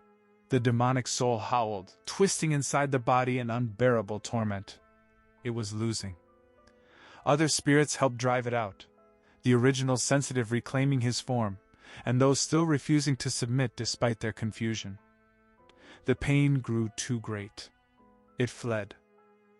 Keller remained crouched, stunned by the priest's swift action and the horror that followed. A rush of icy air swept past him, carrying an overwhelmingly fetid stench that felt like something foul had breathed directly on his face. Instinct made him stagger back through the open doorway, where he tripped on unseen debris. Metal crumbled in his grip as he fell down the stairwell, head striking steps, body tumbling and ripping away chunks of paneling. He landed in a heap at the bottom, and inky blackness closed over him. He lay still, eyes open yet seeing nothing. Remembered voices filled his mind instead of the whispers of these dead things. Captain Rogan's, Kathy's, Alan the flight engineer's, passengers, children excited, mothers nervous, businessmen calling out with loud jocularity. He heard the engines roar to life, the huge jet trembling with power. He felt the gentle push as a tractor eased it from the terminal. Then Captain Rogan's calm request for taxi clearance came through, followed by the controller's mechanical reply granting 28 right and departure frequency. Once more he sat on the flight deck beside Captain Rogan, headset in place, running through the familiar pre-takeoff drill. It was the night of the 747's journey into oblivion all over again. The demon fled into the night, seething and moaning in agony. Gathering what forces would answer, it cast about, hungry for revenge. The wail of an approaching ambulance pulled Ernest Goodwin from his work. He stepped out of the darkroom after checking that no film lay exposed, crossed to the window overlooking the high street, and leaned out to see where the vehicle had stopped. It looked to be near the church again.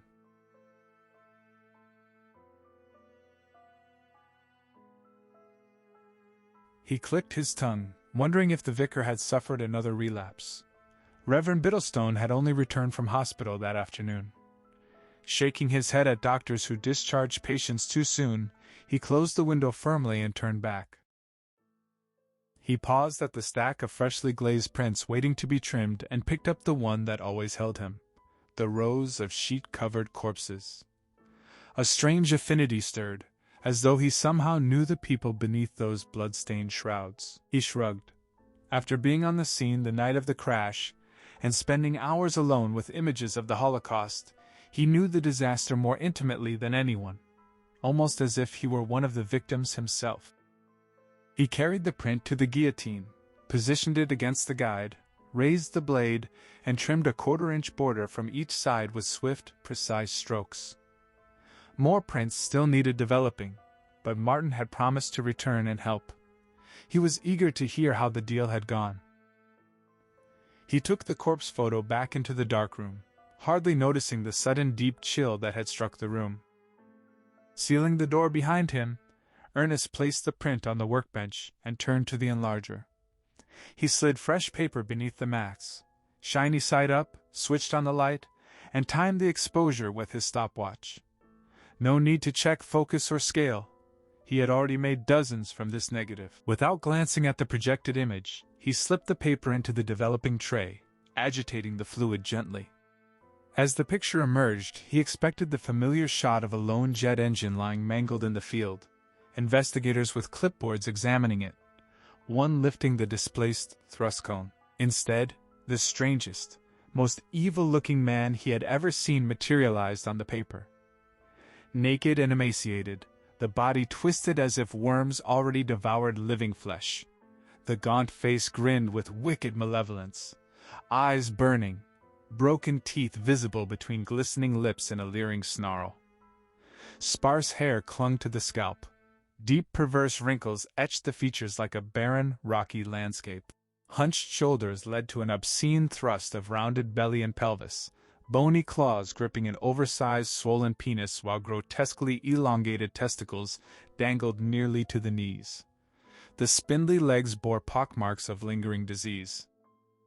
The image darkened further until only those hypnotic, glowing eyes glared out. Then they too vanished into blackness. Ernest froze as his mind scrambled to remember where he had seen that face before, 15, maybe 20 years earlier, in some newspaper or magazine story about the man's wartime activities here, his forced exile, and later trouble in the States. The details escaped him, but that beastly visage could never be forgotten. He stared down at the now black paper, his own frightened reflection rippling back at him in the yellowish fluid. He dared not turn to face whatever had produced the coarse, malicious snicker behind him. Cold pressure pressed against the back of his neck, followed by chill, pungent breath on his cheek. The low chuckle drew closer. All he could do was watch his own terrified eyes staring back as the icy embrace tightened around his body like encircling arms. Martin Samuels climbed the stairs to the studio, irritation surging through him as his thoughts raced over the insult of the offer. £100 per negative from a worldwide publication. Outrageous. He fumed that $250 was the absolute minimum. He had demanded $350, but they had laughed, calling the shots old news with no exclusivity left. He had countered that many more dramatic images remained unpublished, and he was offering the full packet for sole rights. A bargain compared to what top photographers earned daily for mere advertising work. This was raw, on-the-spot tragedy, yet they had no vision. He would rather deal with Paris Match than these swindlers. The crash had already brought decent money, but this deal was meant to set them up for life, allowing expansion and more reportage for him while Ernest handled the routine portraits, weddings, and industrial jobs. Rents in London were too high even with new wealth. Perhaps Slove would be smarter. Grumbling, he pushed open the studio door and flicked on the lights. He called out for Ernie, asking if he was in the darkroom. No answer came. Where had the fool gone? There was still so much work left. Martin realized his partner could not possibly have finished everything alone already. He clucked his tongue, shrugged out of his overcoat, hung it behind the door, and crossed to the waiting stacks of untrimmed photographs, rubbing his hands against the sudden chill. The studio felt unnaturally cold. He checked the windows, confirming they were shut, then squinted at the prints and spotted the tiny white specks scattered across them. He cursed Ernie silently for failing to dust the lens again, and decided he refused to spend the night spotting flaws. His partner could reprint the lot himself. He banged impatiently on the darkroom door, calling out to ask if Ernie was inside. No answer came. His eye caught the guillotine, its blade left upright once more. Another petty irritation? Ernie never lowered it, despite repeated warnings that someone would lose fingers. Martin stepped over to correct the oversight, but the photograph lying on the base stopped him. Such a bleak shot. Endless rows of sheet-covered bodies. He wondered why his partner lingered over it. Probably because Ernie had captured it himself. Depressing scene, no real drama, only heavy stillness, yet a small white shape in one corner drew his gaze, something he had never noticed before. It looked like a tiny body lying apart in the mud. Relief flooded him when he saw it was merely a doll. He had not thought any infants were aboard the plane anyway. Strange he had missed it earlier, but the detail lent the image unexpected poignancy. Perhaps it was not such a poor picture after all. He leaned closer. The doll's face wore an eerily human expression. No, almost inhuman. Then the impossible began. Wisps of white smoke rose from the print, its edges curled inward. He jerked back in shock. Tiny flames licked across the surface, devouring the chemically treated paper, and once more consuming the shrouded corpses in fire. The photograph tightened into a loose ball before erupting completely, leaving only black ashes drifting upward. Martin shook his head in stunned wonder at how it had happened. He touched the charred flakes. They crumbled to dust beneath his finger. Before he could pull away, he sensed the guillotine blade flash down. He staggered backward as the 3-foot razor edge slammed home with a grinding thud. His heart hammered wildly. It had nearly taken his hand. Confusion swirled. What was happening here? And where was Ernie? An icy blast suddenly whipped through the room, raising gooseflesh along his arms. A heavy thump sounded from inside the dark room. He called out again, asking if that was Ernie playing some game. A muffled chuckle drifted from the processing room. He strode to the door and pressed his ear against it. He demanded once more if Ernie was there. No reply came, yet movement stirred within. He struck the wood hard once and announced he was entering, warning that no film had better be exposed. For a working photographer, Martin possessed curiously little imagination. Had he owned more, he might never have opened the door so readily. He knew odd events plagued Eton and sensed the town's rising tension, but recent weeks had kept him too occupied to feel it himself. The burning photograph and falling blade defied explanation, yet his mind refused to linger. Surely some simple cause existed. Financial troubles pressed harder, leaving no room for mysteries. He turned the handle and yanked the door open in irritation. A foul stench rolled out, wrinkling his nose in disgust while an icy blast made his body shiver. He pressed a handkerchief to his face and narrowed his eyes against the gloom. The red safe light glowed even dimmer than usual, but he made out a dark figure standing at the rear beside the water tank. He asked hesitantly if that was Ernie. Real fear gripped him for the first time. His imagination finally sparked alive. The heavy, grunted breathing, deep, growling, as if torn from scarred vocal cords, struck him as unearthly above all else. The overpowering smell drugged his senses, making him sway. He cried out, asking who was there, clutching the doorframe for support. He heard the terrible snigger. Then the voice greeted him coldly as, "Jew." Powerful, invisible hands shoved him from behind. He stumbled forward and fell to his knees inside the red-lit room. The figure stepped from the deepest shadows and stooped close. He found himself staring into the crimson face of his partner, yet it was not Ernie at all. The features matched exactly, but the expression held every viciousness the world contained, all mankind's ills fused into one physical form. The face of the devil. Martin whimpered in utter, paralyzing terror, never having known fear like this. The tiny muscles around his hair follicles tightened, his pupils widened, his heart pounded savagely. Blood drained from his gut, leaving a heavy, sick weight in his stomach. Chemicals flooded his bloodstream, tingling through every limb. Muscles jerked and twitched, his whole body quivered uncontrollably. His bowels loosened, hot brown fluid running down his legs. He opened his mouth to scream, but only a dry, choked gurgle emerged. The voice mocked him as a Jew bastard, remarking on how he trembled and soiled himself. Iron fingers seized him beneath the soaking armpits. The demonic face drew nearer still and grinned, declaring how pleased Mastema the prince would be to receive such a one, how Agaliarept would gloat, how Glacia Labolas would rejoice. He felt himself lifted, the evil face remaining inches from his own, its fetid breath pouring into his open mouth and flooding his lungs, spreading through his body.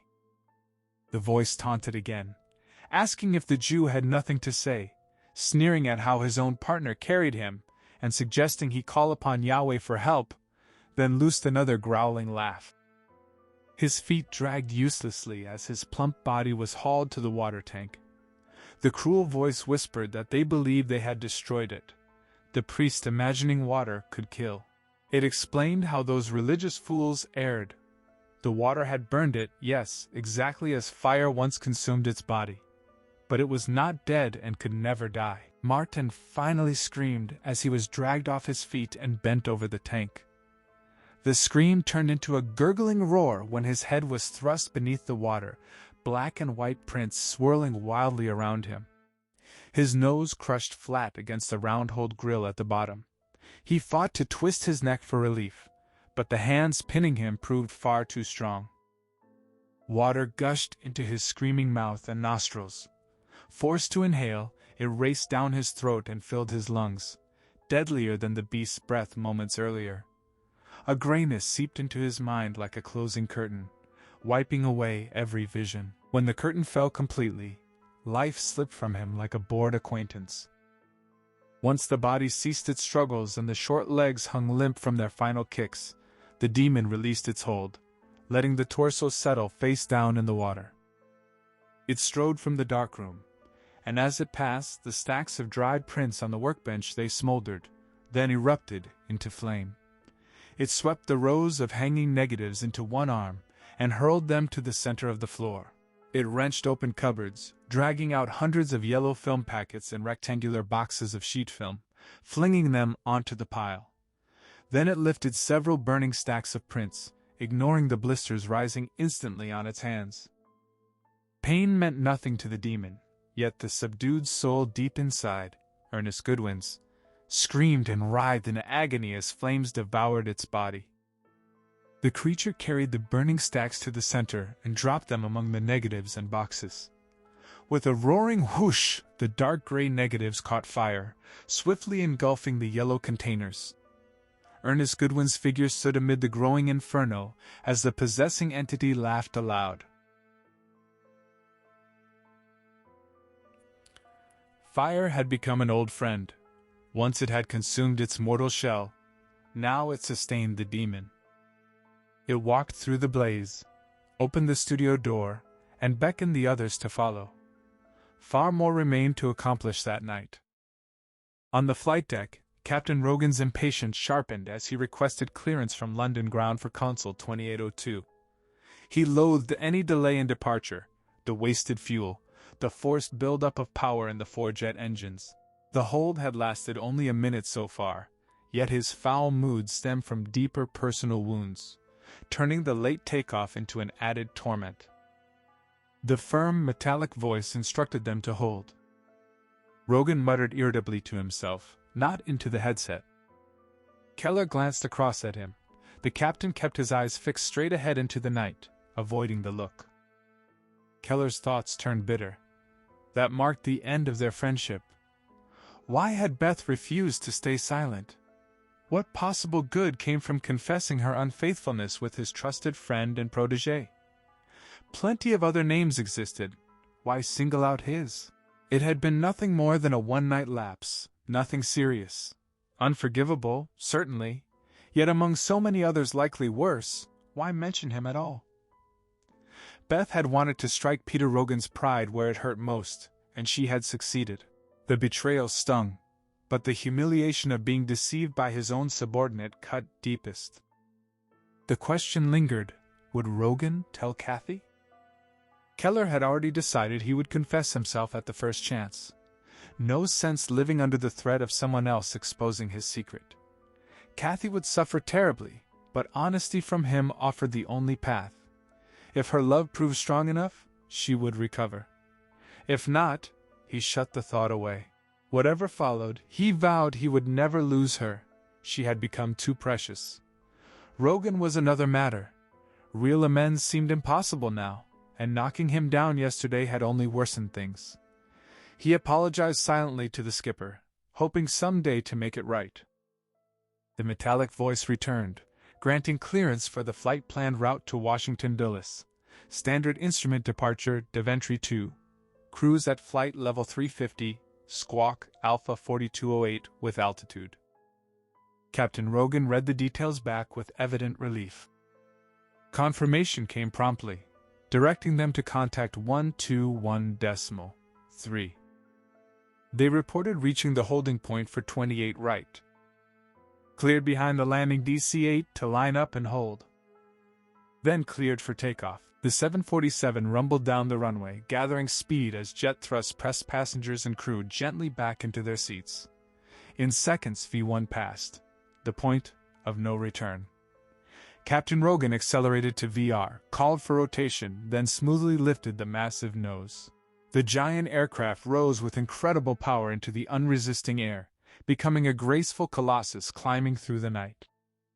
Keller felt the tension ease from his shoulders as the jumbo climbed steadily, carving a wide arc through the night sky toward Amber 1. The smooth power of the machine wrapped around him like reassurance. Troubles truly did stay grounded below. Even Captain Rogan appeared to soften, the hard lines of his face relaxing as they worked through the after-takeoff checklist. Keller watched the skipper signal the removal of seatbelts and permission to smoke. For a fleeting instant their eyes met. Then Rogan turned away to scan his instruments, expression closed and unreadable. The cockpit door burst open. Kathy rushed in, urgency sharp in her voice as she addressed the captain. Rogan answered stiffly, gaze fixed forward, asking what the matter was. She explained quickly.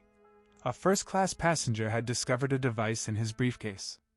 She flicked a brief, loaded glance toward Keller, emotion flashing between them. It appeared to be a bomb. The captain's head whipped around. He demanded confirmation, voice sharp. She recoiled slightly at the edge in his tone but pressed on. The thing included what looked like a timing mechanism. The passenger had no idea how it ended up there. Rogan asked if other passengers knew yet. She confirmed the first-class cabin was aware. Those nearer the front of economy were growing restless from the stir. He turned to Keller and ordered him to go below and verify it. Keller asked if they should squawk the distress code now. Rogan refused curtly, not until confirmation.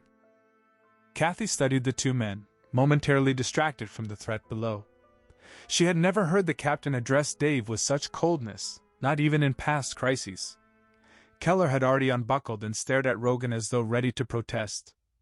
The captain met his look with icy detachment. Kathy sensed the raw strain crackling between them. Rogan snapped at him to get moving, rage clear in his upturned face, but no trace of fear. Keller said nothing. He slid out of his seat, brushed past Kathy in the tight space, and met her pale, worried gaze. Not for the bomb, but for him. He offered a reassuring smile, touched her arm gently, and told her to lead on. As they passed the flight engineer, already slick with sweat, Keller clapped his shoulder and called over the engine roar not to don the parachute just yet. Alan managed a weak grin and flashed a thumbs up. They hurried through the narrow door and down the curving stairwell. Kathy glanced back, face drained of color, eyes wide with fear. Keller reached out, cupped her cheek, traced his fingers across soft skin in quiet encouragement, and they pressed on. At the bottom, Chief Steward Brody waited and immediately pointed toward first class. Keller strode in without pause, ignoring the anxious, bitten lip stares lining the rows behind him. He halted at the sight. Sir James Barrett sat twisted sideways in his seat, feet in the aisle, slim black briefcase open across his lap, face etched with alarm. Panic flickered through some passengers, nervous curiosity through others. His young private secretary shrank against the window as though hoping to melt through the fuselage and escape the sinister device inside the case. 4 Japanese businessmen had retreated to the nose, huddling and chattering in agitation. A woman clutched a small, sobbing girl close, herself on the verge of tears. A fallen plastic doll lay in the aisle, staring blankly at the unfolding panic. An American voice bellowed demands for action while a companion tugged futilely at his sleeve. One man stood apart, hands braced on seatbacks fore and aft. Gaunt, yellowish skin stretched over deep wrinkles, he smiled, a strange blend of fear, excitement, and open mockery. Sir James kept his eyes locked on the briefcase until Keller drew near. Then he carefully rotated it to display the contents. Keller recognized the intricate web of wires, plastic tubes, and timing apparatus at once. Genuine, explosive. He understood exactly how it had slipped aboard. He opened his mouth to warn Sir James to stay still. A blinding white flash erupted. A searing blast tore him off his feet and flung him backward through the cabin, body enveloped in scorching light. He slammed against something solid, then dropped to the floor. Astonishingly, no pain registered, only pervasive numbness. He forced his eyes open. The world tilted strangely. Passengers tumbled and slid down the inclined floor. Flames roared through the cabin. The forward passenger door hung half-torn from its frame by fragile metal threads, black night wind howling through the gaping hole. Comprehension seeped in slowly. The explosion had ripped the aircraft open. He struggled to rise, managed only to prop an elbow beneath him.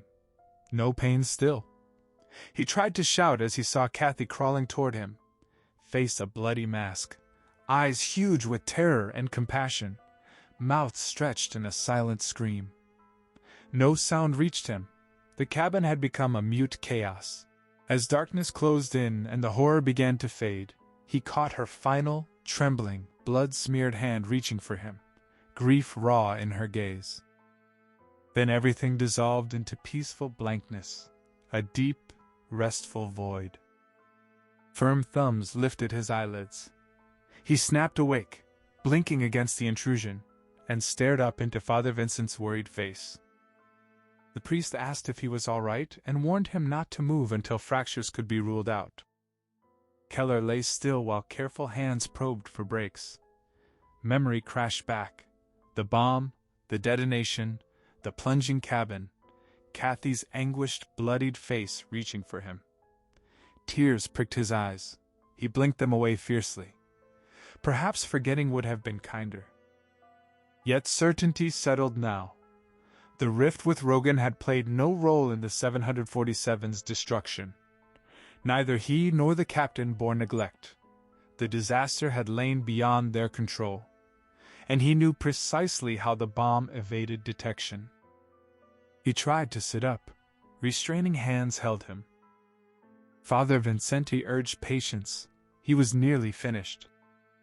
Keller insisted he felt fine and scanned the shadows. Where was Hobbs? A muffled voice answered from the dimness. David. The medium shuffled forward, pressing a blood-soaked handkerchief to his lips. Candles flickered anew. The torch beam cut stronger now.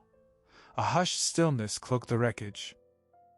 Hobbs confirmed wearily that yes, it had been a bomb. Keller strained to study him in the wavering light. Dark red welts marred the medium's forehead and cheeks. Hair scorched away and patches revealed angry blisters rising even now. He could only mutter Christ under his breath. Father Vincenti straightened from his examination and declared nothing broken. Keller repeated he was all right, gaze still locked on Hobbs's ruined head. The priest said the medium required immediate hospital care, severe burns, reopened mouth wounds needing treatment. A sedative would benefit them all. Hobbs lowered the handkerchief enough to speak clearly. Both men winced at the sight of swollen, bleeding lips. No. More remained to do tonight. Father Vincenti protested he could not continue in such condition. Hobbs replied simply, there was no choice. Keller agreed it was far from finished. He asked why Hobbs felt certain about the bomb. The medium fought to staunch the bleeding, grimacing through pain. While possessed, another voice had spoken, different, confused, frightened like the rest, yet distinct. It had revealed what happened, who bore responsibility. They must reach that person tonight to prevent. He pitched forward again, groaning. Keller steadied his shoulder. Who had spoken? Who was responsible? Hobbs battled to steady himself. The voice had been muddled, but intent on helping. It had shown him a picture in his mind. He could lead them to the person. The one who planted the bomb? Yes.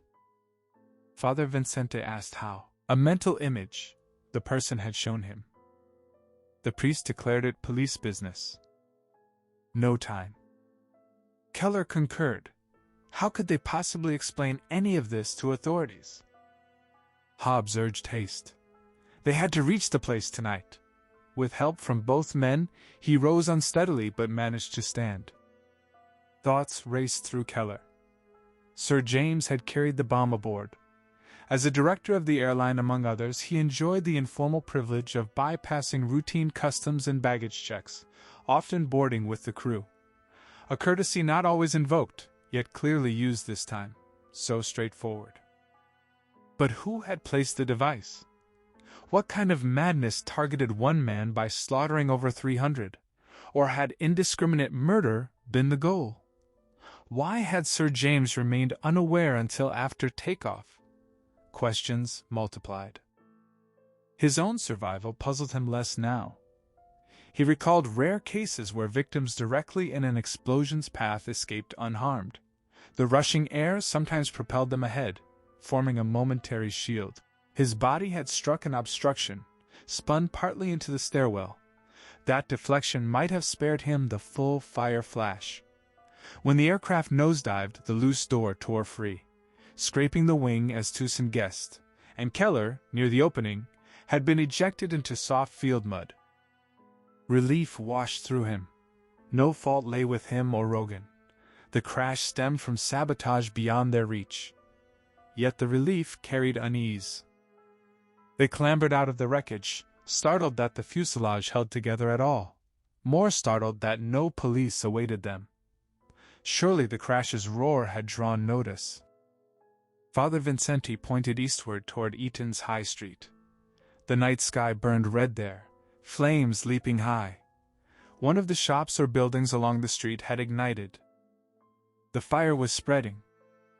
Spelling crept ahead along the shadowed colonnade, the small paint cans heavy in his companion's grips, every step measured against the carved names of old Etonians lost in the Great War, a sight that sent a strange, proud chill through him. Green fought to swallow a giggle rising in his throat. Spelling hissed at him to stay silent, the urgency sharpening his own pulse. Green clamped a dirty handkerchief over his mouth, smothering the sound. They halted at the solid antechapel door, ears straining for shouts or footsteps. Clemens leaned close, breath ragged, urging them to turn back before discovery meant expulsion. Spelling spun on him with open contempt, telling him to leave if fear had won, pointing out that the entire scheme had been Clemens's idea from the start. Clemens scratched nervously at the pimple on his neck, insisting it had only been a joke, never meant to be taken seriously. Spelling cut him off, declaring they were committed and silence was now required. Clemens's mind slipped back to the night before, when the plan had first seized him while the three lay restless in their shared room, the college buzzing with tales of Thatcher's mysterious death, the couple leaping from a window into the high street, the corpse by the river, and the vicar's sudden madness that very afternoon. Those stories had swelled into wild favorites. The vicar as a cultist and black magician, the couple part of his coven, the fat boy their sacrifice to the devil, the riverside victim frightened to death at a secret rite. The Prince of Darkness, still unsatisfied, had driven the vicar insane and the others to suicide in remorse. None of the younger boys cared that the timeline made no sense, nor that the Reverend Biddlestone had been seen the next day returning from hospital, perfectly sane. From then on, the vicar would be watched warily, protective crosses or St. Christopher medals worn against his hypnotic evil. Seniors had scoffed, the pop had issued reprimands for the gossip, yet to Spelling, Green, and Clemens the tales remained too delicious to abandon. They offered the perfect use for the chapel keys. Replicas Green had cut in manual crafts from a plasticine impression of the originals quietly borrowed from janitor Saunders and returned before he noticed. Their first, milder intention had been to carve their own initials secretly on Provost Thomas Murray's elaborate tomb beside the altar, hidden on the carved effigy where no one would ever spot them, granting private, smug satisfaction during services and future boasts to wives, children, or mistresses. But Clemens's bolder notion promised chaos, daubing the walls and floor with occult symbols copied from the black arts book Spelling had bought that morning in the high street, creating panic when the school filed in for morning service. It could all be cleaned afterward, no real damage, yet the locked doors would suggest supernatural forces at work. The book and keys would be destroyed immediately afterward. The prank would strike back at Headmaster Griggs Mead's tedious sermons on inner evil by proving a living, physical darkness existed, exactly as Dennis Wheatley described. As the evening deepened, Clemens had grown steadily more reluctant, the recklessness of the idea and the chapel's nighttime creepiness weighing on him. Spelling had threatened violence if the whining continued, calling it the greatest wheeze the college had seen in centuries. Green urged them onward again with an excited whisper. Spelling glanced once more, then drew the long key, only to find the door already unlocked. He eased it open on well-oiled hinges, the darkness inside swallowing them. Clemens protested nervously that someone must already be present. Spelling dismissed it, noting no lights and blaming Saunders for forgetfulness, then slipped inside and beckoned. Green shoved Clemens through first. He stumbled against Spelling in the blackness. Spelling snapped a warning at the clumsiness, ordered Green inside, and had him close the door. Only then did the thin pencil torch beam slice through the gloom. Clemens asked anxiously whether they were truly alone. Spelling retorted that no intruder could have climbed the stairs unseen, then led them up the wide wooden steps, every creak loud in their ears. The antechapel door, too, stood unlocked. Green chuckled that Saunders must have been drinking and promised they would lock up properly on the way out. Nervous laughter followed. Spelling swept the torch across the sizable hall. Then they crossed the stone floor. Clemens braced for sudden lights and angry shouts that never came. Inside the main chapel, the high stained-glass windows cast a muted, colored diffusion, yet to Clemens the vast, fan-vaulted space felt forbidding and gloomy. Only Green's close presence behind him kept him from bolting. The rows of carved pews stretched away, the distant marble altar and wall paintings mere shadowy blurs. A dank coldness seeped into their bones. Spelling muttered about the freezing chill. Clemens stared, shocked by the profanity in this holy place. Green strode down the aisle swinging his paint can, humming cheerfully, untouched by the cold. Spelling prodded Clemens forward with a cruel jab about his spots, ensuring he could not run. Clemens followed dejectedly toward the altar, Spelling trailing after one last backward glance. Green wrinkled his nose at a foul odor like a dead cat, and asked where to begin. Spelling directed symbols onto the walls and floor before the altar. They argued briefly over the single torch, deciding to work one at a time. Green pried open his red paint while Spelling readied the black, thrusting the torch into Clemens's shaking hand. As Spelling leafed through the book for the right emblem, Clemens's eyes adjusted to the gloom. For one brief second he thought he saw the long pews filled with dark, unmoving figures. He blinked hard. Nothing was there. Spelling barked for steady light, then grinned at the chosen symbol, its caption describing the goetic circle used for black evocations and pacts. Clemens watched Spelling and Green bent over their work, the black paint tracing a rough circle on the cold stone floor before the altar, then a triangle inside it. Green cocked his head, describing the inner details. 3 joined circles, a cross, a curved shape sprouting flames. Spelling assigned the black to the circles and cross, red to the flames and curve. They giggled as they bumped elbows, straightening now and then to admire the emerging symbol. Clemens felt dread coil tighter in his gut. Why had he ever opened his mouth with this idiotic plan? A flicker caught the corner of his eye. Something dark shifting behind the delicate stone screen of the Lupton Chapel. His pulse jumped. He whispered urgently that someone was in there with them. Spelling and Green looked up sharply, dismissing it at first. Doors unlocked or not, no one could have entered unnoticed. But the doubt lingered. Clemens insisted he had seen a shadow duck away. They handed him the torch. The beam swept the side chapel and found nothing. Spelling snatched the light back, strode over, and vanished behind the ornate screen. A low moan drifted out. Then a grotesque, shadowed face rose slowly in a gap between the stones, lit from below. Green yelped in fright before relief flooded him. Spelling had been holding the torch under his own chin, laughing so hard he could barely breathe. Green pretended to hurl his paint tin. Spelling bolted down the aisle in mock panic, knees high. Clemens hissed for silence, suddenly terrified of the noise carrying. Abruptly the torch flicked off. Spelling darted into a narrow gap between pews, tripped, and sprawled forward, smothering fresh giggles against the floor. Clemens demanded the light back, anger mixing with fear of the enveloping dark. Green had disappeared too. Clemens spun at a muffled bump and giggle behind him, shouting for them to stop, threatening to leave if they kept it up. He stepped back, and froze as a white shape registered at the rear pews. His heel struck a paint tin. It toppled, red spilling across the fresh symbol in a thick, sticky pool.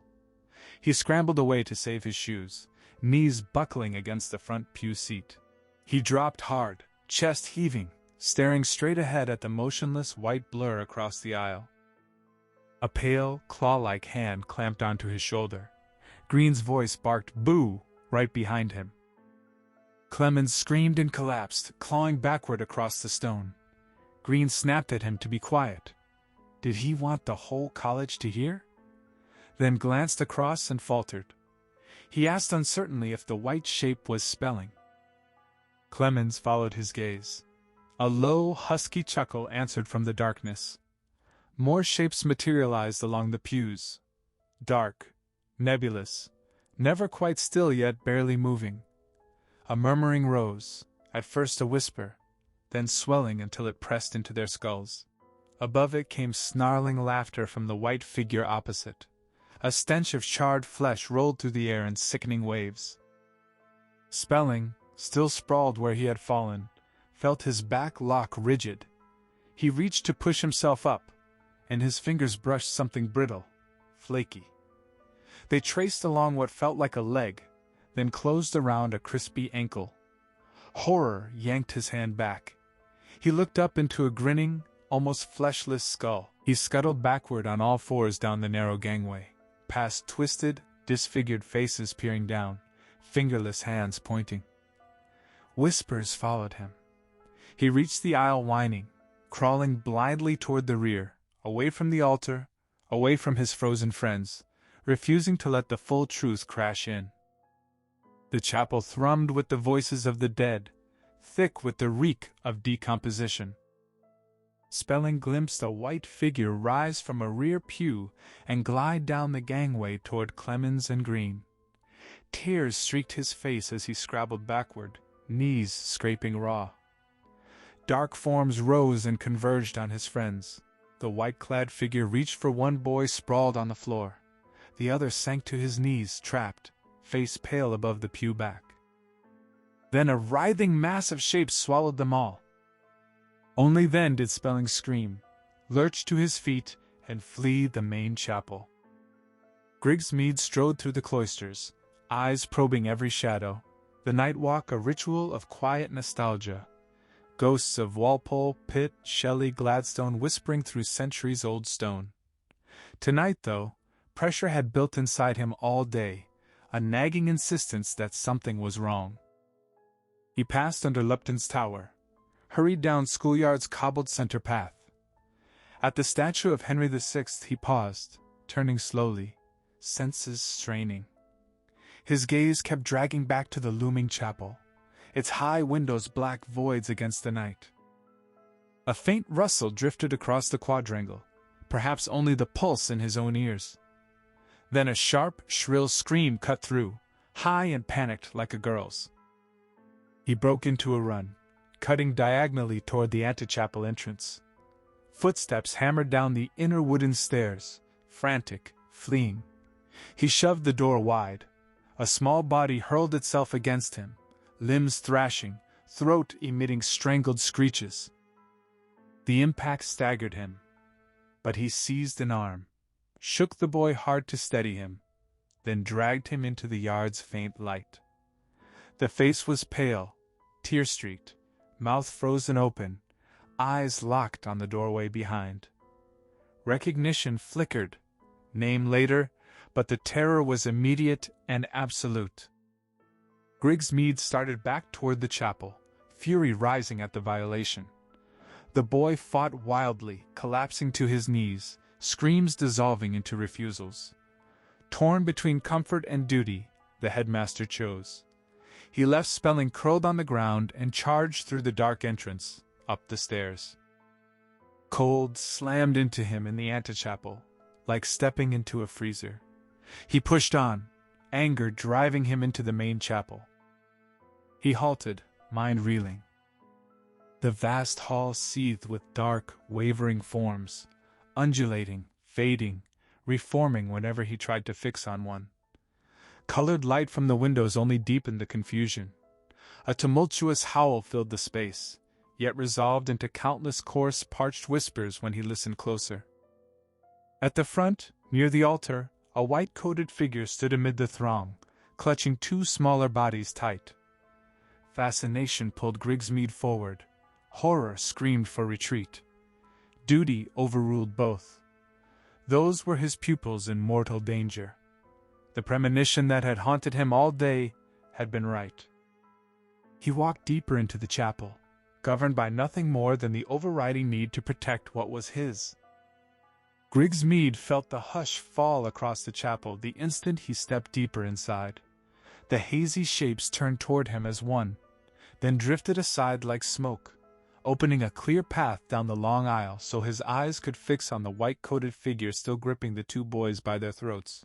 An instinct warned him not to study those spectral faces as he passed. Their features would break him. But the stench of rotting death clawed straight into his nostrils and could not be ignored. The cruel, sniggering chuckle ahead anchored his gaze on the man. Even at a distance the figure seemed strangely familiar, very like the photographer who had taken so many pictures for the college over the years, the one with the studio on the high street. He demanded what the man was doing there, and why he was holding the boys, forcing his voice to sound far steadier than the fear twisting inside him. The low snigger returned, utterly inhuman, sending a fresh shudder through the headmaster. He repeated the question, trying to sound angry, and almost managing it. Suddenly the snigger exploded into a cackle. The man flung his arms wide, yet kept his fingers locked around the boys' throats. Grigsmead froze as their eyes bulged and their tongues protruded, the choking sounds cutting off their cries while the grip slowly crushed the life from them. He shouted for it to stop, but could only watch in frozen horror as the man raised his arms with impossible strength, lifting both struggling boys clear off the floor and hanging them with his bare hands. Their faces flushed deep purple, the desperate gurgling sound spurring the headmaster at last into motion. With a roar of rage and terror he charged. The white figure burst into flames without warning. The head became a blazing ball that laughed and screamed at once, mouth a gaping hole amid popping, roasting flesh. Hair flared away in an instant, eyes slid down the cheeks on blackened threads. Fire raced along the outstretched arms and torso, turning the man into a living cross of howling agony and mocking laughter. The same flames leaped to the boys' heads at the same moment and swallowed them. Their screams reached Grigsmead but meant nothing. Shock had already locked every muscle rigid. The entire hall flared bright with the blaze, red and yellow patterns dancing across the walls, while the 4 small kneeling statues on the altar seemed to smile in the flickering glow. The shadowy congregation crouched and shrank back from the burning trio. Grigsmead stared in numb wonder as invisible flames licked at the transparent bodies, making the souls writhe. Real smoke curled upward from the wooden pews where the specters collapsed onto them. The timber glowed, then tiny flames spread, met, and grew. One smaller shape tore free as the man's brittle bones snapped in his hand. The boy dropped, rose again with his back and arms ablaze, and ran toward the altar as if it could save him. He slammed into it, fell, rose once more, staggering, twisting, clutching at the ancient tapestries. Fire shot up the fabric like paper, devouring the treasured scenes. The remaining 2 figures before the headmaster, the man and the dead boy, crumbled to the floor. The screams of pain faded with the body, but the harsh chuckling laughter continued to rise from the burning corpse. Grigsmead dimly wondered why he sat in a sticky red pool. When he lifted his hand, he saw it coated in the fluid. His stunned mind registered it only as blood. The spilled paint had crept to the base of the nearest pews. As the flames reached down the wood, they met the sticky ally with eager hunger, racing along it toward his outstretched legs. Within moments, the whole interior became a furnace, an inferno that cared nothing for centuries of tradition, and even less for human life. Outside, the smaller buildings that had always sheltered beneath the chapel's shadow now cowered beneath its burning threat. The boy huddled in the yard shivered and wept, alone in the cold darkness. Hobbs's voice came thin and hoarse as he directed the turn. Keller swung the stag left into the lane opposite the chapel. The medium's brooding eyes stayed fixed on the red glow in the sky behind them while the car sped away. He said nothing more. At the fork, Keller asked which way. Hobbs raised a weary finger and pointed right. The engine surged forward again. They had left the priest behind. Father Vincent had begged them to go to the police instead, but all 3 knew the story would never be believed. He had helped Keller half carry the injured medium across the field to the car, his anxious gaze rarely leaving the flames leaping into the night. One shop in the high street was already ablaze and the fire was spreading fast. Even as Keller eased Hobbs into the passenger seat, he heard the distant wail of fire engine sirens. The priest had hesitated, unsure whether to join them or stay to help his community face the evil he sensed was only beginning, then offered a swift, silent prayer and ran toward the burning street. Keller watched the black-robed figure vanish into a narrow alley, then pulled out of the car park. He slowed as 2 fire engines screamed past, blue lights flashing. He drove on cautiously, praying the medium would stay conscious long enough to guide them. Hobbs was badly burned and in deep shock, yet the little man forced his mind to stay focused, willing his body not to give out. Keller pushed the car faster once they cleared the town, glancing sideways each time they reached a junction. Hobbs's voice grew weaker. "Keep going." The road darkened, night folding over them. Keller switched to full beam and accelerated. Flat, frozen fields slid past on either side. As the car swept around a long bend, the headlights rippled across a sunken pond. A cluster of lights ahead marked another town. Keller wondered if this was their destination. Hobbs's fingers suddenly clamped hard around his forearm. "Stop! Stop here!" Keller slammed the brakes. He killed the main beam and turned to the medium. Hobbs gasped for breath, struggling to speak. The voice inside him was fading, he said, but it had told him the man was here, somewhere very close. Keller wound down the window and peered into the darkness. Nothing but fields and trees. Hobbs slumped deeper. The voice had gone, he whispered, but the presence remained nearby. He could still feel it. Pain twisted across his face. His head throbbed, vision blurred. He begged Keller to look. Keller opened his door. Another car swept around the bend, horn blaring as it swerved past. In the brief slash of its headlights, Keller glimpsed the house, set well back across the field to the right, large, solitary, suggesting both wealth and emptiness. He closed the door, eased the stag forward on dipped beam, and soon found the narrow gravel track. He killed the lights altogether and crept along it, letting his eyes adjust. After 50 yards, he stopped. Hobbs's breathing had steadied into deeper, even rhythm. Keller shook him gently. The medium only groaned, head lolling. Keller spoke softly, tenderness rising for the man who had suffered so much on his account. He explained he was going inside. The answers waited there. He felt it with absolute certainty. Hobbs should rest. The rest was up to him now. He stepped out, closed the door quietly, and stood staring at the house 100 yards ahead. Other lights glowed on either side, half hidden by fences and bare trees, each dwelling spaced for expensive privacy. But this house felt different. Dead. Warm lights elsewhere hinted at life behind curtains. These black windows watched him with cold, questioning watchfulness, guarding secrets and daring him closer at the same time. Keller walked forward, shoes crunching on gravel. The dormant building stirred into wary alertness. He paused at the rusted gate, searched the windows for any sign of movement. The stone face remained inscrutable. He pushed the gate open, ignoring the creak, and continued up the path to the front door. Fear still coiled inside him, but curiosity drove him on. He pressed the doorbell and listened. Nothing stirred within. He rang again. The faint chime echoed inside and died. No one came. Keller slipped off the path and pushed through the dense shrubbery encircling the house, heading for a side window. The curtains hung drawn, their narrow join revealing only absolute black. He stepped back, craning upward toward the upper windows.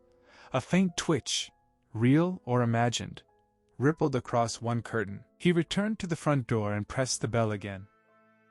Silence answered. Doubt flickered. Perhaps Hobbs's pain and exhaustion had conjured the guidance, the new voice merely his own desperate hope. Yet the certainty pressed harder inside Keller. The truth waited here, inside these walls. He circled to the rear. In the darkness he missed the other footprints pressed into the garden's neglected mud. Rounding the corner, a sudden electric charge surged through him, weakening his knees. His heart hammered wildly. He braced one hand against the cold brick until the rhythm steadied. Fear played its part, but stronger was the sharp apprehension of near discovery, the how of all those deaths, the why of his own survival. Renewed resolve shoved the tremor aside. He moved more carefully now. A black door loomed, then a window beside it. A flutter at the glass made him drop low, frozen. Relief followed, only curtains stirring in the chill draft leaking through the open sash. Why open? He edged closer. A faint, sickening odor reached him. The corruption of flesh, familiar now, unmistakably human decay rather than the sour chill of spirits. A corpse lay inside. He told himself it might be an animal, but the lie rang hollow. Parting the curtains, he peered into the void. Nothing visible. He thrust his head through, breath held, nerves alight. Still black. Wider parting, 1 foot over the sill. He straddled the frame, paused, letting his eyes adjust while he listened. The smell thickened, recent, not yet overwhelming. He drew the rest of his body inside and pressed his back to the wall beside the window, head turning slowly, every sense straining for movement or sound. Silence held. He exhaled stale air, inhaled again. The odor struck harder but remained tolerable. Death had come within the last day or so. He edged along the perimeter, hands sweeping ahead, never straying far from the anchoring wall. Shapes emerged. White squares to his left. A cooker. A refrigerator. A larger bulk that must be a cabinet. A round central mass. A table. Across it slumped something darker. A body. The urge to bolt clawed at him, but urgency clamped tighter. Time slipping away, truth within reach. Eyes locked on the table, he circled faster yet silently, night vision sharpening. His knee struck a stool. He lurched, caught himself against the wall. He froze, waiting for any response to the faint clatter. Nothing. At the next wall, his fingers found a door frame, then the square plastic of a switch. He flicked it, eyes squeezed shut against the expected flood. Light stabbed through his lids. He waited, then opened them slowly, blinking until focus returned, face still to the wall. He turned. The room held only himself and the corpse. The body sat slumped in a chair facing away from the window, torso sprawled forward across the round kitchen table. Thick, congealed blood pooled beneath the head and arms, spreading in a deep red stain with thin, dried tributaries reaching the edges. One arm bent forward at the elbow, fingers nearly brushing the back of the head, concealing half the face. Yet something about the thinning ginger-brown hair splayed over the coat collar, the black glasses arm, and cracked lens glinting in the overhead light, struck immediate recognition.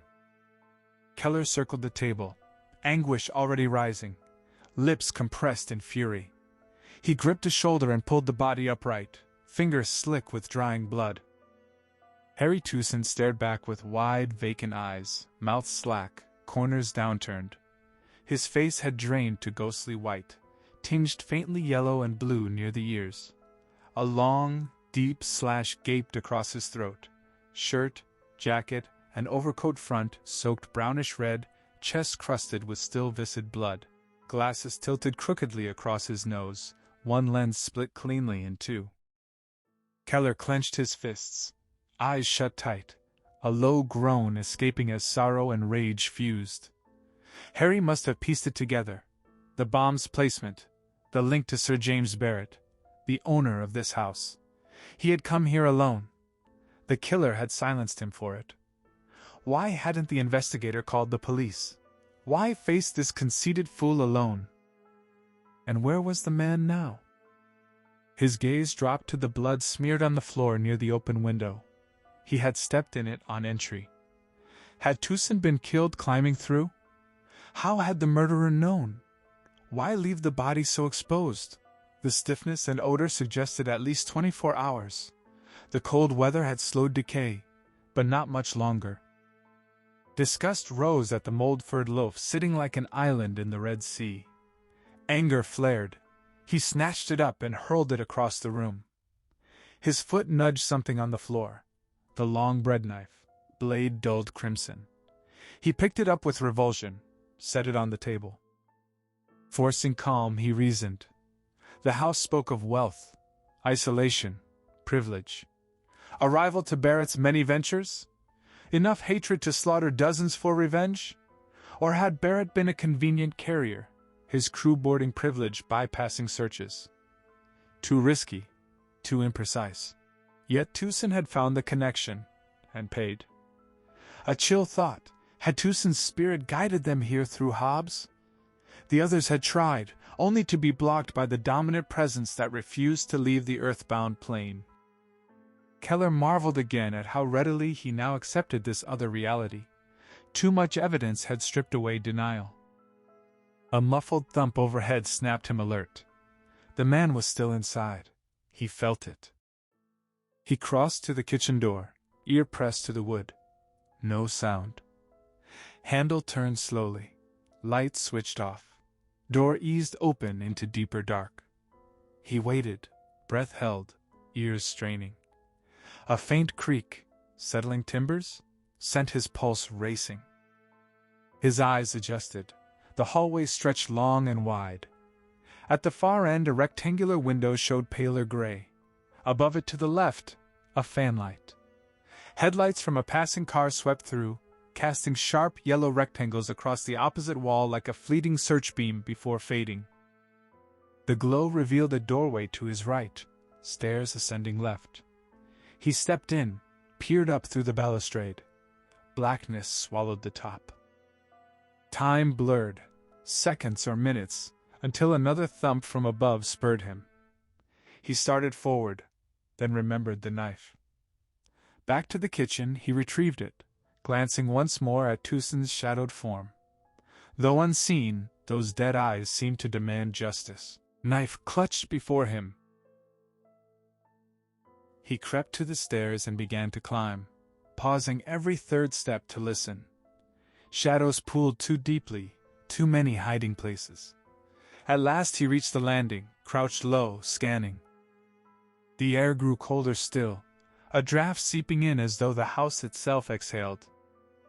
Doors lined both sides, 3 right, 2 left. He slid into shadow against the facing wall, back flat, one palm pressed to the smooth surface, knife held to his chest, blade upward.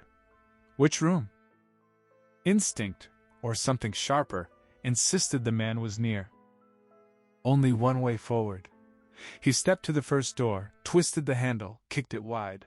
He jerked aside, arm hooking around the frame, fingers scrabbling for the switch. Found it. Flicked down. Light blinded him. He cursed his carelessness, blinked furiously until sight returned, then entered fast, eyes sweeping. Empty. Musty air. Large bed, 2 armchairs, dressing table. Wardrobe along one wall, one door slid open to bare interior. Sheets taut, quilt folded neatly. Dust lay thin over everything, long unoccupied. He backed out, moved to the next door. Same ritual. Similar room, slightly younger furnishings, same vacant feel. To the third, handle turned, push, locked. Certainty flooded him. Everything waited behind this door. He stepped back, raised his leg, drove the flat of his foot near the lock. The door shuddered. Again, harder. Wood splintered. 2 more kicks. The lock gave. The door crashed inward. Keller stood just outside the opening, knife ready, waiting for any rush, any sign. Only silence answered. Keller swept his hand along the wall behind the door, fingers finding the switch in one clean motion. Light snapped on. He stepped inside, holding the knife low at his waist, blade forward. The room opened larger than the others, more cluttered, more lived in. A broad, disordered bed claimed only part of the floor. The rest held heavy old furniture that seemed to sag under its own age. A writing desk sat crooked in the corner, papers scattered, lamp tipped precariously. 2 armchairs and a straight chair loomed like forgotten sentinels. In the far corner an enormous wardrobe stood, its dark wood dull and neglected. The air carried a thicker staleness here, not mere disuse, but the heavy residue of prolonged human occupation. Scraps of food littered the floorboards, wrappers torn and discarded, empty milk bottles tipped over. A bucket near the wall brimmed with foul liquid. The sharp, sour reek struck him like a physical blow. Nausea surged up his throat. He pressed his shoulder hard against the wall to keep from doubling over. Whatever lived here had long abandoned any pretense of order or cleanliness. The thought twisted inside him. What kind of mind could endure, could choose, this decay? He dragged his gaze upward, scanning again. The man had to be in this room, somewhere. His eyes locked on the bed. The blankets spilled over the edge, draping to the floor, hiding the dark space beneath. An obvious refuge. Swallowing the sickness, Keller edged closer, knees bent, knife steady, every sense straining for the smallest twitch of fabric or breath. He did not register the sudden chill that clouded his exhaled breath, the room turning colder still. Dropping to one knee, he stretched out, gripped the tumbled covers, and yanked them aside in a single hard pull, then ducked low to peer underneath. At that instant a sound came from across the room, soft, choked, almost a sob. The distraction threw his balance. He toppled sideways, blankets tangling his arm, dragging the knife down. He froze on the floor, rigid, waiting. Nothing followed. Under the bed frame, nothing but dust and shadow. No one. The noise had come from the wardrobe, the only other place large enough. As he rose, still trembling from the jolt, a pressure settled over him, heavier than the cold, heavier than the stench. Something in the room seemed to lean in, watching, reaching. But his focus narrowed to the tall wooden doors ahead. The key jutted from the lock. For a moment he considered turning it, sealing whatever waited inside. He rejected the thought. He needed to see, needed answers. His left hand closed on the curved metal handle. Fingers tightened. Muscles locked. Legs felt suddenly hollow beneath him. No more hesitation. He twisted and pulled the door wide. Twin black circles stared back at him, the muzzles of a double-barreled shotgun leveled straight at his face. The barrels held him motionless, hypnotic. Only with deliberate effort could he drag his gaze down their length, past the quivering finger curled around both triggers, and into the wide, dilated eyes of the man who held the weapon. The figure rose slowly from the depths of the wardrobe. Keller retreated a careful step. The man wore a heavy overcoat and a short wool scarf wrapped tight. One arm hung rigid at his side. He moved with painful stiffness. A fresh wave of stench rolled out with him. Unwashed skin, unwashed clothes, weeks of neglect. His face was gaunt, cheeks sunken, jaw dark with stubble. Greasy gray hair clung to his forehead. Thin strips of filthy sticking plaster forced his eyelids apart. The shotgun never wavered from its aim just beneath Keller's chin. The man spoke, voice thick and dragging, as though his tongue were heavy. He believed someone had finally sent an agent to finish him. He mocked the idea that one man, one like Keller, could be enough. Tears had carved pale tracks through the grime on his face. His lips curled back over stained teeth. The gun trembled. Keller kept retreating, knife still extended, saying nothing. The man pressed, voice rising. He dismissed the name Tusen at first, then realized it must be the body downstairs. He demanded to know who had sent this intruder, what they wanted. Keller answered quietly, deliberately calm. He identified Tusen as an AIB investigator looking into the Eton crash. He stated the obvious. The man already knew about the crash. A sly glint entered the bloodshot eyes. Recognition dawned. He named Keller, the surviving co-pilot. The one they had preserved, the one the dead had promised would come. Keller asked who they were. The dead, of course. They had kept someone alive to find him. Keller edged nearer the door. 6 feet, maybe less. The man laughed, a cracked, bitter sound, and claimed responsibility. He had done it. He had killed them all. Because Barrett had to be stopped. Barrett had tried to ruin him. The name landed like a blow. Pendleton. Pendleton Jets. Keller knew the legend. Early collaborator with Whittle, builder of his own empire in jet engines. A pioneer reduced to this. Pendleton spat the story in fury. Barrett had forced his way in years earlier, buying 2/3 of the company when carbon fiber failures nearly destroyed everything. Titanium blades had been the lifeline. Barrett supplied the money and took control. Now he meant to sell the firm to Americans. Turn it into a subsidiary, erase Pendleton's name, fire his people. Rage shook the man's wasted frame. The gun wavered but never dropped. Keller stole another inch backward. Pendleton ranted on. Barrett had mocked him, called him finished, blamed his failing health, myasthenia gravis, for his obsession, threatened to have him declared insane. The disease had begun in the eye muscles. That was why the plaster held his lids open. Hideous, yes, but not madness. Keller kept him talking. How had he planted the bomb? Simple, Pendleton sneered. Technical knowledge made it easy. He had duplicated Barrett's slim briefcase, switched them at the airport. Barrett had even smiled, offered his hand. Pendleton had hurried home, drawn the curtains, sat by the window, and waited for the timed explosion as the plane passed overhead on Amber 1 or Green 1. But the aircraft had gone down early, still visible in the distance, a bright bloom against the sky. Keller remembered the departure delay. Without it, the timing would have been exact. He stood in the doorway now. Why the others? Why the children? The women? Pendleton's answer came cold and certain. No one was innocent.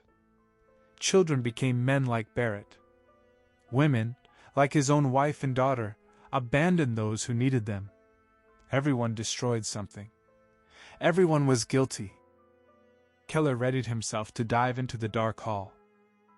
Pendleton shuffled closer, still talking. Factory, legacy, voices. Then, without change in tone, he warned Keller not to move another step. Or he would kill him now. Keller listened as the madman rambled on. Every night the voices came, taunting, whispering, mocking, trying to drive him into accidents. But he had been too clever. His own fractured mind had shielded him where sanity would have shattered. The realization struck Keller cold. Madness had been Pendleton's armor. The older man continued, voice thick with pride. He had sent the driver and housekeeper away, letting them believe it was grief for a lost colleague. To the executives he had written a letter claiming he was leaving for a time. They had panicked as the company teetered. But in the end, they accepted his eccentricity. He could not leave the house. Outside, they would have reached him too easily, so he hid. Yet they had promised to send someone. Keller was that someone. The other man had been a mistake. Keller answered simply that, yes, it was him. Pendleton's tone turned mocking, then feral. Informed the police? Hardly if he was dead. Keller watched the knuckle whiten as the finger tightened on the trigger. He raised the knife in a useless gesture. After surviving the crash by some miracle, to end here at the hands of a lunatic felt bitterly ironic. Then both men felt the same icy wind whip through the room. Voices rose from every corner, pleading, crying for help. Rogan's was among them, but Goswell's was gone. They wanted Pendleton dead. Keller understood, yet he was powerless. The madman's head jerked wildly. He screamed for the voices to leave. His hand shook violently. Keller seized the moment. He hurled himself forward, low beneath the barrels, slamming Pendleton backward. He braced for the roar that would take his head off, but the finger had slipped. No shot came. They crashed to the floor in a tangle. Pendleton kicked and clawed, the stiffened arms suddenly alive, raking Keller's face. Keller drove an elbow into the throat, but the thick scarf absorbed the force. The voices inside him roared for the kill. He shoved the shotgun barrel aside, gagging on the foul breath and flying spittle. He lifted the knife above the terrified face. Pendleton screamed. Then one strip of plaster tore free. The eyelid snapped shut. The pathetic flicker stopped the blade. Keller could not strike. Beneath him lay only a broken, sick old man. Evil born of illness, nothing more. He flung the knife away. Pendleton's remaining eye clouded with blank incomprehension. The voices wailed in fury, but he would not kill for them. A savage kick caught him in the chest. Keller flew backward, sprawling on the landing floor. Pendleton scrambled up, gasping, still gripping the shotgun. Keller pushed to his feet. For one frozen instant, they faced each other across the room. Hate burned in the single open eye. The barrel swung to his stomach. The finger squeezed in terrible slow motion. Flame leaped from the muzzle. The blast hurled him through the doorway. Roar, anguished cries of the dead, and the madman's laughter spun around him in a blinding carousel. He opened his eyes. His stomach was ripped wide. Propped against the balustrade, he watched blood pour onto his thighs.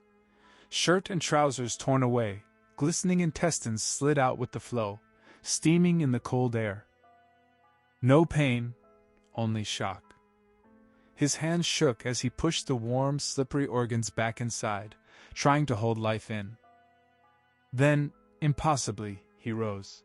One hand still pressed over the wound, he walked back into the room. Pendleton dropped to his knees in fresh terror, clutching the shotgun to himself. Keller felt no hatred, only vast, aching sadness. The man had been driven to this. Pity flooded him. A white, blinding lightness surged through every part of him. He felt himself lifting, rising free of the body, carried on a strength he had never known. The sweetness was pure, ecstatic. He looked down. The room fell away. Pendleton raised the shotgun to his own throat and fired. Sorrow washed through the new light, then became part of it. Below lay his own charred form, black, unrecognizable. Understanding came at last. He had not survived the crash. He had died with the others. Unholy forces had kept his shell moving so the dead could have their vengeance. Now, they were free. Pendleton was dead. Relief and elation merged into something vast and new. He soared. The spirits of the crash victims rose with him, cleansed, Goswell gone. Unseen hands reached down to welcome him. He reached for Pendleton's spirit in turn. One final glimpse. Hobbs standing beside the car, staring upward, suspicion at last confirmed. The dying woman in the high street had known too. Goodwill flowed from the medium. Keller smiled in his new form. Kathy was near. Love here was greater than any earthly touch, complete, one with all. Understanding brushed him. Why cruelty existed, why insanity fed itself, why malice, murderous pride, wars. Sadness came, but no bitterness. Joy bound him closer to the others. This was only the beginning. More awaited, each step greater than the last. The journey ahead felt both terrifying and awesome, yet the trepidation dissolved into shared warmth. He cried out with pure exhilaration and went on. The old man sat on the iron bridge, tucking his scarf tighter against the chill. Hazy smoke still drifted from the quenched fires, lingering in the night air. The spectacle was over. Only a few stragglers crossed back toward Windsor, voices tired and wondering. He listened. The High Street fire had started in the photographer's studio and taken 3 more shops, 2 gutted, 1 badly damaged. Bodies still lay inside. Recovery would wait for daylight. At the college, the blaze had begun in the ancient chapel and swept the yard, destroying many old buildings. The headmaster was missing. A count of the boys continued. 1 at least had been found near the flames, mute with shock. Even the vicar had collapsed into a coma. Whatever had happened in Eton tonight would be talked about for years. The voices faded. He was alone. He turned stiffly, gazing back toward the crash field. The shimmering cloud had gone, vanished at dusk after hanging all day. The dreadful oppression that had pressed on the town since the crash had finally burst. He had felt the change the moment the flames burned hottest. A spiritual lifting, a gray veil torn from his own heart. From then on, the fires had begun to die. He looked down into the black river. He had waited indoors until the clamor faded, then stepped out with a new lightness in his steps. The fires had cleansed the town. It was over. He was certain. He had always been sensitive. Hadn't he known something was wrong the instant he looked up at the plane? Yes. Finished now. The town could rebuild and try to forget. The college would never regain its old glory. History could not be restored. But the old era had ended and a new one begun. It had been long since he last sat here. Good to be back. He lifted his eyes to the vast, deep sky. An icy wind rushed past. He thought he heard a whisper, a low growl, then a snigger. But it was only his old ears and the cold night air fleeing the dawn. The chill touched his bones too easily these days. Still, it had passed. Let it find someone else. He smiled faintly, rose, and trudged back across the bridge toward home and his warm bed. The end. Thank you for staying with this haunting tale until the very end. Your patience and willingness to walk through these shadows mean more than words can express. James Herbert crafted The Survivor in the mid-1970s, drawing inspiration from the chilling real-world mystery of sole survivors in devastating plane crashes, those rare, inexplicable cases where one person emerges unscathed while hundreds perish. This sparked profound questions about fate, survivor guilt, and what restless forces might linger when death claims so many yet spares one. Writing amid Britain's era of social unease and suppressed anxieties, Herbert infused the story with a grounded, contemporary horror that felt uncomfortably close to everyday life, shifting from his earlier visceral monster tales into more supernatural territory. He approached it with his signature raw intensity, building dread through atmospheric detail and psychological unraveling, though, like many creators, he faced the quiet struggles of turning a bold idea into something publishers would embrace. His early success with The Rats and the Fog had already paved the way, but each new book demanded proving himself again. The novel's themes, of miracle versus curse, the weight of being left behind, and the thin veil between life and vengeful afterlife, resonate as a meditation on survival's hidden costs. Herbert would return to similar explorations of the uncanny in later works like Haunted.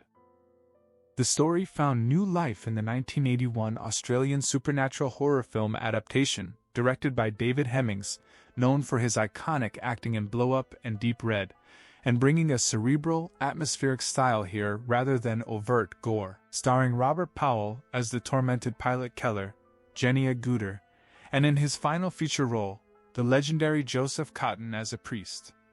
The film captures the eerie premise of restless spirits seeking answers.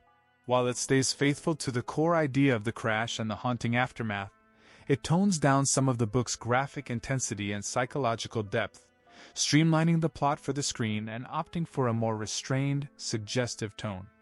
Choices that director and producer Anthony the First Janine later reflected on as perhaps missing the chance for greater visceral impact. Production faced its own hurdles, including budget constraints typical of independent Australian horror at the time, the challenge of translating inner torment into visual dread, and even creating a promotional reel before filming wrapped to attract buyers. Yet Hemmings's flair for building tension shines through in key sequences. Fun trivia. Herbert had no involvement in the adaptation and later called early film versions of his work, including this one, absolute rubbish, a candid verdict from the author himself. The film also marked a poignant end for Joseph Cotten's long career, adding a layer of quiet legacy to its supernatural chills. If this retelling stirred something in you, I encourage you to seek out James Herbert's original novel. It delves even deeper into the guilt, the visions, and the unrelenting dread that no screen version can fully capture. The written word holds layers that linger long after the final page. If this journey resonated, subscribing supports bringing more such stories to life in this immersive way. I'd love to hear your thoughts in the comments. What lingered with you most? Your interpretations, questions, or even gentle criticisms are all welcome. They help shape the conversation around these tales. And if the story moved you, consider sharing it with someone who appreciates a thoughtful shiver in the dark. Passing along these shadows can make them feel a little less solitary. Until the next tale unfolds, thank you again, and may your own survivals be gentle ones.